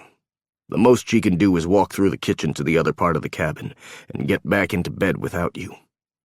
If she opens one of the outer doors or windows, the alarm will go off." So that's what Dante and Sasha had been doing while they'd been debriefing Rebecca. I'm sure she's thrilled that she's locked in. Well, it appears she's accepted that she's staying. I'm glad she understands about Green and what he'll do to her. Ezra sat back and rubbed his thumb between his brows, as though trying to stave off a headache. He used us to do his dirty work. If we'd gotten that package, he would have found a way to take it. Maybe even used the authorities. I'm a burned CIA agent, and most of the crew are known and wanted criminals. He can fuck with us, and no one will give a damn. Then why change up the game? Why not let us get it? And it came to him. He found out someone was setting her up, and he's using it. He walked into a situation that was already going on, and used it to his advantage. Someone was setting up Becca for a big fall. Do you think Green is working with MSS? He wouldn't put it past the bastard to work with Chinese intelligence if it furthered his own agenda. Or MSS was already in place, and he used that too, Ezra replied. The fucker was always good at finding an advantage. I think this all fell into his lap and he shifted strategies, so we're going to do the same thing. We can't find that data? All right. We'll take the brilliant neurologist, pair her with Walt, who can learn almost anything in rapid-fire time, and see what we come up with. While they're working, we'll keep searching for what we need. They would keep looking for a hint that anyone else had the drug, and if they did, they would try to put a stop to it. They would look for leverage, for a way to save his brothers and get them any kind of normal life. He would be away from her. He would have to work to get her back to her life, to a life that couldn't include him. Ezra looked up, his expression grim. Oh, and it's obvious you want her. Maybe I was wrong about sending you with the others. Talk to her. You don't have to be here. You don't have to go with us. If you want, you can stay in London and try to find some normalcy. But he was the only one of them without a global warrant out for his arrest. He was the only one who could show his face in certain places. She doesn't want me. I'm needed here. I've spent the entire time I can remember trying to figure out my place in all of this. But now I know I'm supposed to be with this team. I'm supposed to make sure this group of men can live a life, since I had a hand in taking their old one from them. Guilt will eat you up if you let it, Ezra said. All that stuff you said about Tucker. You know it applies to you too. You're not the same man. But he's still there, deep down. That selfish bastard still lives inside me. Do you know there was a part of me that was happy when we found out she can't go back? Ezra nodded, as if he understood completely. Because you want her in our world, and now none of us has a choice. I get that, but it's not like you manipulated things to get her here. Would you have done that? He wouldn't have taken her work from her. No, never. He's worked too hard to do that to her. Then you're merely adapting like the rest of us. Ezra sat back with a heavy sigh. Do you know what my first thought was when I realized my ex-wife was working this case? Was it something violent? Maybe. She likes a bite of pain, he said, the words almost too quiet to hear. I thought, thank God, it doesn't have to be over. How stupid is that? She was there to work against me. And deep down I was okay with that, because it meant I would see her again. I'm a stupid fucker. She cheated on me. He and Ezra had different definitions of that word. I thought you weren't married at the time. Ezra was quiet for a moment. Sometimes I feel like I've always been married to her. And yet I know there was a time before Solo. Kim. I call her Solo because it's far easier to deal with the operative than the woman underneath. I wish I could separate them sometimes. I think she still loves you, if that's any comfort.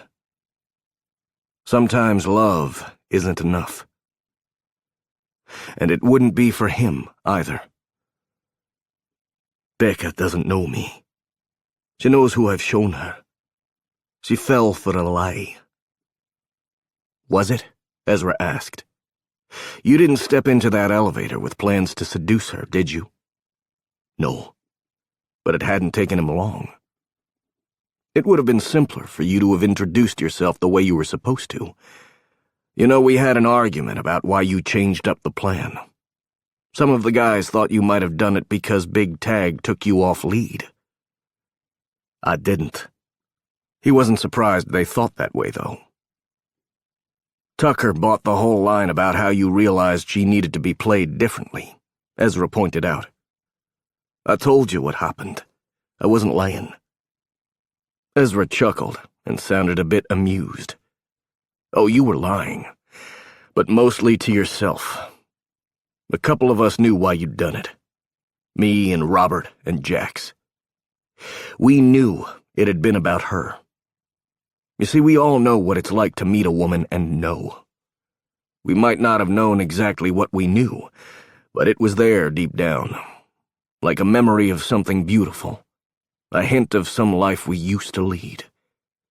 You saw her, and something clicked into place. And he hadn't been able to say the words he should have.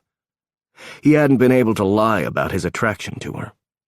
He hadn't been able to stop himself from kissing her. I love her, Ezra. Yeah, I got that. The boss gave him a sad sort of smile. It's okay. Stay with her. Stop punishing yourself. It's time to let that go. And how will she feel when she finds out who I was?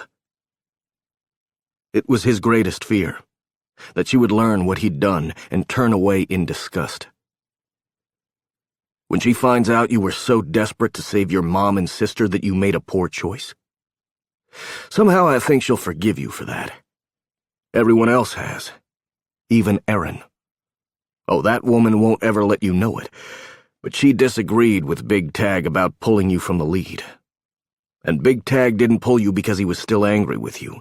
He pulled you because you stay in the shadows and show no ambition to move out of them. He pulled you because you let your guilt rule your life, and that means you're likely to do something stupid like sacrifice yourself at the earliest opportunity. He would argue, but the truth was Ezra was right. Big Tag was right. I owe them. I owe the Taggarts a lot. Jesus, I hate these things. Erin Taggart sighed and pulled out a chair at the table, slumping into it. Sorry, I can't sleep. The bed here sucks and Theo's mumbling in his sleep. Nothing scary. He's talking to Case about beer. I can't have a beer, so I don't want to listen to him talk about beer. Then I come out here, and you two are having a feels talk. Haven't I vomited enough for one day? He had no idea how to handle Erin. It was best to simply apologize. I'm sorry. I'm sorry I didn't murder you. Doesn't change anything, she shot back. Erin. Ezra managed to make her name an admonition. The redhead sighed and sat back. Owen, we've all done shit we're not proud of. You should have trusted your team, but you panicked. She had your family. I personally would have let my brothers or father rot, but apparently you loved your family. She shuddered. Fuck. I've been around Avery too long. My partner's wife is a freaking saint, and I'm going to take a play from her book. You know what you owe me, Shaw? You owe me a good life. You owe it to me to try to find some happiness and to make better choices this time around. I forgive you and shit. Now can someone make some hot chocolate or something? It's going to be a long night. I hate this job. She looked ready to move, but he had a few things to say. He shifted so he was standing in front of her. I'm sorry, Erin. I never said it to you. Not plain and direct. I'm sorry. I was selfish, and it could have cost you everything. I don't know what was going through my brain at the time. I can't remember them, but I must have loved them. I know you did. She sounded solemn for a moment. And I think you love her. So don't fuck it up. I already did, he replied. Even if she can forgive my past, she won't ever forgive me for lying to her. She won't forgive the way we met. I've seen couples survive worse, Erin replied, before pointing to Ezra. Not that one, though. He's super stubborn and does not consider an actual divorce to be a break. He and Solo are so not going to end up like Ross and Rachel. Be smarter than they are. Do you have to be such an asshole? Ezra asked. Erin shrugged. I'm the chick who says what everyone's thinking. I was not thinking that at all, Ezra said, before turning back to Owen. If you want Rebecca, don't let up. I watched Theo's twin brother Case utterly ruin his relationship with Mia, and he could have accepted that. He could have laid down and accepted that it was over. He mostly whined and looked sad and shit. Erin's brows rose at the look Ezra gave her. Hey, who had to put up with that? This girl. I had just had a baby, and I swear Case cried more than TJ. Somehow I doubt that, Ezra replied. I got to see it from the Mia side. You know what got them back together. Case didn't give up, and he was honest with her, even when it was painful. He told her everything he was feeling. Or you could do what Theo did, and fuck her until she can't see straight. Sorry, I'm not good at the touchy-feely stuff. You should wake up Ari for that. She glanced back into the living room, and when she looked back, an infinitely sad expression crossed her face. Or don't wake her. Let her sleep. It sucks to be awake sometimes. Do what Ezra says. Talk to her. Tell her all your manly feelings. It does work for most chicks. I think it'll work for her. She already feels bad. You have to get through her guilt, or it will eat her alive. Is she asleep somewhere? Should we, find her? You're a terrible guard. Feel bad about that. Could he talk to Becca? He didn't talk to anyone. He barely talked to Ari, and she was his therapist. He wouldn't know until he tried. You know you need help, right? Ezra was asking Erin after he'd explained Becca was in the kitchen. No, I need a hot chocolate, Erin replied. I'll put a kettle on. It was the least he could do for her. And he could make one for Becca, if she liked. Perhaps they could start some kind of dialogue, if there was even a chance at getting back to where they'd been. He'd failed her. When she'd needed him to take control, he'd used that control against her. He'd listened to his own anger and guilt, and not to his instincts about her. He walked into the kitchen and stopped, because Becca wasn't alone. We wouldn't do that, Owen said. Becca didn't know what to believe. When she'd woken up only a few moments before, she'd found herself reaching out for him. It had been terrible when she'd remembered where she was and why Owen was sleeping in a too-small chair. Now, standing here just outside the kitchen, she was reminded of all she'd lost. Ashley Jones. She was going to have to change her name so the police couldn't find her. She would be stuck in some office in London, and who knew when she would see the light of day again. She'd thought briefly about running, but that would be stupid. How was her father going to feel? How embarrassed would her little sister be? She didn't say anything to Owen, simply turned and walked into the kitchen. A sense of relief washed over her when she realized he was still in the dining room talking to his boss. His boss, who happened to be ex-CIA.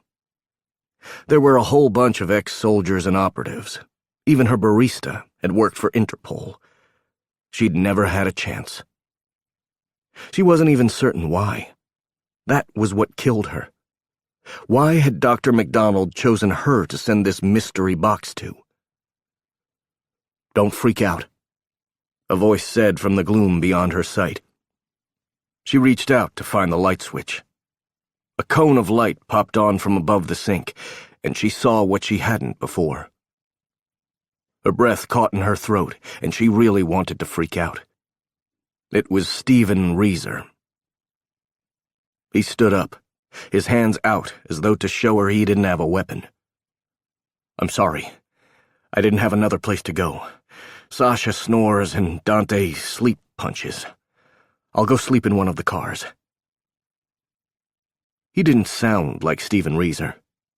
Reeser was always in control. He always sounded like he was the smartest person in the room, and also the one who would stab you the fastest. And she'd learned he hadn't meant that figuratively. Now that she looked at him, he seemed different physically. Not that he didn't have Reeser's face. It was his face, just without the arrogance, without the hint of malice that had always hung over the young doctor. She could do this. She could stand in the same room with him and ask a couple of questions. Owen could be in here quickly if she called out. Was it stupid to think Owen would save her? Maybe if she thought it was about loving her. But this group wanted her alive. They apparently thought she still had something to add, so yes, Owen would save her. It made logical sense. She could ask her questions. Could she get some closure? Would standing in front of the bad guy make it easier to move on? "You didn't think I would recognize you." She turned and forced herself to look at him. She was glad she'd turned down Owen's offer of his t-shirt. Being dressed for bed would have made her feel vulnerable. His hands came down, and he sank back into the wooden, straight-backed chair he'd been in before she'd turned on the light. There was nothing on the table. No drink, or phone, or tablet he'd been amusing himself with. He'd been sitting in the dark with nothing but his thoughts. No. We missed something. Or we didn't have enough information to make a proper decision. We did try to mitigate the risk that you would know one of us. He sounded so defeated, the words rolling out of his mouth like they were rote and bland. This man was answering questions not because he wanted to, but rather out of a sense of obligation. Again, not the Dr. Reeser she'd known. How would you even start to do that? He glanced up, and she could see the dark circles under his eyes. We had a couple of known aliases. I was a part of what we call the B team. We mostly stayed in Europe, where it was easy for us to move around. I think I was held somewhere in Asia once, I can't be sure. But that was what we had to go on. We couldn't find a man named Reeser who was close to her. I know the name. I know the nickname, too. Dr. Razor. A shudder went through his body, and his gaze was on the hallway. Yeah. Dr. Razor, because he cuts so deep. You liked the nickname. It was odd to be standing here with a man she'd thought was dead. Hoped and prayed was dead. You bragged about patients giving it to you, but I convinced myself you were being an ass. You were often an ass." His eyes came up again. "So I've heard. Can you tell me what I did to you?" Could she? She wasn't even sure what had been done to her at all. "It doesn't matter if you're not you anymore." "It matters. It matters to me. It obviously matters to you, too, since that was a look of terror on your face this afternoon. We'd been lucky that I hadn't worked for you before. I'd actually asked to be put on your service, but I was told I hadn't earned the honor yet." Carter. Carter always placed himself on her schedule when he could, right up until Monday when he'd sent in one of the female interns. She'd liked working with Annie. The young woman was funny and smart. Had Carter thought it was an insult to place Annie on her service? It would have screwed up your plan. She'd lost her appetite, but her throat was dry. She opened the fridge and pulled out a bottle of water. It looked like someone had stocked them up. There was lunch meat and a couple of bagged salads, some cheese, grapes, strawberries, and yogurts. Maybe she could handle the yogurt. "Do you recognize any of the others?" Reeser asked. Raspberry. She could do that. Her hunger was gone, fled in the light of her current company, but her weakness remained. No, except for Tomas. That wasn't his name. Theo. I remember him. I saw a lot of Dr. McDonald's patients, but I remember him in particular because she seemed fascinated by him. It was kind of a shock, and everyone gossiped about it when she would bring him in because that was a woman completely obsessed with her work. Did I hurt Theo? The question came out on a tortured gasp, and it was easy to see he was trying to keep control of his emotions. Was he faking it? Or was he the real deal? She never left you alone with him. Why hadn't Theo known? She must have used the drug on Theo after they visited the lab. Toward the end of the summer, she was in and out. She left you in charge most of the time. Of course I was. He glanced up, his eyes wide and empty. The spoons are in the drawer by the sink. Raspberry is my favorite. She found a spoon and forced herself to sit across from him. That's surprising. You used to be a carnivore. You made fun of the bunnies in the group. That's what you called them. You said there wasn't a point to eating something without a face. I often worried about your fiber intake. He huffed, a slightly amused sound. I'm not saying I don't enjoy the occasional burger. I do. But I like yogurt a lot. I don't eat a lot of meat around River. She's a vegetarian. Jax is pretty much one now, too. I eat whatever someone puts in front of me. I'm not that great in the kitchen, but I'm trying. I don't know if I can believe you. She wasn't sure she even wanted to. She'd hated this man for so long that the idea he might be likable was foreign. But if the drug did what she suspected it did, it could be true. If this man had the connections in his brain destroyed, he wouldn't remember who he'd been. He would have woken up and not understood what was going on. He would have been afraid. Perhaps not like she'd been afraid, but it was something they had in common. Please, tell me what I did to you. It was a quiet plea, but she could hear the desperation behind it. What would it be like to wake up in a strange place with absolutely no identity memory?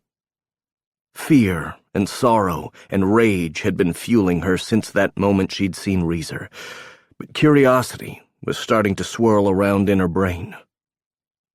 What Hope MacDonald had done was horrifying, but the need to know how she'd done it was there. It was like a physicist looking at the atom bomb. The man or woman looking at it would be sickened by what it could do, but the scientist would need to know how it worked. If she figured out exactly how it worked, could she reverse it? Could she give them back what was lost? You were cruel, she said quietly, before taking a spoonful of yogurt. It was tart and sweet and cool on her tongue. She had to force herself to swallow. To everyone, really, but to me in particular. You were MacDonald's star pupil. You didn't want anyone to take your place. Where did I go to school? Was I friends with anyone? I'm sorry, I have a lot of questions. Yale Medical, she replied. At first I thought we would get along because we were both so young. We had a lot in common. We'd both gotten through school quickly and were considered real talent in our fields. At least that's what MacDonald told me. I'll be honest, I'd never heard of you before. I didn't hear a lot about you after. You didn't have friends, per se. At least not on the team, but there was a reason for that. Most of the team came and went. 6 weeks here, 2 months there. She had a core team of 4 researchers. 3 of them are dead. Veronica Croft is the only one left. She worked with you quite closely. Veronica. He leaned forward, like that name was a lifeline. Who was she? A vision of a pretty young woman with long, dark hair floated through her brain. She was one of the research assistants MacDonald brought over from Texas with her. She was fresh out of UT Medical. From what I could tell, she wrote up a lot of the research for the group. Could we find her? She nodded. Yes. But I don't know that you'll like what she says about you. She hated you. You were mean to her. Again, you were pretty much mean all the time. You ran the group while MacDonald was traveling, and she traveled a lot. She had speaking engagements and conferences. Well, that's what she said she was doing. She said she worked with the U.S. Army on some projects dealing with retrograde amnesia. I didn't ask for proof. She should have, apparently. He sat back. She wouldn't want to talk to me. He seemed to shake it off. Did I ever talk about my family? Did you know where I lived? We found evidence of a Dr. Reeser when we found MacDonald's personal notes, but we can't find me. Anywhere. It's like I never existed. And that was odd. There's no record of you at Yale? He shook his head. No. We checked all the medical schools. I know that sounds crazy, but the team I work with has a couple of excellent hackers. There's a whole company we work with. They do nothing but track missing persons. In this case, they're working backward, but if anyone could find me, it would be them. Nothing. There can't be nothing, she said, her mind working. You haven't looked in the right place yet. Hope's father would have had the power to change records, perhaps, but he was dead by then. Why would she have erased your memory? Could you have seen something you shouldn't have? I don't think that's it. She let you have power over the project when she was gone. I was limited in what I could see of her research, but you often used her computer. I think you had to have threatened her in some way. Like I threatened you? She set aside the yogurt and put her hands on the table because she needed balance. This would be easier if Owen were here in the room with her, but she had to forget about him in a comfort role.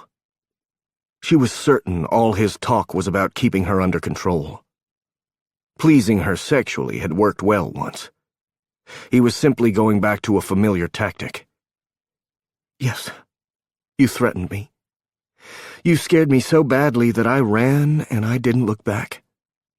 It was the only time I ever left a job. What did I threaten to do? He seemed to brace himself as well, his shoulders squaring and spine straightening. He was a lovely man. He always had been, but there had been a hardness to the old Stephen Reeser, a sneer that seemed to dominate his every expression. There was none of that on this man's face. He seemed younger than Reeser. Despite the doctor's youthful age, he'd always seemed so much older than she was. Not so the man in front of her. Maybe she needed to start thinking of him as a patient. If this man had walked in with a degenerative brain disease and had wanted to call himself Tucker, she would let him do that. She would allow him to do anything that made him comfortable. And she would have had someone confront him with the events that might spark his memory. You threatened to kill me. She was happy with how even her tone was. Not before you'd sampled the goods, as you put it. But you promised that after you'd figured out what made me tick, you were going to kill me. I believed you. I threatened to rape you? He looked sick at the thought. Not in so many words, but that was the gist. She needed to know a few things. Faith had talked about what had happened to her husband, but only in vague terms. MacDonald was there the last few days I spent at the Kronberg lab. You and she were fighting about something. I don't know what, because she refused to acknowledge that anything was wrong. MacDonald had smiled, a gesture that didn't reach her eyes, and sent her back to work. Nothing to worry about. She would handle everything, and could Becca bring her the latest results on the primary testing? In her journal, she talked about dealing with Reeser if she had to. She didn't say why, but she said if he continued to cause problems, she knew how to handle him. His eyes became steady, focused utterly on her. Did I rape you? No, she sighed. I don't think so. His breath hitched, and he stood up, panic plain in every movement of his body. This was killing him, and she didn't think he was faking it. I don't think you did anything to me physically, but I had a dream the night before I left. It was past time to figure this out. It was weird. I had dinner, and I felt sick. That was the last thing I remembered. I woke up in one of the patient beds, and someone had given me IV fluids. The nurse on duty told me I'd had a terrible stomach flu, and I'd passed out. She said it happened to a couple of us who ate in the cafeteria. He shook his head, as though the blows just kept coming. You think I poisoned you? I had dreams that night. The worst dreams I've ever had. They were so vivid. It felt like weeks passed, and you were there. You tortured me. In your dreams. She nodded. And when I got back to my room, that was when you confronted me. You were angry because Dr. MacDonald was talking about bringing me on full-time. I was supposed to go on a trip to Argentina with her the week after, and you'd just found out. I guess you wanted to be the one to go. His eyes narrowed. Rebecca. Argentina was where her secret lab was located. That was where she held Theo. If she was taking you there, she would have kept you there too. She likely wanted you to solve her Theo problem. A chill went through her. Do you remember who was around you at dinner? Tucker asked. She shook her head. Honestly, I don't remember much. I remember walking into the cafeteria and then waking up. They told me that there was something bad in the salad. Or someone dosed you. We know she'd worked on the time dilation drug at that point. Tennessee Smith knows what that feels like. Tucker started to pace. I don't understand why she would have done it if she was planning on taking you. He stopped. I did it. I did it to get rid of you. I did it to keep my place. It was easier to talk to him now that she could see a bit past who he'd been. The old Reeser never paced. He'd been almost preternaturally still. It had been unnerving. You don't know that. The only way to know that is to uncover the memories. He shook his head. I don't want to. I know the others are hoping there's some kind of cure out there, but not me. I won't take it. I won't go back to who I used to be. Would you? Would you unlock your Mr. Hyde?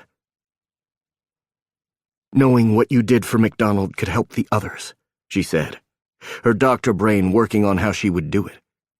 She would need scans and blood work. If MacDonald had used Becca's own research to perfect her treatments, then she should be able to do something about it. Have you tried hypnosis? The human body will always attempt to heal itself, and it can be shocking how much it can do given time and rest. Yeah, Ari's tried that with all of us. Some of the others get flashes sometimes. I get feelings, like I should be doing something, like I left something undone. I don't know why, but I think about old-looking places. Places that look like London, but they're not. She nodded. That's because she can't erase your mind. She could potentially destroy the sections that deal with memory, but that would be a delicate procedure, and one that would as likely hurt the parts she wanted to function as not. She needed to break down specific communication between brain synapses and do it in a way no one has before. Not that anyone who isn't psychotic would want to. I'm trying to do the opposite. I'm trying to find a way to break down the plaque that cuts off. Damn it. She found a way to build it up, and very quickly, in a targeted way. She could work with that, especially if she had a lab. She needed those damn notes. MacDonald wouldn't have gotten rid of them, and she would have had a failsafe. I'm sorry. Tucker sounded tired. The words burst through the momentary excitement of discovery, and guilt swelled inside her again. These men had been broken utterly, and she was excited about a new project. Because if MacDonald figured out how to build up walls around sections of the memory center, then she had also known how to break them down. The key was here. She knew it was. It was held in these men and that research. But the man in front of her was real, and she was shocked by the tears that ran down his face. Everything else about him was controlled, but those tears... You aren't the same man you were. That particular truth hit her soundly as she stared at him, unsure what to do. You have nothing to apologize for, because you aren't the one who did it to me. I don't know who I was, what I did. I meet people, and I wonder how I hurt them. I don't ever want to know. I don't want to lose this me. I don't have any right to ask you this, but can you help me stay me? His jaw tightened, and he was obviously on the edge. Please. I have to stay me, or I need to... I can't go back. She could walk away from him. She didn't have to promise this man anything. Except he was giving her a chance to choose. If it had really been Stephen Reeser standing in front of her, she could have walked away. But this was a man named Tucker, and he wanted to be good. She had no idea what forces had molded Reeser into a man they called Razor, but this man was different, and he was in pain. She'd promised her mother that she would be happy, but happiness sometimes wasn't a choice.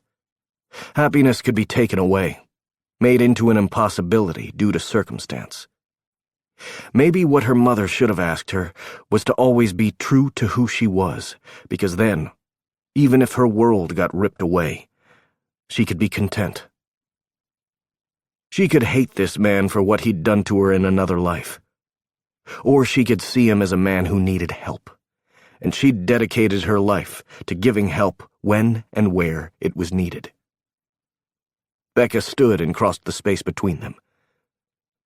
I promise you, Tucker. I'll do what I can to help your friends, to help any of them who want to get back what they lost, and I'll make sure we don't need your memories. I can do it. I can make this work. He broke then, and his hands came out, as though he couldn't not ask for comfort. When his legs went out and he slumped to the floor, she went with him. She let her arms go around him and finally let go of that day. She'd been a victim, and nothing she could have done would have likely fixed the situation. "Get your hands." Owen stopped when she looked up at him, his words halting and face transforming from anger to confusion as he looked down at them. "Are you all right?" She nodded as she felt a shudder go through Tucker. "I am." "I wasn't going to hurt her," Tucker said, his voice tortured. "But you should know that I did. I hurt her, Owen." "You didn't," a feminine voice said. When Becca glanced up, she saw they weren't alone. Ariel stood in the doorway next to Ezra, with Robert behind her. "You didn't hurt her, but someone who wore your skin did. I think we should talk about this. I'll make us some tea. Why don't the rest of you go back to bed?"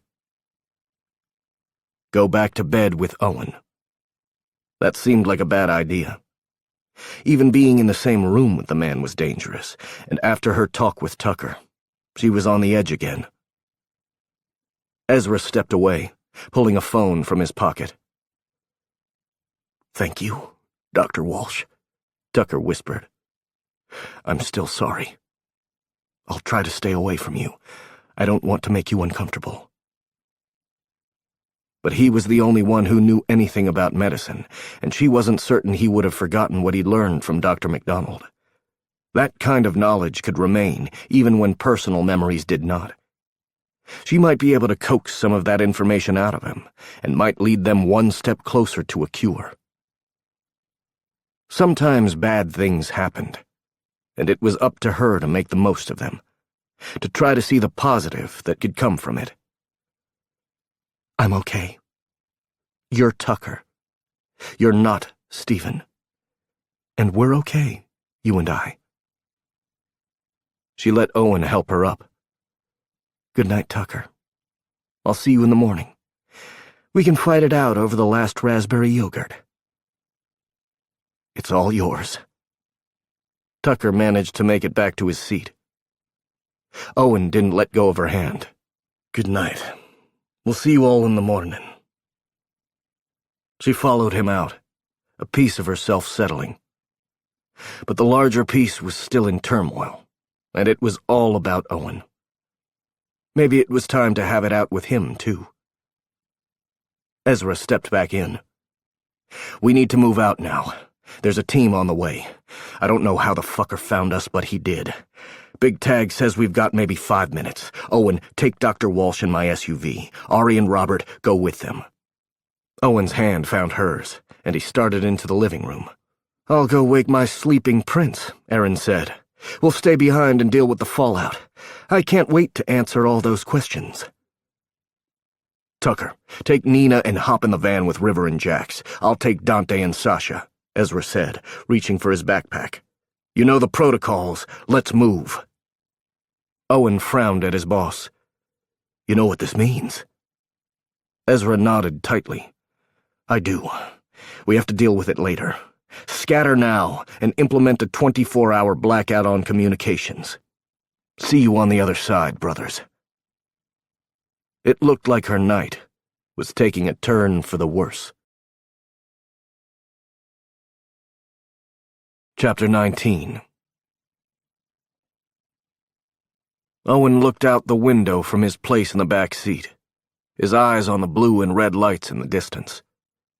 Though they'd gotten miles away, he could still see how close it had been. "Will Tom, Theo, and his wife be okay? Shouldn't they have run, too?" Becca was looking at those ghostly lights, too. "I assure you, Erin will take care of the situation. Leaving 2 safe people behind will actually slow the police down. They don't know the whole story, and Erin will use that to her advantage. And to ours," Ariel said, sitting back. "There's no reason for the police to pick them up, and if they did, they have connections who would move swiftly to get them out. The Lost Boys don't have those. Big Tag can hide them, but he can't make global warrants disappear. If they'd caught Jax, or Dante, or Sasha, or even Robert, there would be trouble. Some of them have Interpol red notices out on them. Red notice? Becca asked. Owen took that one. That's an international warrant for their arrests. Ezra explained how MacDonald funded her research after she left Kronberg. She was involved in several criminal operations, including robbing banks. She didn't do it herself. Even in the moonlight, he could see the way she paled. She used her strike team. She could get the money she needed and see them in action. I don't actually have an Interpol notice on me, Robert corrected, but I am wanted for questioning about a couple of things, including my association with the others. Big Tag made sure Theo's records are perfectly clean. He's good. Though I assume this isn't about the lads, Ariel said. It's about me. Becca was holding herself apart. While they'd been rushing to the car, she'd let him hold her hand. The minute he'd closed the door, he'd felt a wall come up between them. There was no forgiveness for him. Robert pulled out onto the highway. They needed to drive at least 100 miles, find a motel, and settle in for the night. Though he was certain he wouldn't feel settled. He wouldn't be comfortable until she was safely ensconced in the garden and protected by people he trusted. How did he find us? Becca asked. They got rid of my cell phone. I thought everyone did. We were working off burners anyway, Robert said. No one except the team, Damon Knight, and Big Tag know the numbers. Then how did they find us? Do you think it was CCTV? Becca's hands were balled in her lap, a sure sign of her tension. He wanted to reach over and hold her hand, promise her everything would be all right, but she wouldn't take comfort from him. Maybe. What he wasn't saying, what Robert and Ari had to know, was that there was only one way Green could have caught up with them. Someone had betrayed the team. What did they really know about Nina Blunt? She'd hired on to McKay Taggart and Knight only a few months before. But then, hadn't something gone wrong with the Colorado mission? Nina hadn't been around for that one. Pieces were falling into place, and he didn't like the way this puzzle was filling out. So you think he wants me for the same reason Ezra does? Becca watched the road out of the window. I would think I was useless without the actual drug. Do you think he has it, and he wants someone to reverse engineer it? He could have any number of people do that for him, Ari replied. He needs you to figure out the protocols. Her techniques were about more than drugs. He wants me to be the new Hope MacDonald. Why would I ever do that? I'm certainly not going to sell my soul to get my career back. I love my work, but I would be dishonoring every vow I took when I became a doctor. He would have to kill me first. How does he think he's going to get me to help him? Her eyes widened, and she turned in her seat. Owen, my family. What if he uses my family to get to me? I've already got someone watching over them. It was the first thing he'd thought about as he'd held her in the back of Jax's van. He'd made the call to Big Tag, and someone would be monitoring her father, stepmother, and sister. Levi has to be careful about how he works in the States, Robert pointed out. He might draw attention to himself if he pulled a stunt like that. That's why we believe he isn't the one who was setting you up. Not only does the timing not work, if it could be tied back to him, he would be in trouble with his bosses. I'm almost certain he walked into the situation, assessed it, and decided his best shot was to use the embezzlement scam as leverage. Add in the fact that there was an MSS agent already working the head of the Houseman Foundation, and he cut us loose fast and quick. Becca had no way of knowing what they thought. He was certain Ezra would likely want it kept that way. But she was part of the team now. Her life was on the line, and he wouldn't leave her ignorant. Levi Green sent us here. I think he intended to let us do the dirty work, and he would have shown up at some point and grabbed the prize. Or let his plant grab it for him.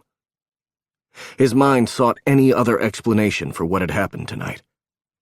Maybe they'd been unlucky. He didn't want to think about the fact that one of them could have been lying for years, waiting and watching for his time to strike. I don't understand any of this, Becca said with a long sigh. I'll answer any questions you have, Owen replied.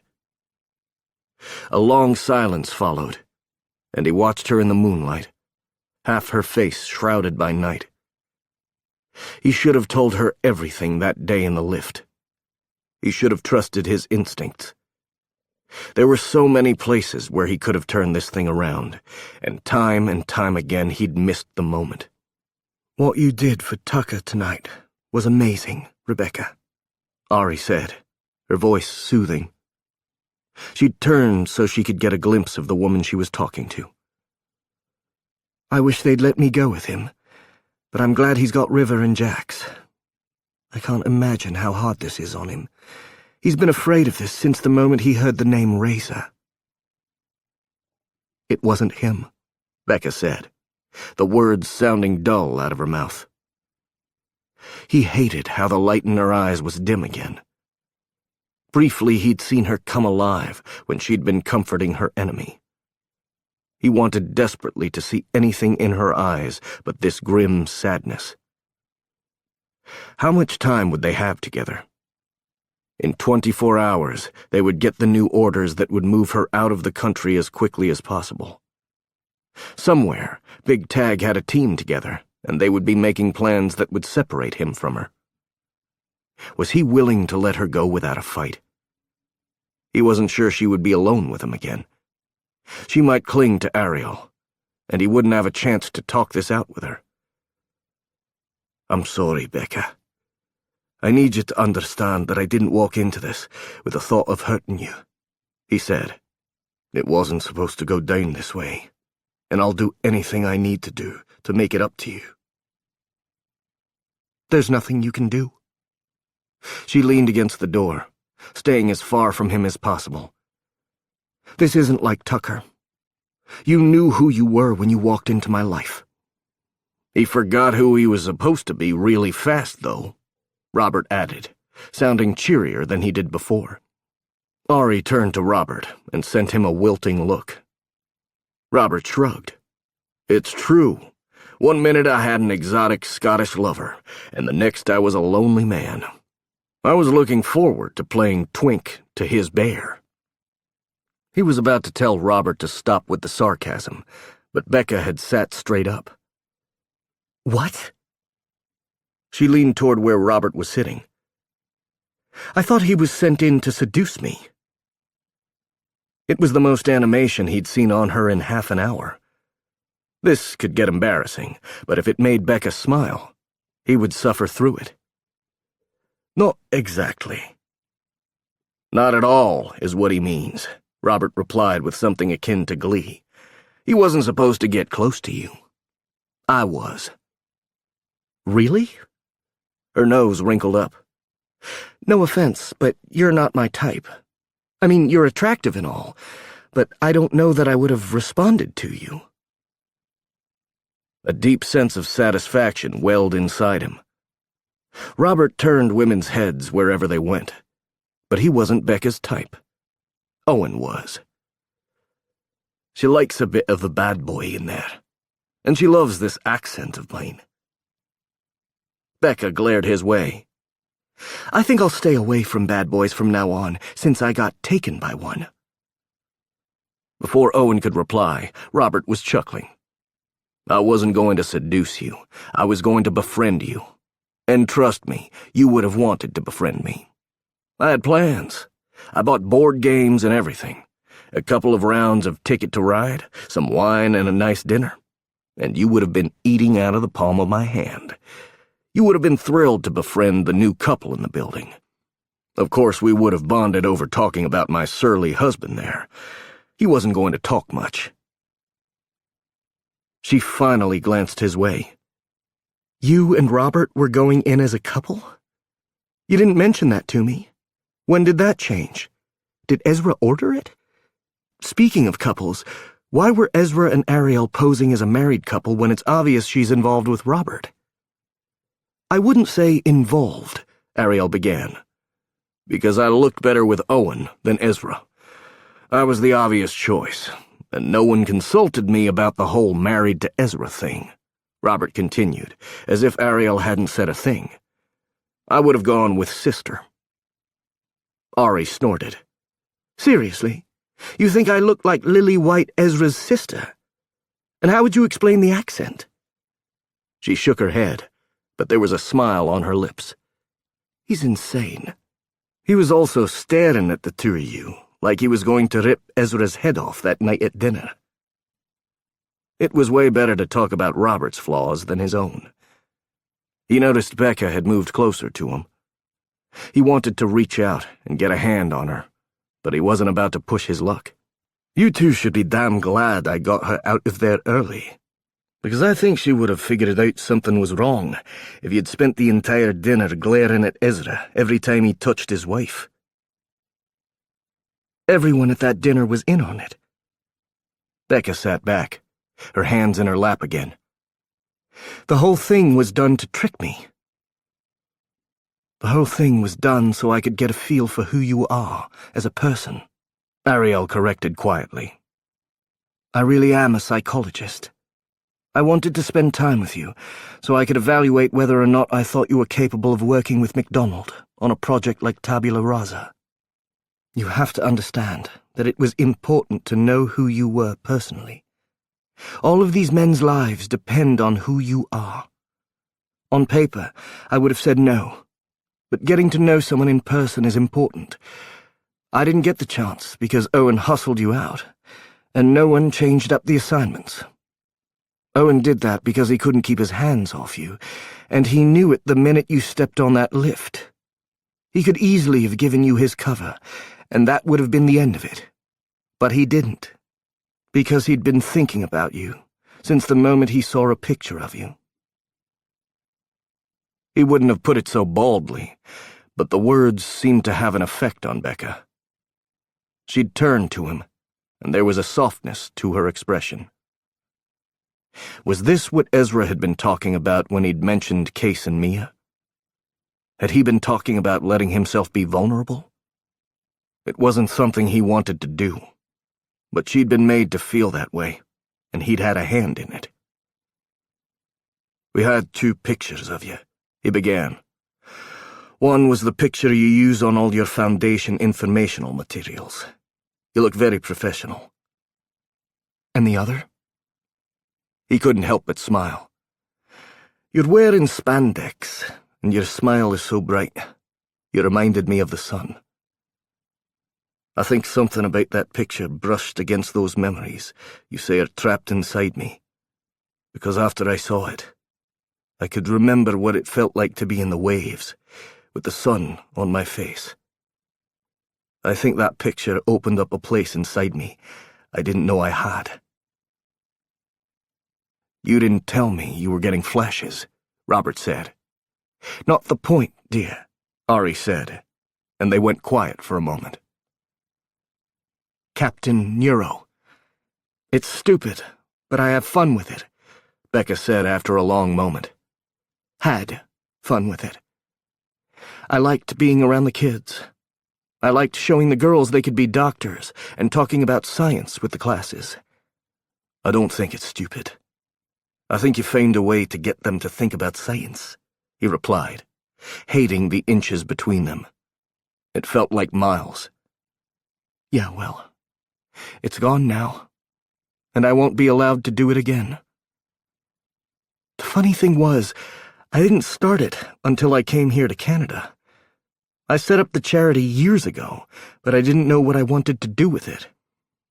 After I left Kronberg, I came back to the States, and that was when my marriage fell apart. I was having terrible dreams about what happened in Germany. I had them for a long time afterward. I thought I was a coward for running out the way I did. I guess you could say I was compensating and didn't even realize it. Or you were trying to help a bunch of children, Ari said, her tone gentle. Sometimes a thing simply is. You tried to do good. Maybe subconsciously you chose the form of it as a way to empower yourself after a traumatic event. But you were still doing good. My mom was a professor, and my father a doctor. It was a meshing of my role models, I suppose, Becca mused. I thought I could help kids who don't have role models, who could talk to them about working in the medical field. Paul always told me it was embarrassing. Asshole. I changed at the office once, and he told me not to do it again, because it wouldn't look good if any patrons saw me like that. I knew then and there that we weren't going to be. He did it, didn't he? Son of a bitch. I bet it was Paul. He's wanted to get rid of me from the moment they hired me. He knew about the charity, and he would obviously have ways to get into my accounts, since his family runs the place. If he's at the heart of this, Phoebe will figure it out, he promised. I'll take care of this, and you'll have your reputation back, if it's the last thing I do. When we can call base again, I'll let Phoebe know where to look. What an ass, she said under her breath. I can't believe he did this to me. He'll take over my research, too. I bet he was planning to force me to leave quietly. His father will be angry when my name gets plastered all over the news, since if my name is out there, so is Houseman's. It made sense. He'd worked a couple of cases while he'd been in London concerning corporate spying, and they always handled the spy with great care, so word didn't get out and cause concern among stockholders. There was a reason Paul was willing to take that particular bullet. Levi Green must have had a field day with him. They're going to take down his father. Robert nodded as he pulled off the highway and onto a country road. They were going to use as many back roads as possible.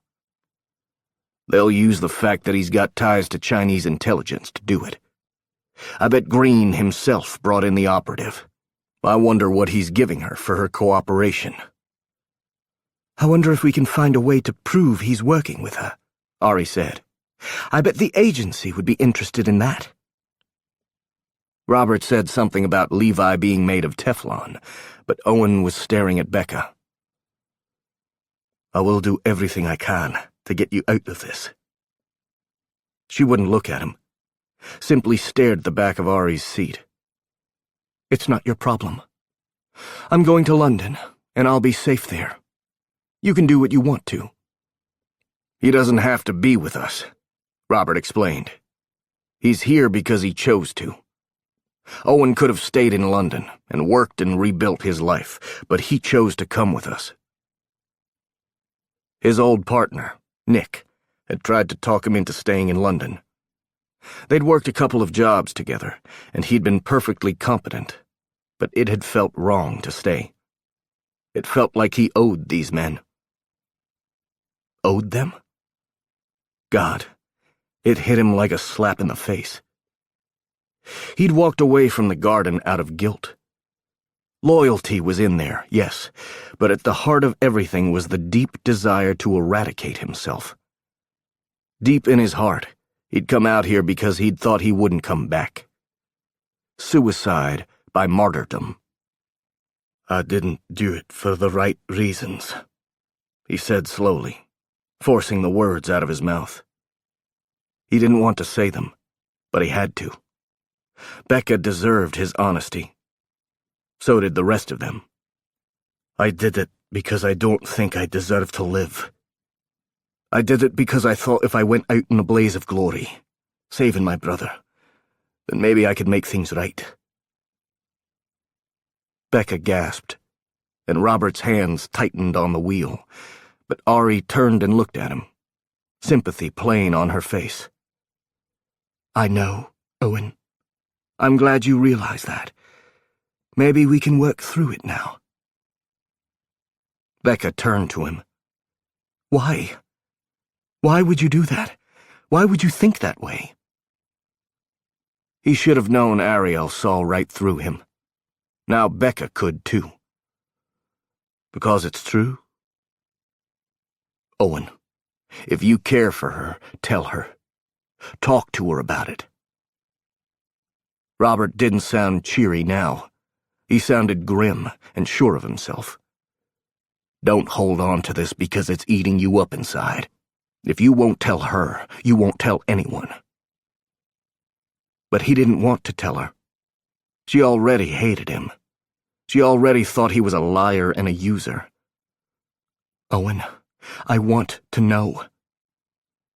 She was staring at him across the seat between them. Why would you think you would be better off sacrificing yourself? You don't have to talk about it, Ari offered, but if it helps, I don't think she'll blame you.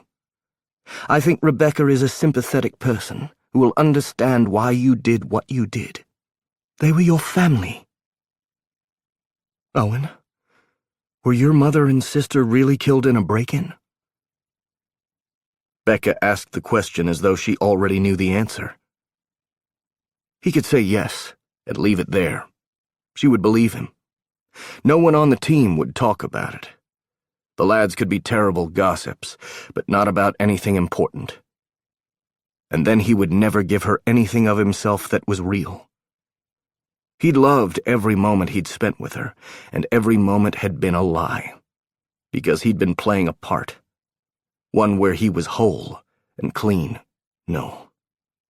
They were murdered by Dr. MacDonald. She used them as leverage to get me to turn over Theo and Erin and their son. A gasp escaped from her throat, and she turned to face him. Her eyes shone in the moonlight that streamed in from the window. She killed them because you wouldn't turn them over? She killed them, even though I did. He let the words sit between them, the silence lengthening like a chasm. She stared at him, as though she couldn't quite understand what he was telling her. I lied to my whole team. I don't know the hows and whys. I can't remember that. But I know I did it. They tell me I refused to turn over the baby. But how can they really know? Maybe I screwed that part up. It was his fear. That they were all being kind, or they'd misunderstood his intentions, and he'd been willing to turn that child over. We didn't lie to you, Robert insisted. You wouldn't turn the baby over. You made sure the baby stayed with Kayla. Sure he had. They couldn't know what was in his heart that day. She took your family? Hope MacDonald took your family? Becca asked, though he'd already told her. It was like she was attempting to make sense of the words. Yes. Again, I don't know the hows. My no mum and Hannah lived in Scotland, and I was in England. I left them alone. I was in a position where someone could use them against me, and I didn't protect them. I don't even remember if I loved them. All I feel is guilt. I look at their pictures, and all I feel is despair. And I'm glad they aren't arraigned, because I'm pretty sure those women in the pictures wouldn't have been proud to call me kin. She was still for a moment, and then finally she spoke, her words coming out thin and tortured. Do you hate me for that? What? Tears began to slip from her eyes. I was scared. I ran, and I didn't do what I should have done. Owen, I was so scared. I didn't even understand what truly happened until tonight. I believe I was given a dose of the time dilation drug by Stephen. He wanted me to leave because he thought Dr. MacDonald was going to choose me over him. He didn't want to lose his place at her side. His breath caught in his throat at the thought. He knew what that fucking drug did. He'd read everything he could, every report available. What did he put you through? She went quiet. I don't want to talk about it. I'm not even certain what happened. Depending on how he used it, what the dosage was, and some other factors, it could have felt like a dream state. Ariel explained. A nightmare, Becca said, and he thought she was saying it more to herself than anyone else. She seemed to shake it off. I'm sorry I don't know where the package is. I don't remember getting anything from her. If I had, I would have studied the material. This was right before I came to Canada? Yes. He didn't want to talk about the mission. He wanted to drag her onto his lap and keep her talking. He wanted to assure her that he didn't blame her for anything, but she wasn't ready to listen. She might never be. From what we've discovered, Dr. MacDonald sent a package to you, roughly 2 weeks before the raid on our compound in France. I believe she knew Taggart was closing in on her. Ariel's voice had gone professional again, as if she understood they couldn't handle any more emotion. She might have sent you that material in order to try to protect it. Or it might be complete crap, and we've done all of this for nothing, Robert said with a long sigh. It wasn't for nothing. He hadn't meant to say it out loud, but he couldn't hold it in. Green would have come after Becca at some point. He believes there's something in the package, and he would have figured out that Becca has knowledge he can use. If we hadn't been here, he would have taken her, one way or another. But she didn't send anything to me, Becca insisted, and then she took a long breath. Wait. How would she have sent anything to me? She didn't have my address at the time. It was before you moved here. You were living in Boston, he explained. Wasn't that your address when you worked at Kronberg? They would have known your address. She nodded, clearly thinking it through. But Gary and I split up right after I got back from Germany. He had his affair while I was there, and I found out when I came home unexpectedly. I moved out that day. Yes, Kronberg had that address, but Gary lived there at the time, not me. He lived there up until a few months ago. Oh, shit. I know where it is. It's at my apartment. About 3 months ago, he sent me 2 big boxes of stuff I'd left behind. He'd put it up in the attic, but I never made time to go get it. He and Brittany decided to sell the house, and I asked him to mail me the boxes. I put them aside. I was busy, and I honestly didn't want to look at anything that would remind me of that time. They're sitting in my guest room closet. It's got to be in there. He hated what he had to tell her next. It's not there. She shook her head. If Gary got mail for me that I didn't pick up, he would have put it in the box he sent. He even said something about having some packages I never came to get. Brittany said she wanted my shit out of the place before she called a real estate agent. I would have told him to throw it all away, but he'd already shipped it. It's got to be there. I never opened the second box. But I did. He had to put it out there, and by now, Levi's gone through it too. There was nothing but some clothes, a couple of stuffed animals, and some books. There was no package. She stilled. Of course you did. That's what you were there to do. You waited until I was asleep. You did a good job tiring me out. I slept like a log when you were there. Because he'd fucked her so long and hard and well, he'd wanted to sleep too. Instead, he'd crawled out of her bed and gotten his job done. If it hadn't been Owen, it would have been me. That was Robert, always trying to help a friend out. We had cameras stationed around the building, so we would know when you were coming and going. If Owen hadn't searched your place, I would have done it while you were at work. Sasha and Dante searched your office. They weren't able to get to your lab. They were moving into those shifts next week. Of course. She was staring out the window again. The lab would have been a bust, though they'll take my research now. Paul will likely move forward with it on his own.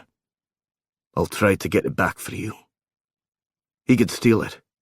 He could have Jax hack into Houseman and take it back for her. The data would be stored somewhere. It could be a team job. Her face had settled into a stubborn expression. I want to tell you to fuck yourself, but I need it. It will be helpful in my new work. My work no one will likely ever know about because I'm a fugitive. You won't always be, he replied, hoping she understood he wasn't going to leave her like this. I told you, I'm going to fix it. I'll find a way. You also told me you wanted to be my lover. You'll excuse me if I don't believe you. I wanted to be your lover the minute you stepped into that lift. Maybe before.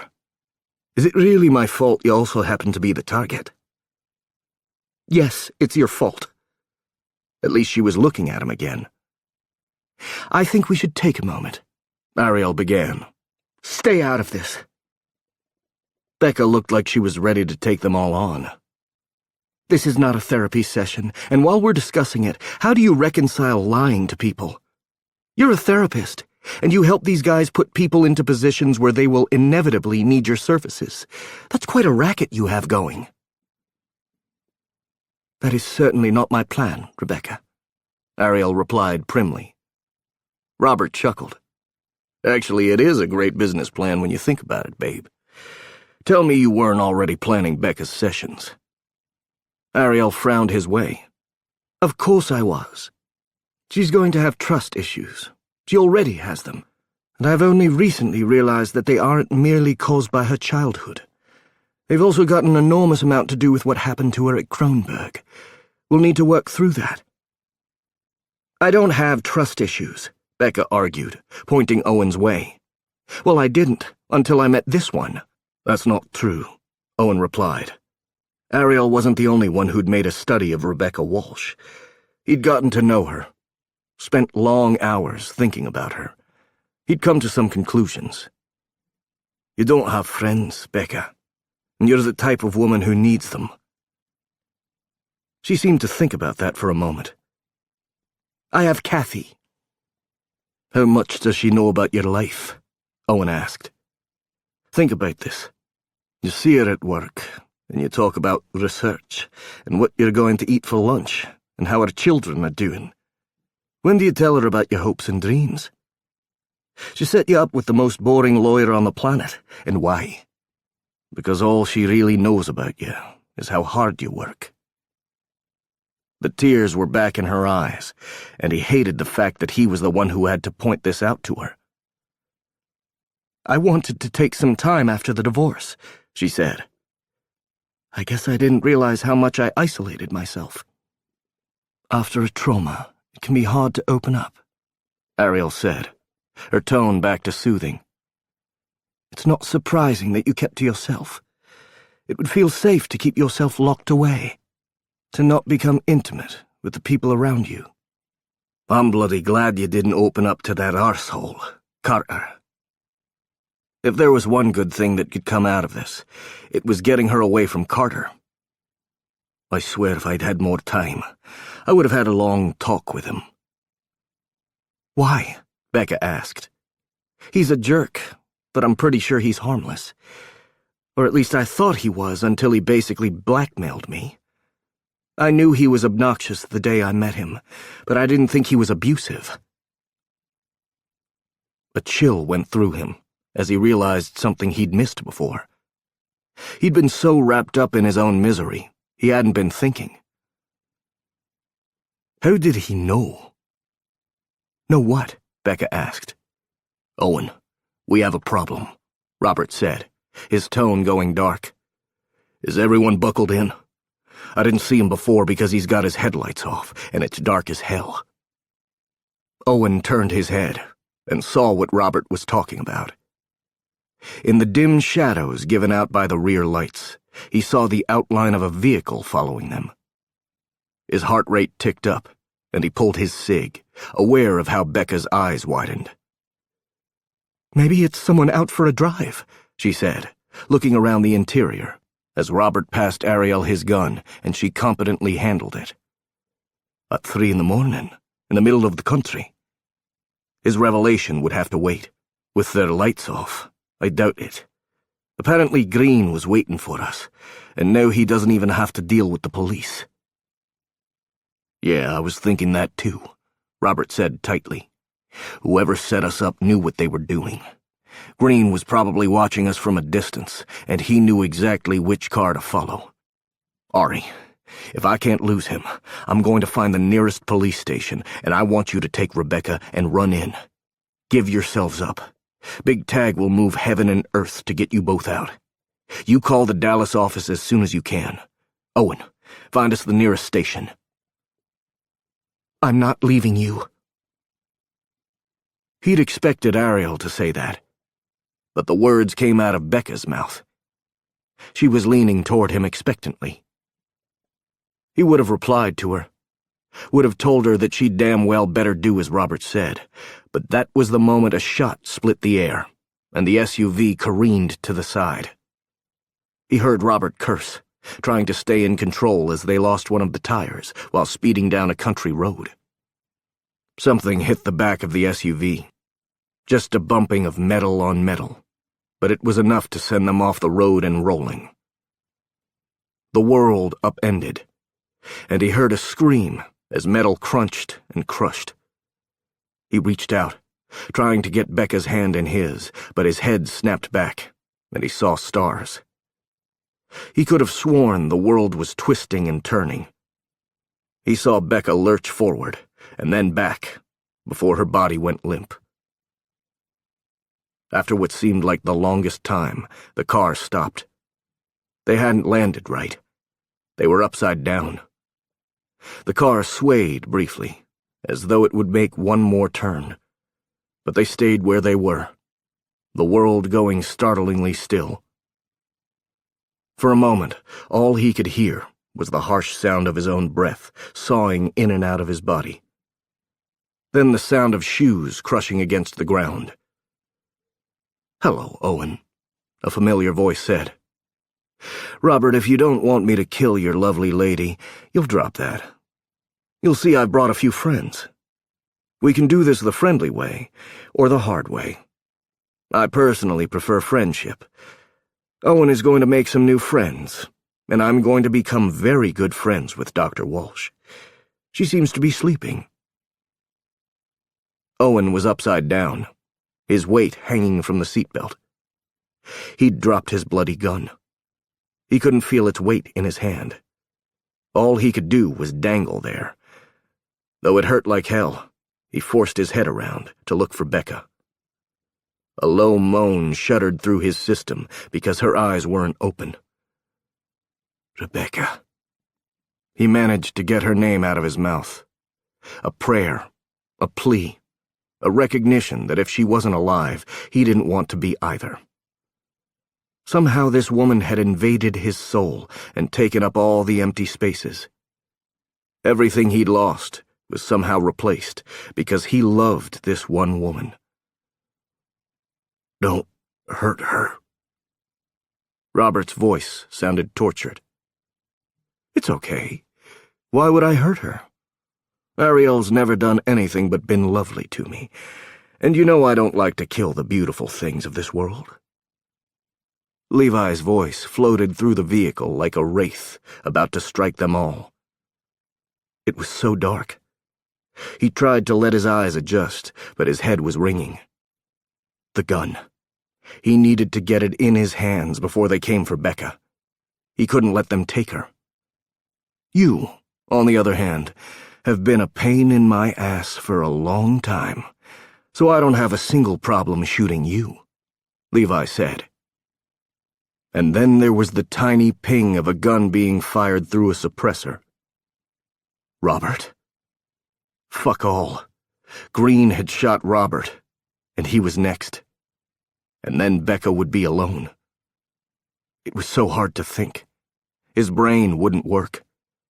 Pure panic shot through him as the door to the passenger side opened, and big hands reached toward Becca's still form. Was Robert dead? He'd fucking shot Robert, and Owen had no idea how he recovered from that. But he had to, because Becca was alive, and he owed her. He'd promised her. He had a brief glimpse of Ariel hanging from her seatbelt, her whole body limp. Blood. There was blood on the seat. Robert's blood? God, how would he tell Ariel he'd been hanging uselessly while Robert had died? Robert had been through so much, survived McDonald's experiments, and he'd died on Owen's watch. Running on pure adrenaline, he managed to reach the buckle and winced when he dropped to the floor. Ceiling. It was an awkward position, but he had to make it work. He had to get out of here, get Becca back. They were pulling her body out of the car. Gun. He couldn't see it. It was too dark. He reached for it, trying to get that cold metal back in his hands. If he could get the gun, he might have a chance. Not so fast, big guy. I'm afraid you're going to have to come with me. Well, with my friend, Levi said, as something sharp shot into Owen's calf. Your payment. You know, no one does things just for the good of humanity anymore. They're all about the payment. You're going to have fun in Beijing, my friend. He was still trying to reach for the gun when the world went hazy. God, he didn't want to forget her. He couldn't forget her. He held on to the thought of Becca Walsh as his vision went dark, and he prayed he wasn't being sent back to hell again. Chapter 20. Becca came awake slowly, her body aching oddly, and her mind reaching for any explanation as to where she was. What had happened? She remembered being in the car, and Owen had asked her a question. He'd asked her how he'd known. How who had known, and known what? They'd been talking about something, and then...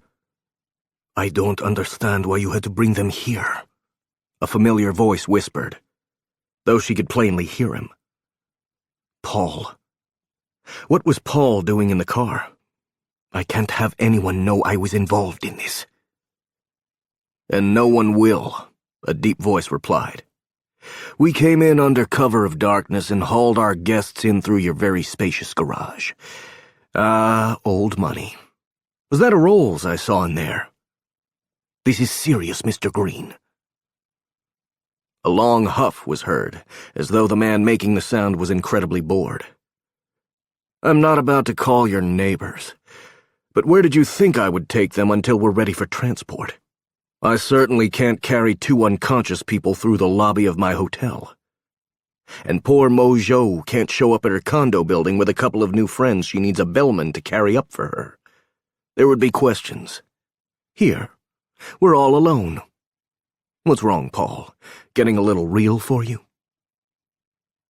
The accident. Something had happened and the car had flipped. Not an accident.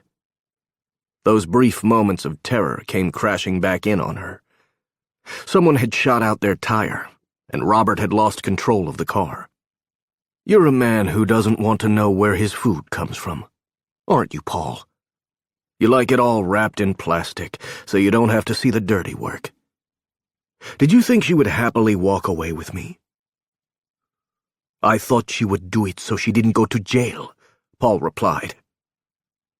There was a long pause before that deep voice spoke again. And your father? Did you think he would, what? Maybe walk into Mojo's knife?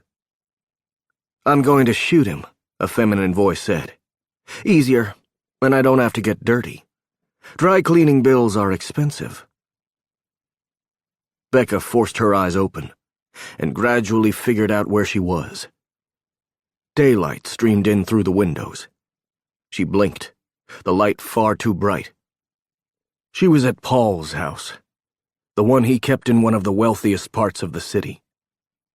She'd only been here a couple of times, but she would recognize that chandelier anywhere.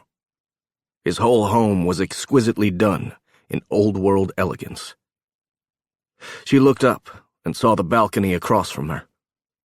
There were 2 grand sets of stairs on either side of the house, and a balcony landing that ran from one wing to the other. She'd come for a Christmas party one year and wondered why he needed such a large house. There was only Paul and his son, since his wife had left. Where was Owen? Owen had been beside her in the car. Owen had been trying to get through to her. Owen had been offering her a life together, if she was only brave enough to take it. Ah, the good doctor awakens. A man's face came into view. He'd seen the man in pictures. He was handsome, with dark hair that swept over his forehead and chocolate brown eyes that should belong to someone less evil. He didn't look like a man who would kidnap people. You might have a concussion. I don't know. I'm not the neurologist, and Paul here won't check you out. I think he's sure if he touches you, something bad will happen. The good news is you don't have any broken bones. You're probably going to bruise some, though. When we get where we're going, I'll let all the doctors check you out. He was actually smiling at her. Leave it alone, a deep voice growled. Owen. Owen was here. She sat up, and nausea rolled through her. Hey, Levi said, sitting down next to her on the leather couch she'd been laid out on. Go slow, Doc. You're okay. He's okay. I know I played a little rough, but everyone's good. Robert isn't. Owen shot back. She slowly turned her head. They weren't alone in the room. The woman she'd met at Casa Loma stood by the wall of windows that dominated the large office. She stood out against the white drapes that had been drawn. She wore all black, her hair in a neat bun. Beside her stood a massive man she'd never seen before. He'd gotten the all-black memo, though. She could see his shoulder holster and the hilt of a gun. Robert's such a baby, Levi said with a sigh. One little gunshot and he's out of the game. I thought Big Tag raised them tougher than that. It's hard to be tough when you're hanging upside down in the dark, and you've been in a bloody wreck. No, I didn't call it an accident. Owen sat in a chair they'd dragged in from the dining room. She recognized the high-backed antique chair from the evening she'd spent with Paul and his father and son. She remembered how small Emmanuel had looked sitting in the chair, how fragile he'd seemed. Owen wasn't small, but she was well aware of how fragile his body could be. He could have all the muscles in the world, and one bullet could still kill his light. His arms wrapped around his back. She obviously wasn't such a threat, as she'd been left free to move. Her heart ached at the thought of Robert being dead. How had it happened? One minute they'd gotten away, and the next she was waking up, and Robert was gone. Stop looking at me like that, Owen, Levi said with a shake of his head. He'll live. I didn't shoot him in the head or anything. Yes, I was surprised we left 2 survivors behind, the woman he'd called Mojo said, crossing her arms over her chest. You know they're going to talk.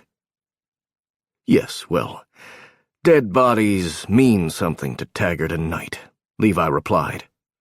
It's why I left Jax alive. I'm only turning Owen over to you because Tag won't care about him. And honestly, if Big Tag wants to even the score, he can take Donnie there and send him to MSS. With what he eats, it could bankrupt your entire intelligence program. Like we would want him, Mojo said. The man named Donnie said absolutely nothing, simply stared at Owen like a predator waiting to pounce. Robert's alive. Owen seemed to breathe a sigh of relief. Levi stood up, smoothing down the vest he wore. I left Jax alive, didn't I? I know how to play this game. Or maybe I left Robert alive for other reasons. Maybe I left Jax alive for other reasons. Or maybe it's one of those foreign boys. One of them had to have given me the information on where you were staying this evening. You moved quickly. I'll admit that I intended to negotiate with the Canadians for the Doc's release into my custody, but this turned out so much easier. I originally sent you out here to get what I needed, And then my friend would have shared it with me, and you would be none the wiser. But then he got greedy, Mojo added. Like our friend Houseman here. And I'm worried it's going to bite us all in the ass. Levi shrugged. I realized that the doctor herself would be a much better asset. After all, what do I do if I don't understand the research? Shockingly, most incredibly gifted doctors don't end up working for the agency. All it cost me was Big Tag's puppies figuring out one of them isn't what he seems to be. Not my problem anymore if I have the doc and the research. Game over. I win. We all find a new game to play. She wanted to get up and cross the space between herself and Owen. Now that she was facing the idea of losing him, she couldn't stand the thought of never touching him again. What do you mean you're giving Owen to her? Green put his hands in his pockets. He looked dapper and lean in his pressed slacks, crisp white shirt, and fitted vest. The only thing that marred the image was the gun holster around his shoulder and the hint of metal under his arm. It's nothing you need to be worried about. Owen's taking a little trip to the east. You and I are going somewhere else, but I promise your every need will be met. This doesn't have to be a bad thing. I think kidnapping is usually a bad thing. He was the worst kind of evil, the one that didn't even realize he was bad. The man in front of her was charming, and if he'd shown up on her doorstep, she wouldn't have been afraid of him until the moment he slit her throat. And he would, if he had to. She believed absolutely everything Owen had told her about him. If she believed Owen about that, why couldn't she believe him about the rest of it? Why couldn't she believe him when he said he loved her?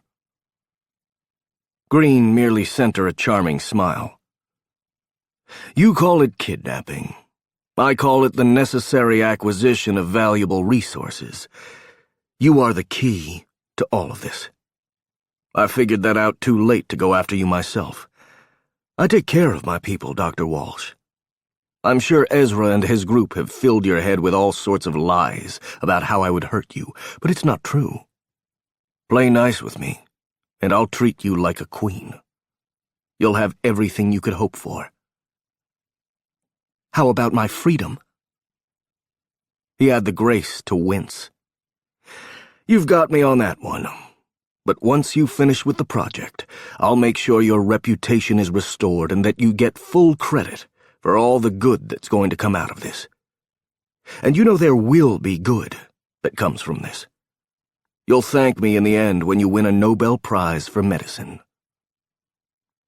He knelt down beside her, every ounce of his charm used to make her believe. Here's something they don't know. I found something in Colorado that led me to another one of her facilities.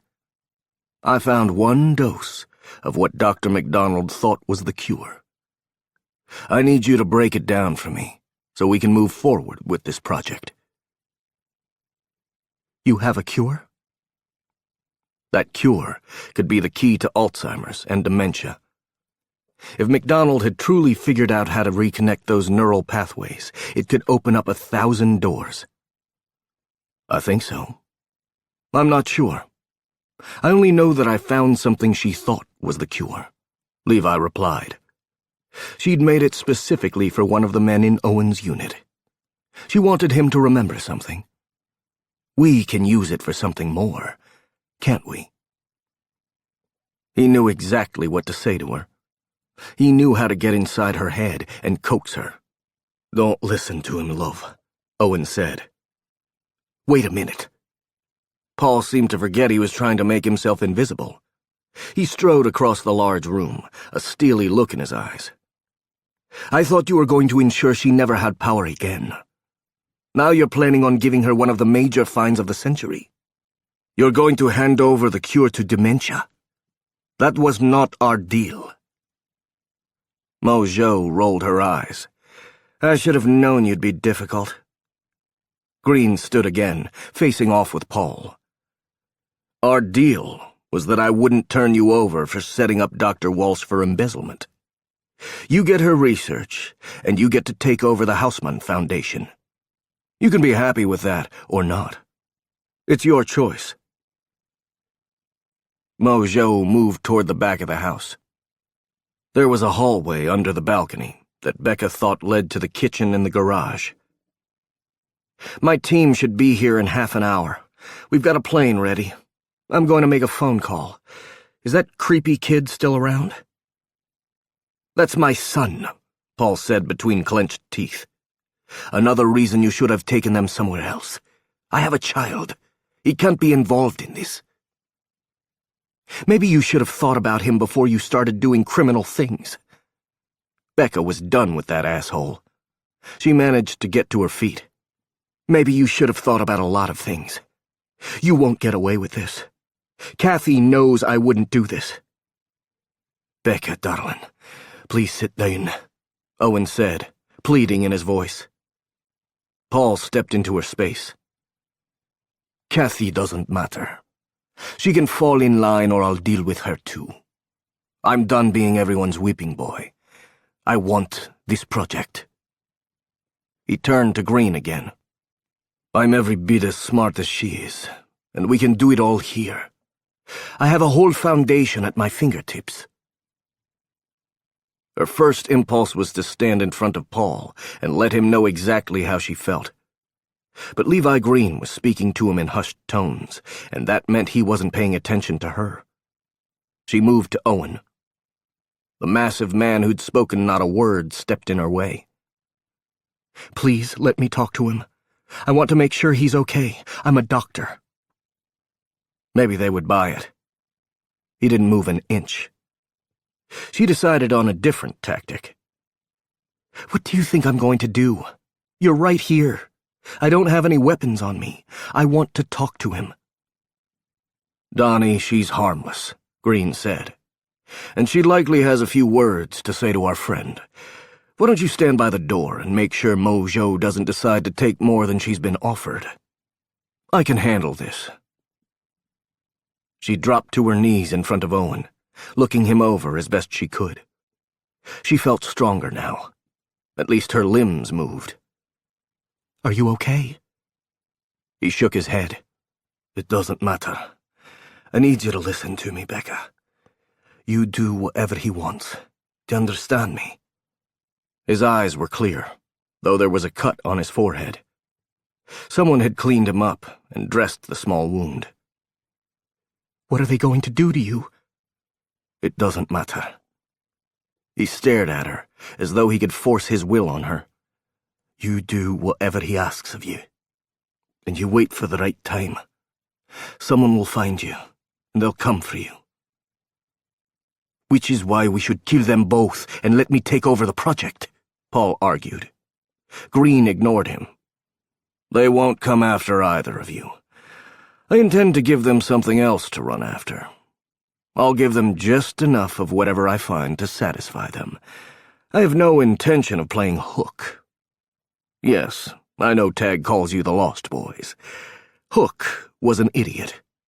By the time I'm done, we'll all be friends. They'll forget about you, because you were never truly one of them. I assure you, my team won't forget, Owen said. Levi chuckled slightly as he started to approach Owen. Your team? You know you're only a part of them because Knight didn't know what else to do with you, right?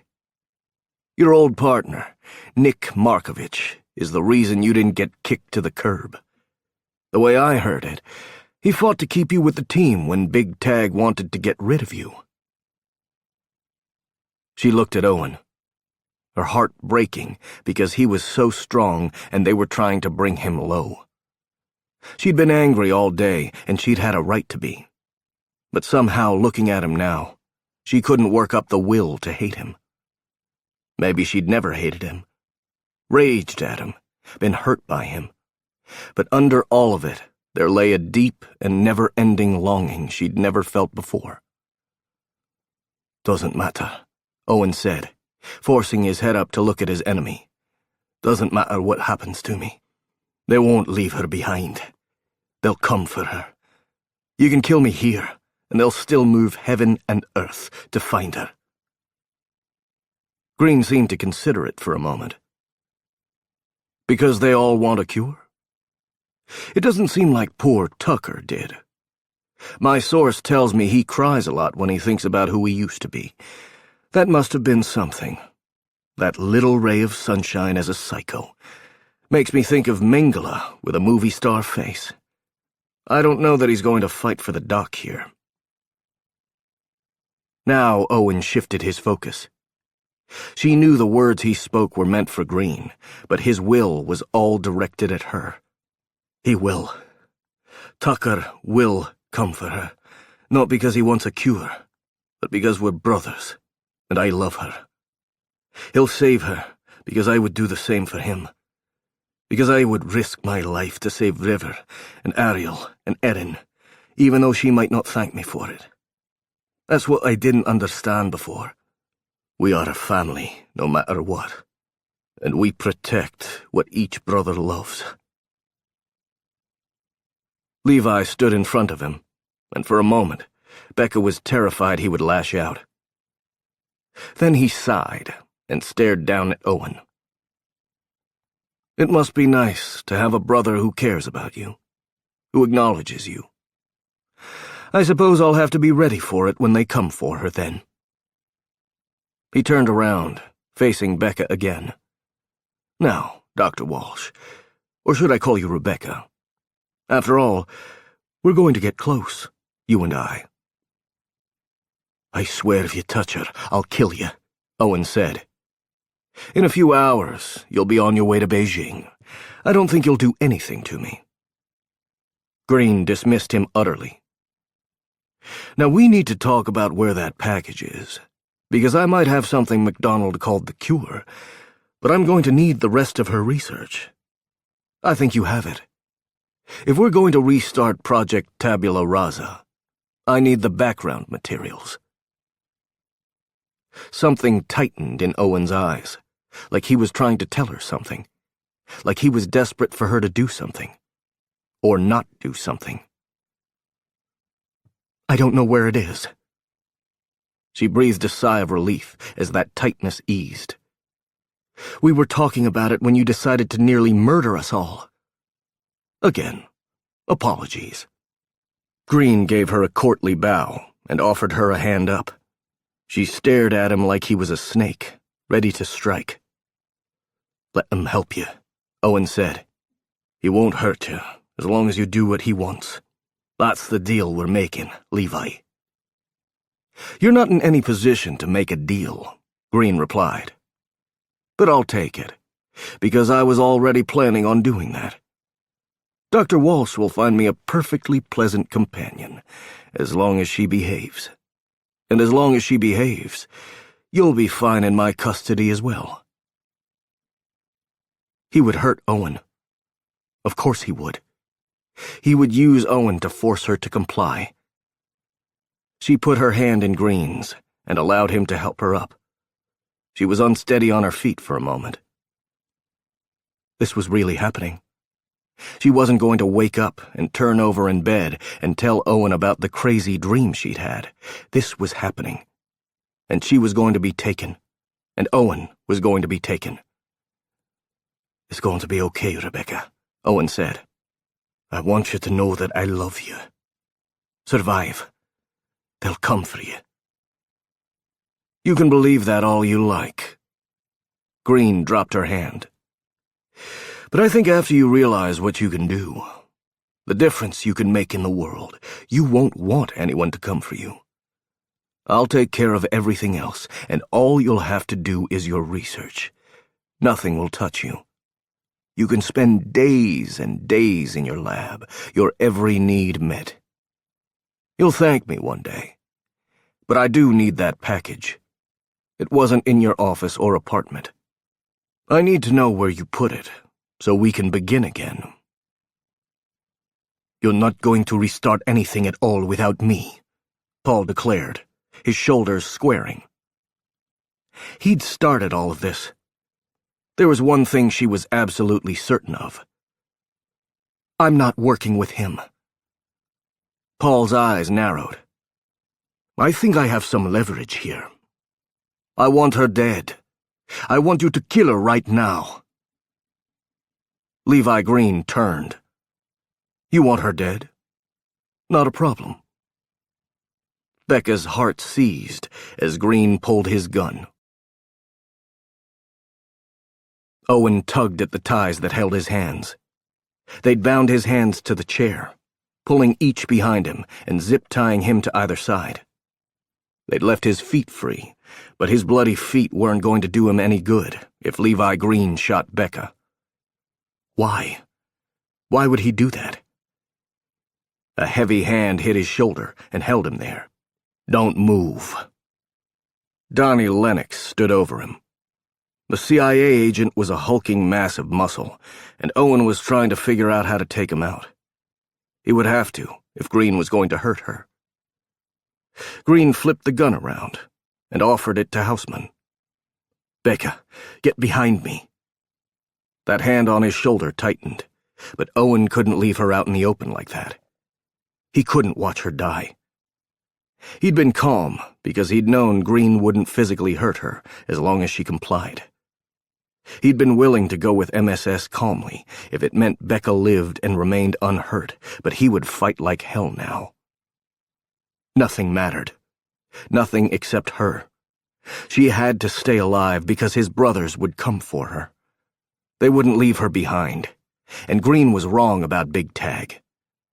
Big Tag might hate what he'd done, but MSS better get everything they wanted quickly, because Big Tag wouldn't leave even a man he didn't like behind. He did have a family, and he wasn't about to lose the newest member now. Becca stood there, seemingly frozen in place. Get behind me. He would take that bullet first. Becca looked to him, her eyes round with fear. A hole opened up inside him, because he couldn't protect her. He couldn't fix this. She was about to die, and he couldn't fix it. You want her dead? Levi stalked to where Houseman stood, his skin having gone pale. You do it. You want to work for me? Prove to me you can handle it. Houseman reached out and took the gun with shaking hands. A nasty smile spread across Levi's face. Do it.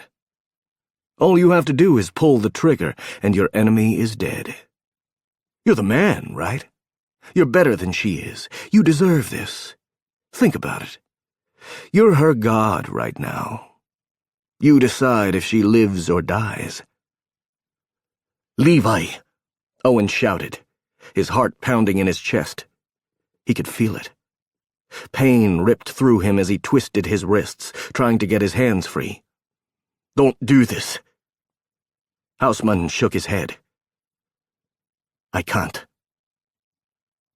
Becca took a visible breath of relief, her shoulders coming back down as she relaxed. Levi nodded and took the gun back. It's okay. The safety was on, Rebecca. I wasn't going to let him kill you, but I did want to see if he would try. Levi stepped back, and in one easy motion, lifted the gun and fired one shot into Houseman's forehead. A gasp went through the room as Houseman fell forward. Becca rushed to Owen, avoiding Donnie's big hands as she threw herself into his lap and wrapped her arms around him. It's all right, love, he whispered. I'm sorry you had to see that, Rebecca, Levi was saying. But he was going to be a problem, and I don't want anything to interrupt our work. This way the ties are neatly cut.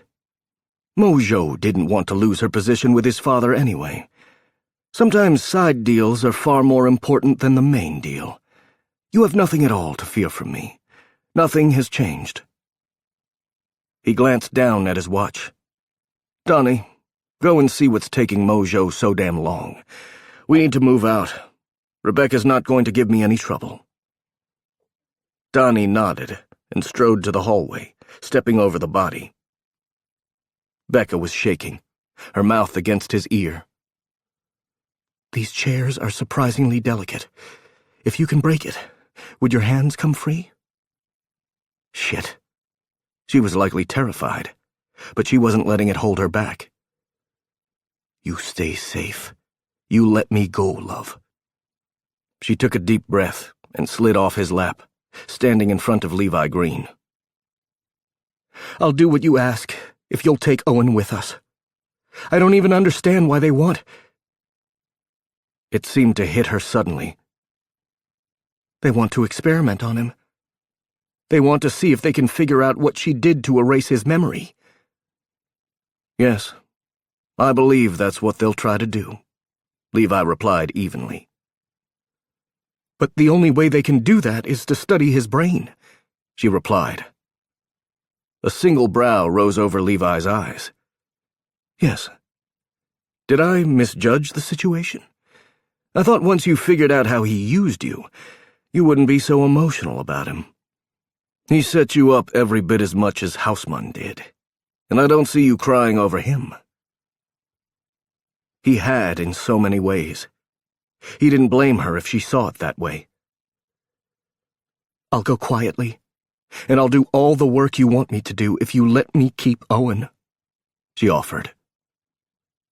Relief flooded his system, because she didn't hate him. There had to be something still between them if she was willing to fight to keep him alive. It wouldn't work. She was going to get herself in trouble. How long would Donnie be gone? MSS would be here soon, and she would be on her way to God only knew where. She'd said the chair was delicate. If he could get his hands free. He needed enough force to break the chair, and then enough time to get on his feet, or he'd be the one taking the bullet this time. Donnie strode in, turning under the balcony. We should move out now. I can't find her, but there's a strange car in the driveway. I didn't get close enough to check it out, but I know it wasn't here before. Levi frowned. She's got to be here. It's a big house. It's probably her contact. Doesn't feel right, Donnie said. Levi nodded, making his decision in seconds. Then we move. I'll take Rebecca out to the car. You prepare our friend for transfer. Looks like you get your wish, Doc. Oh, he was lying. Donnie's shoulders had gone tight, and he'd nodded, his face cold as ice. They couldn't risk taking him along. He was trained. He was a variable Levi wouldn't want to deal with. But he would want Becca compliant, and that meant not killing him until they were out of earshot. Of course, he could always create a little chaos and see where things fell. He didn't have a thing to lose. You'll bring him with us? Becca asked. He'll come along behind us. I'll have my team pick him up. Levi lied smoothly. We'll talk about it on the plane. She looked over at him, and he could see the uncertainty there. He gave her what he hoped was an encouraging smile. I love you, Becca. Stay safe.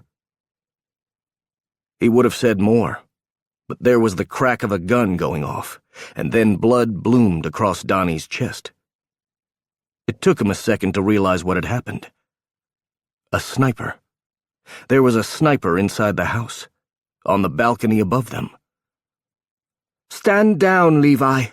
Send Dr. Walsh and Owen out right now, or I take you out too.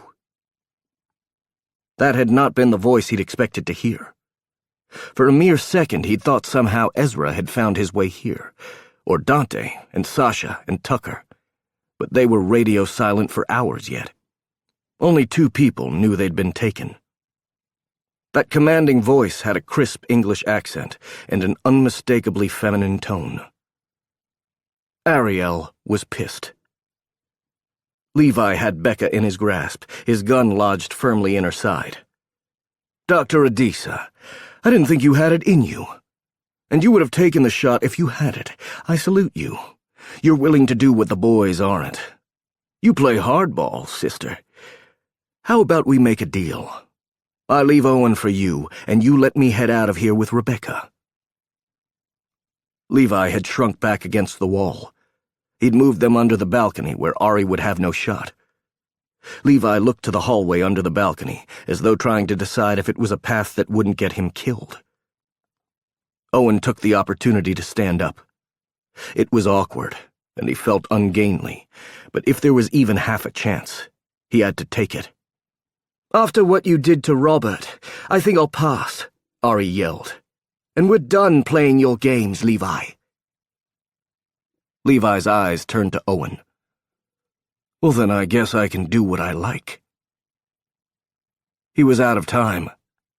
Levi raised the gun his way, and that was the moment Becca made her move. Her elbow came up and back. Owen threw his body to the ground, holding his head up. He felt heat graze his shoulder, and then pain flared as he hit the ground, and the chair came apart. Owen spread his arms, and they came loose. He was still bound to the arms of the chair, but a few painful tugs, and he was free. He rolled toward Donnie Lennox's body. He needed that gun. Becca struggled as Levi fired again, throwing his aim off. Owen cursed those bloody zip ties, but managed to get that gun in his hand. He forced his body to move and brought the gun straight up, and he found himself staring right at Becca. "Your move, Owen," Levi said, his voice showing no sign of tremor. "I've got this to the back of her head.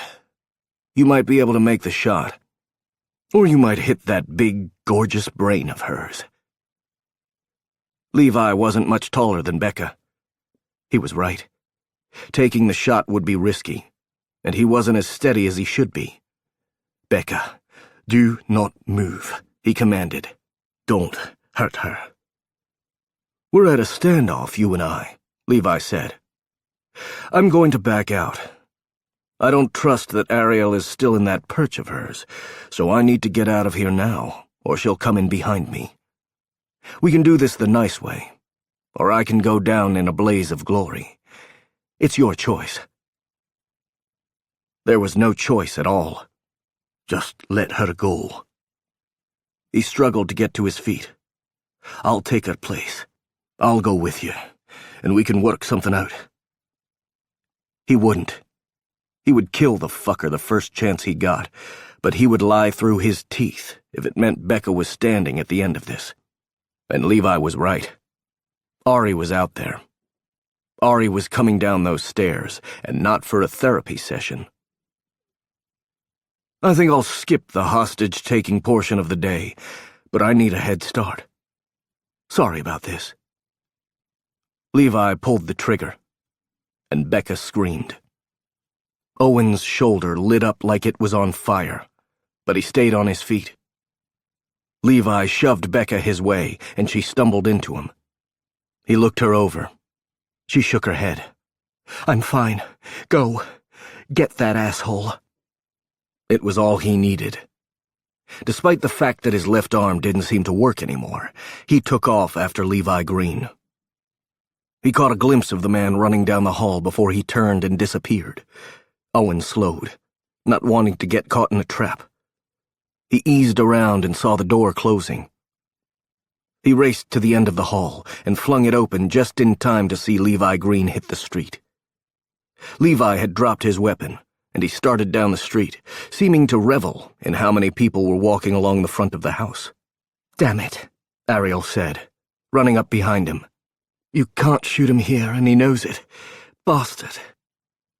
Levi turned and tipped his head, as though to say they were welcome to try again another day. "We have to move out. He'll call the police in again." Owen forced himself to shut the door. "We have to call them in ourselves. Apparently there's a kid in this place somewhere." "The police are going to have a field day with this one." Ariel held a semi-automatic in her hands, the same one he'd seen Robert pack during their flight from the cabin. "Owen?" Becca walked in, her face pale. "Owen, are you okay?" He was now. He strode to her, and despite the pain in his shoulder, he wrapped his arms around her. "I'm fine, but we have to move out, and quickly. I'm parked behind the house. Rob is waiting for us. Well, he's passed out in the back, but he'll live. A couple of university students were renting a cabin not far from the accident site. They got us to hospital. After they patched Rob up, I hot-wired a car, and we left before we could be questioned. How did you find us? He refused to let Becca go, taking her hand in his and following after Ariel. It was a hunch. Becca had said Levi must be working with Houseman. He couldn't take you to a hotel. Rob told me MSS was coming. They wouldn't make a move until they knew they had you, so that bought us some time. It was a good bet he would bring you here. Ariel moved to the rear of the house. I parked in the back and snuck up. You're hurt. Becca hustled to keep up. There was blood on his shirt. A lot of it. I think the bullet's still in there. It's not a fatal wound. We'll deal with it after we get away. Ariel held open the door to what looked to be the garage. Don't mind the body. I had to deal with the MSS agent. Owen gaped at the woman on the ground. That was a lot of blood. It looked like Ari knew how to use a knife, too. He stared at her, wondering where his peace-loving shrink had gone. Ari merely shrugged. I wasn't always a therapist. He took Becca's hand and walked out of the house to join his friend. He was in excruciating pain, but they had one more stop to make. Ariel rushed to the car, a minivan. It was still running in the long drive that led back around the house and out to the street where Levi Green was likely trying to get the upper hand back by bringing in the police. Take Owen to the back of the van with Robert, and do what you can for them. I'll get us out of here. She could hear the wail of the sirens on their way. Her heart ached for Paul's son, but they had to go. Becca opened the door and stepped inside. Owen followed as Ariel took off. Sure enough, Robert was laid out on the bench seat. His eyes opened briefly. Sorry, man. They wouldn't pull out the bullet without anesthesia. How did we get you back? Ari is lethal, mate. You need to watch yourself with her. He sat back with a groan of pain. And she's a terrible driver. Hush. Becca wasn't in her seat. She knelt down. I'm going to have to pull the bullet out of you when we get somewhere safe. Try not to move it. Ariel saved you. Robert still sounded out of it. Ariel was a superhero. Yep, and she took out the bad guys while she was doing it. She's a keeper, mate. Robert's smile was slightly goofy. I bet she's hot when she's assassinating people. Holy shit. Baby, tell me you murdered Levi Green. We could celebrate by having our first date. You want to go out with me, right? It has to wait, Ari said. Green's alive, and we have to get out of here. We're going back to London to lick our wounds. Robert sighed. That's not what I want to lick. Before he could laugh, Becca was kneeling next to him. Owen, are you all right? You went pale. The world was going pale. Ariel took a corner, and his shoulder hit the door. Pain exploded through his system, and he felt himself falling down a deep hole. He tried to hold on to her, sure that he would lose her this time. Chapter 21. Are you sure this is safe? Owen asked, staring up at the building where he'd briefly found something akin to peace. Oh, it hadn't always been peaceful. Sometimes it had been crazy, and emotional, and chaotic, and absolutely the best time of his brief life. I want to face him. Becca sat in the back of the van that would eventually take them to the small airport where he would board a plane to London. He would board. There was no reason for her to go now. In the 3 days since he'd passed out from the bullet wound in his shoulder, McKay Taggart had worked miracles.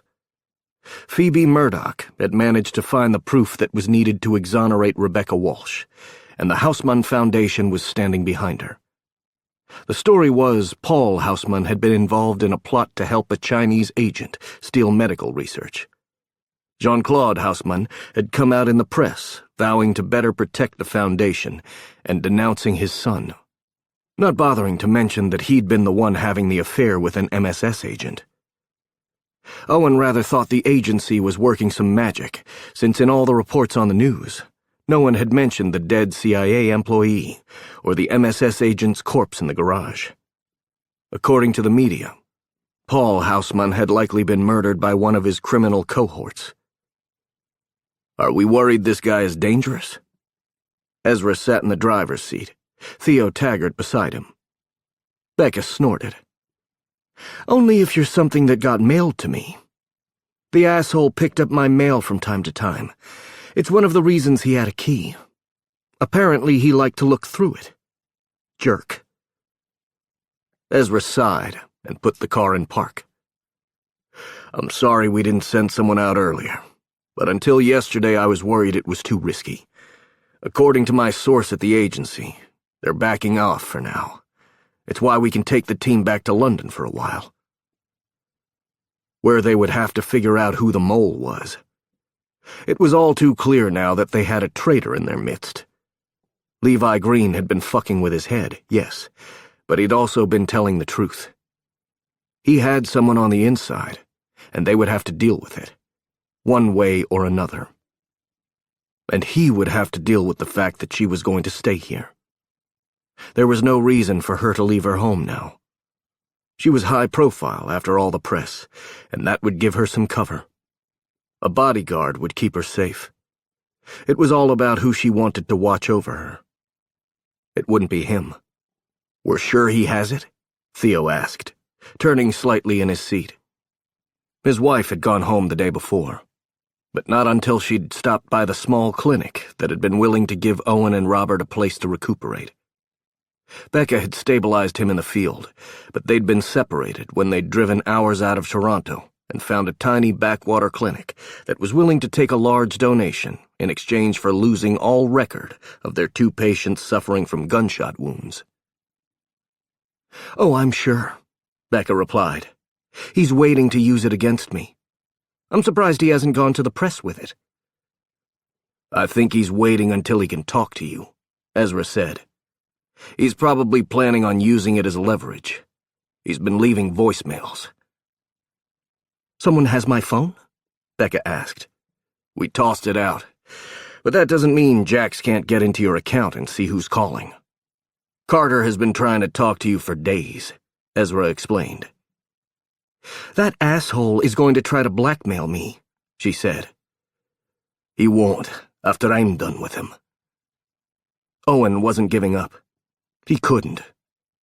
This would be the first time he'd been alone with her since that day at Houseman's. He'd woken up laid out in a bed next to Robert's, and they'd proceeded to spend the next 2 days complaining about the food and missing their women. At least Ari had come to see Rob. They'd talked about having their first date. It had made Owen cranky.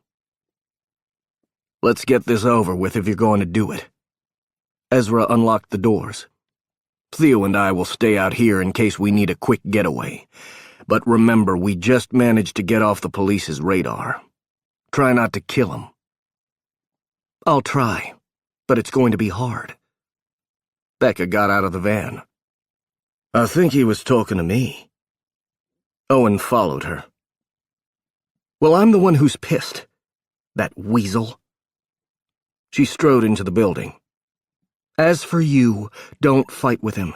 You'll tear your stitches, and then you'll be late for the plane. She stopped and looked around. Wow, it's weird to be back here. I know it's only been a few days, but it seems like a lifetime. Becca, I want to talk. I can't leave for London without us talking. He wasn't sure he could leave for London at all. There will be plenty of time for that later. She sniffled a little and turned back to the hallway, moving to the lift. She passed the modern one, toward the one she'd sworn she would never use again. I'm sure we need to talk about a lot of things. How long will you be in London? He hated this polite talk when all he wanted to do was force her to look him in the eye. I don't know that I'll be going to London at all. The lift door opened, and she walked inside. You're going on the new mission? I heard Ezra talking about exploring what happened at Kronberg with Tucker.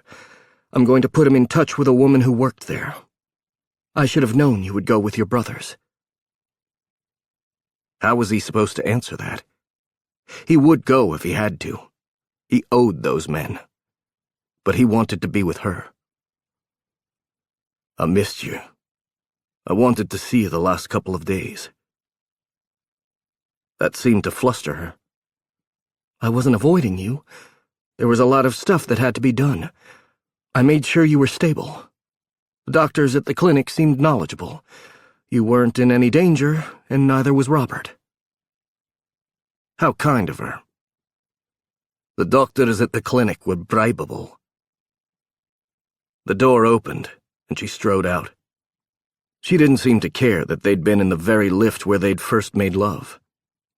Oh, she might have been having a good time, but now he knew that he'd been making love. Well, they wouldn't let me take you to a regular hospital. She stopped in the middle of the hallway. Shouldn't we talk about how we're going to handle this thing? Am I going to distract him while you search for the package? Maybe you should distract him, and I'll look for it. Anger and frustration thrummed through his system, and he wanted to get this over with, so they could have the fight they'd needed to have since the moment he'd screwed up. He'd been an arsehole, but he loved her. He'd told her he loved her. Now she thought she could pretend it never happened. Let me show you how this is going to go. He turned and strode down the hall toward the apartment Carter Adams occupied. He could feel Becca behind him, racing to keep up. Remember what I said about your stitches, she was saying. He didn't give a damn about his stitches. All that mattered was getting rid of the last piece of this mission that existed between them.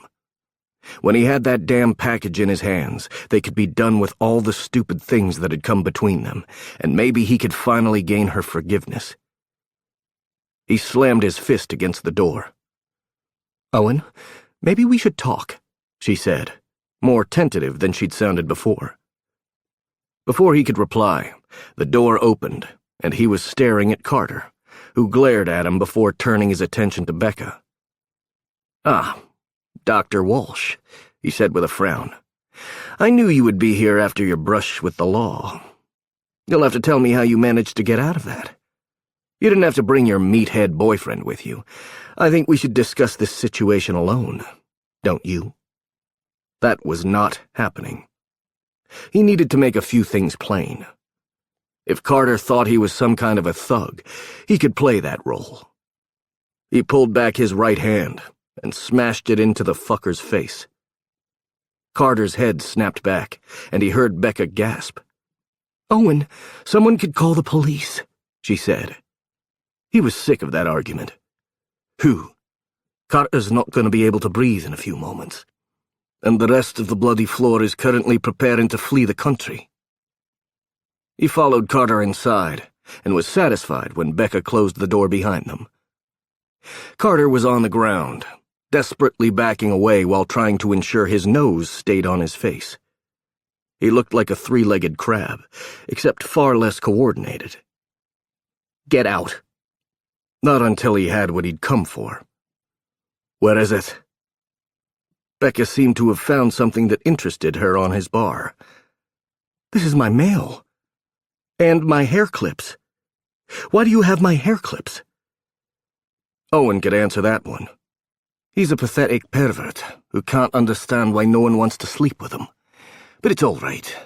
I'm going to make it easy for him.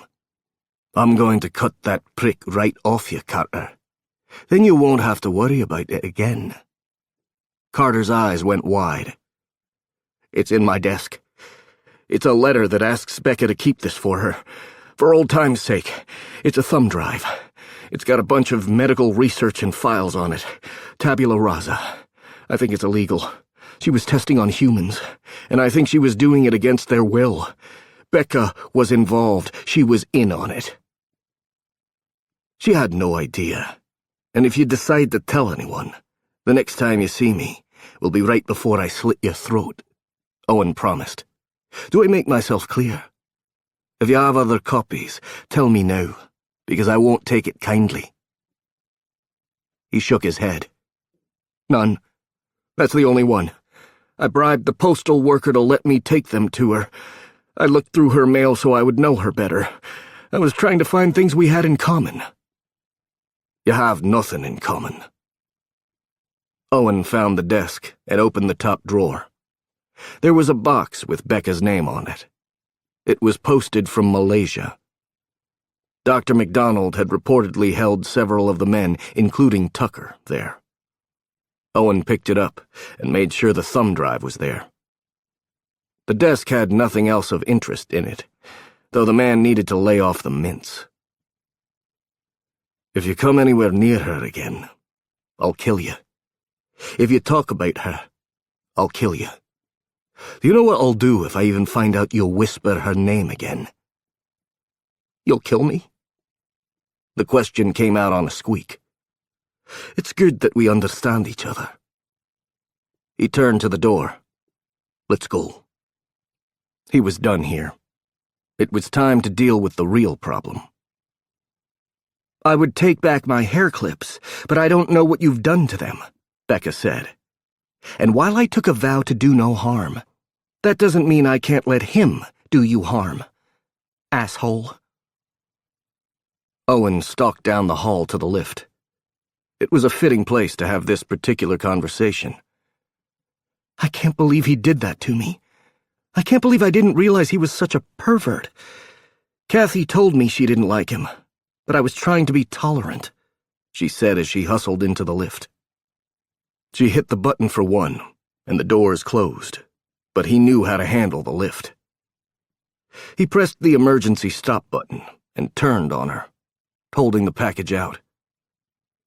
This is yours. She took it, but stared at it like she wasn't sure what to do. Ezra wants it. Then give it to him if you like. But if you don't, then you keep it. You do what you need to with it, whether or not that means giving it to my team. I'll fight to make sure it's your right. That was out of the way, and he could get to his point. If you think I'm letting you go without a fight, you don't know me at all. Maybe I don't know myself, but I do know this. I'm not quitting. I love you, and I'm not going to stop saying it. She frowned up at him. I know you think you do, but I'm not going to hold you to it. It's guilt. I turned out to not be the crazy person you thought I might be, so now you feel bad about using me. Was she daft? I love you. I've never said that to anyone before. That you can remember. Don't you hold that against me. I know what love feels like, and I never thought you were crazy. I had a moment of weakness. Please don't let that ruin us. Ruin us? She crossed her arms over her chest. She was in a deep red cardigan today. That let him know she'd done some shopping while he'd been waiting for her. What are you talking about? Owen, I think we should wait to talk about this. Wait? You think if you put me off, this will go away? She leaned back against the lift wall. A soft smile curled up her lips. Where would it go? Owen, I think your brothers are mean. Did they tell you I quit Houseman? No. No one had told him shite. When he'd asked, they'd all simply said he should talk to her. This was his first chance to do it. Why would you quit? Because I have a new job, and it pays horribly, and my lab apparently is going to consist of a couple of rooms in this club thing, she said. I didn't stay away from you because I don't care. When Phoebe managed to get the charges dropped, I flew home for a day and a half to talk to my dad. I needed to explain things to him, and he agreed that I have to do this. I have to fix this. I'm going to London to work on reversing Dr. MacDonald's work. I'm going to get Robert's memory back, and yours. But you might not want me when you remember. That's what I've been thinking about for days. Memory is a funny thing. It's a part of our personalities. It's the sum of the forces that shape us. You could wake up one morning and not want me anymore. Not want her? Never. I'll never not want you. I don't care what memories come back to me. You'll be the first thing I think of every morning, and the only woman in my dreams at night. Becca, I love you. I think I've loved you from the moment I saw you. Oh, my love. If I get my memories back, the old ones can't erase the new ones. They can't erase what I feel for you. And I love you. But we have a lot to work out. Ariel thinks we should go into couples therapy. That's what I meant by having time. But if you're going on a new mission... He wasn't wasting another second. He'd almost lost her. Almost lost everything. He moved into her space, shoving her back against the lift wall. Ariel needs to stick to assassinations. She's damn good at them, and I don't find it annoying. As for you, I'm never leaving you, love. If you're in London, that's my home. I might have to travel occasionally, and I definitely have to help my brothers. But you should know that I'll always come home to you. Her hands came up, and he could see the vulnerability stamped on her face. Tell me this is real, Owen. I would rather we took a step back and worked through all of this if there's the slightest chance that you're going to wake up and realize that you don't love me. He put his forehead on hers, rubbing against her and feeling better than he had in days. Never. You're my everything, Rebecca. I'll go to any therapy you want to go to, but you should know it won't change how much I love you. I love you too. Her face lifted to his. I love you so much. It's killed me to be away from you, but I had to get everything ready. I had to be sure. He kissed away whatever she was going to say next. He kissed her, and felt as though the world opened up again. This was what he'd been waiting for all his life. He didn't need his memories to know that. His mom would have loved Becca. He simply knew that, too. His mom would be thrilled he'd found the love of his life. Will you come back to Scotland with me? He whispered the question. She nodded. I'll go anywhere with you. It wouldn't be that way, but he appreciated the words. She was the brilliant one. He would follow her. He would be the man who protected her so she could work. He would be the man who reminded her that she was loved for more than her brain. He would watch over her and give her everything she needed. It was his job in life. And she would lift him up. She would make him whole. I want to go back with you. I think I might find something of them there, if you're by my side. I might feel some connection. Her whole face lit with an empathy that seemed to come so easily to her. I want to try a couple of things with you. You're having flashes. I think we might be able to get some of your memory back. I want to try. I want to give them back to you. She'd given him so much already. All I need is you. The sound of the phone ringing jarred him from his intent. Becca's smile rocked his whole world. You should probably answer that. He didn't want to. He wanted to shove her right back against that wall and have his way with her. The ringing continued. With a curse, he picked it up. What? A Someone's telling me the elevators stopped again? Colin was back on the job. Sorry, I'll get right on that. I mean, not right on it. Because I'm walking my dog at the moment, but I'm sure he'll be done soon. Then I'll be right there. He hung up the phone without saying another word. He turned back to his lady, lowered his head, and got back to business. 48 hours later, Robert McClellan sat in the conference room at the Garden and stared down at the report he'd been handed. It hadn't taken Jax long to break the encryption they'd found on the thumb drive Owen had taken from Carter Adams, though it would take them a while to get through all the files and completely understand it. What they did know was that MacDonald had sent Becca a large amount of data, and most importantly in Robert's mind, she'd sent their personal records. Though those were proving difficult. There's nothing about history in these records. Damon glanced up from his seat at the head of the table. And she doesn't actually name the subject. Is this some kind of code? Damon's wife, Penny, sat next to Ariel and set down her tea mug before addressing the crowded conference room where the whole team was gathered. I've looked through it, and there's no real code. I think this was a cheeky way of recording her experiments. She used Latin to name the project, and Latin to describe each subject. We've figured out a few of them based on timing and medical records. We believe Theo Taggart's file is the one named Interim Militem. It's Latin for the perfect soldier, Becca explained. Her hair was up in a high ponytail, and despite what he knew were long nights and little sleep, she looked bright and shiny, in the way only a well-loved woman could look.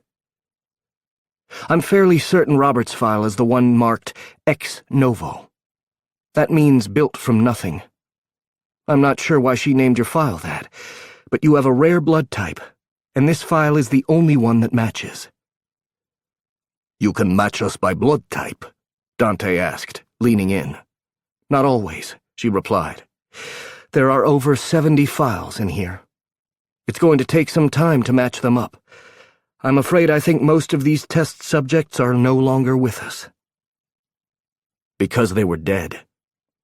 MacDonald had been a monster, and they had a lot of cleanup to do. Starting with a new mission. But first he was going to get through this very thorough debrief, and then he was finally going to do what he'd wanted to do since the moment he'd set foot in this place.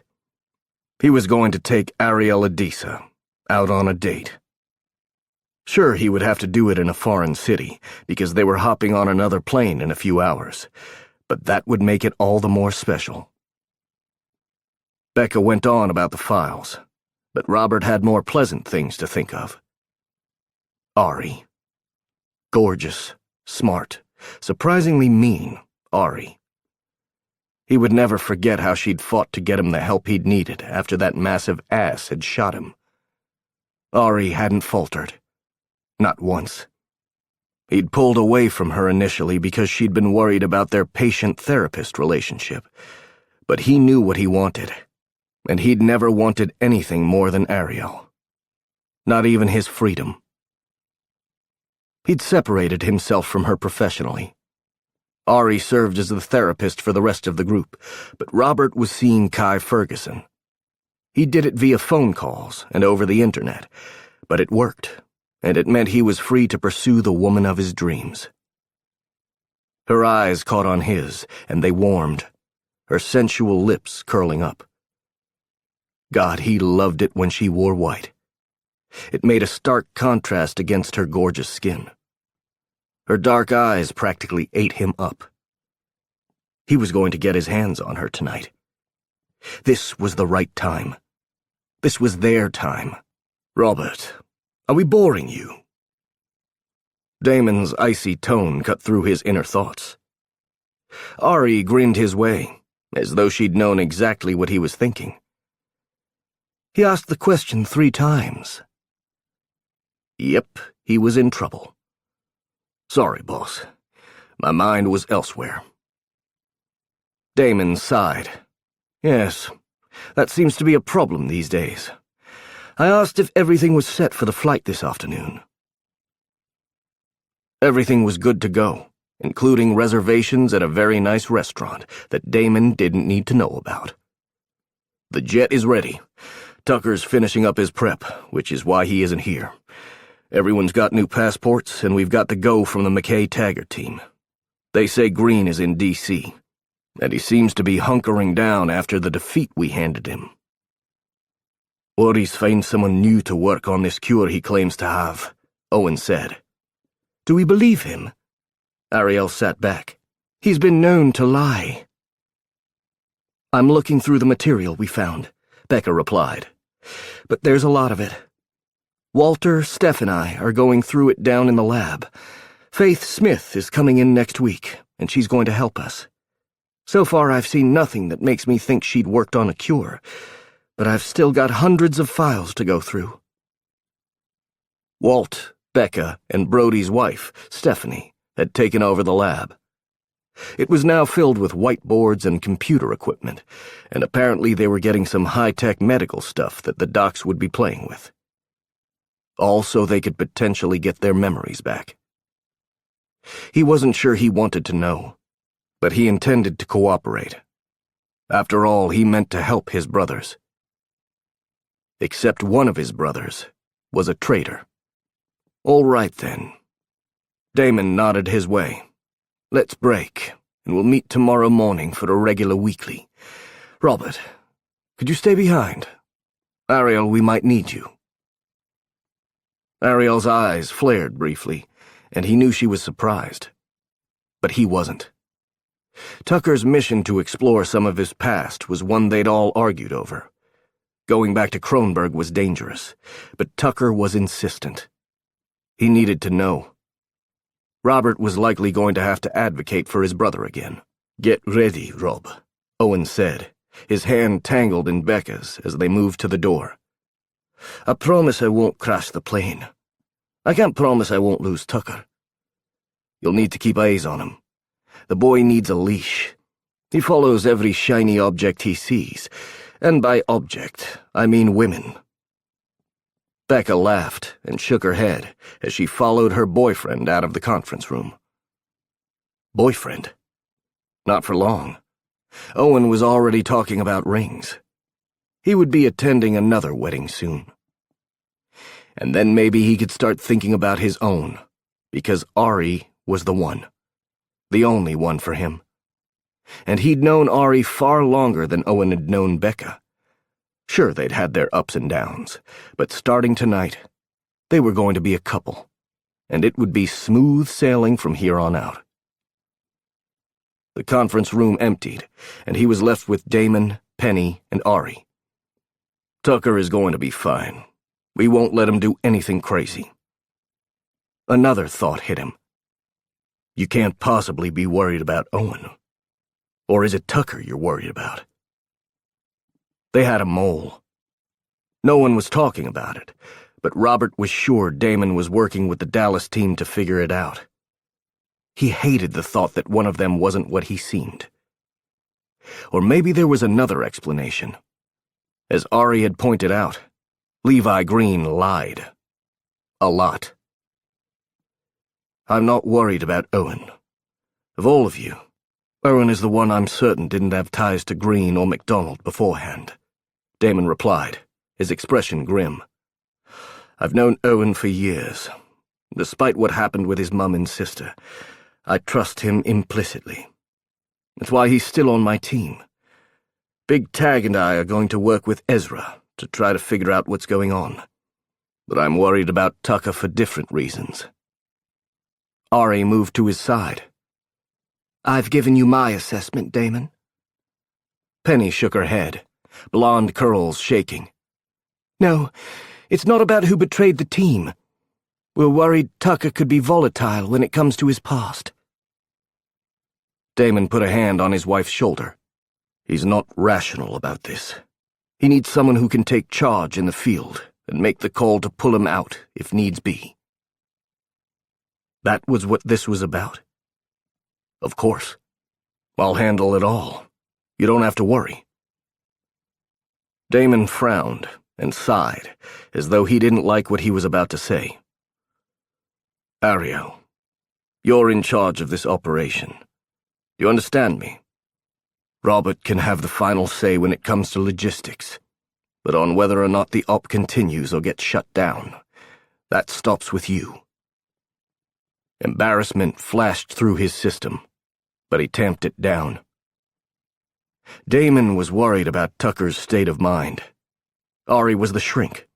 Of course she should make the call in case Tucker was in mental trouble. Not that it would ever come to that. Yes, sir, Ari said, but her eyes had trailed Robert's way. He gave her a reassuring grin. You're the boss. And he firmly planned on getting it on with his boss. Excellent, Damon said. Carry on then. Let me know when you land. He took Ari's hand, not bothering to hide it from the knights. Everything was going to be okay. In a few hours, they would be in Munich, and his life would truly begin.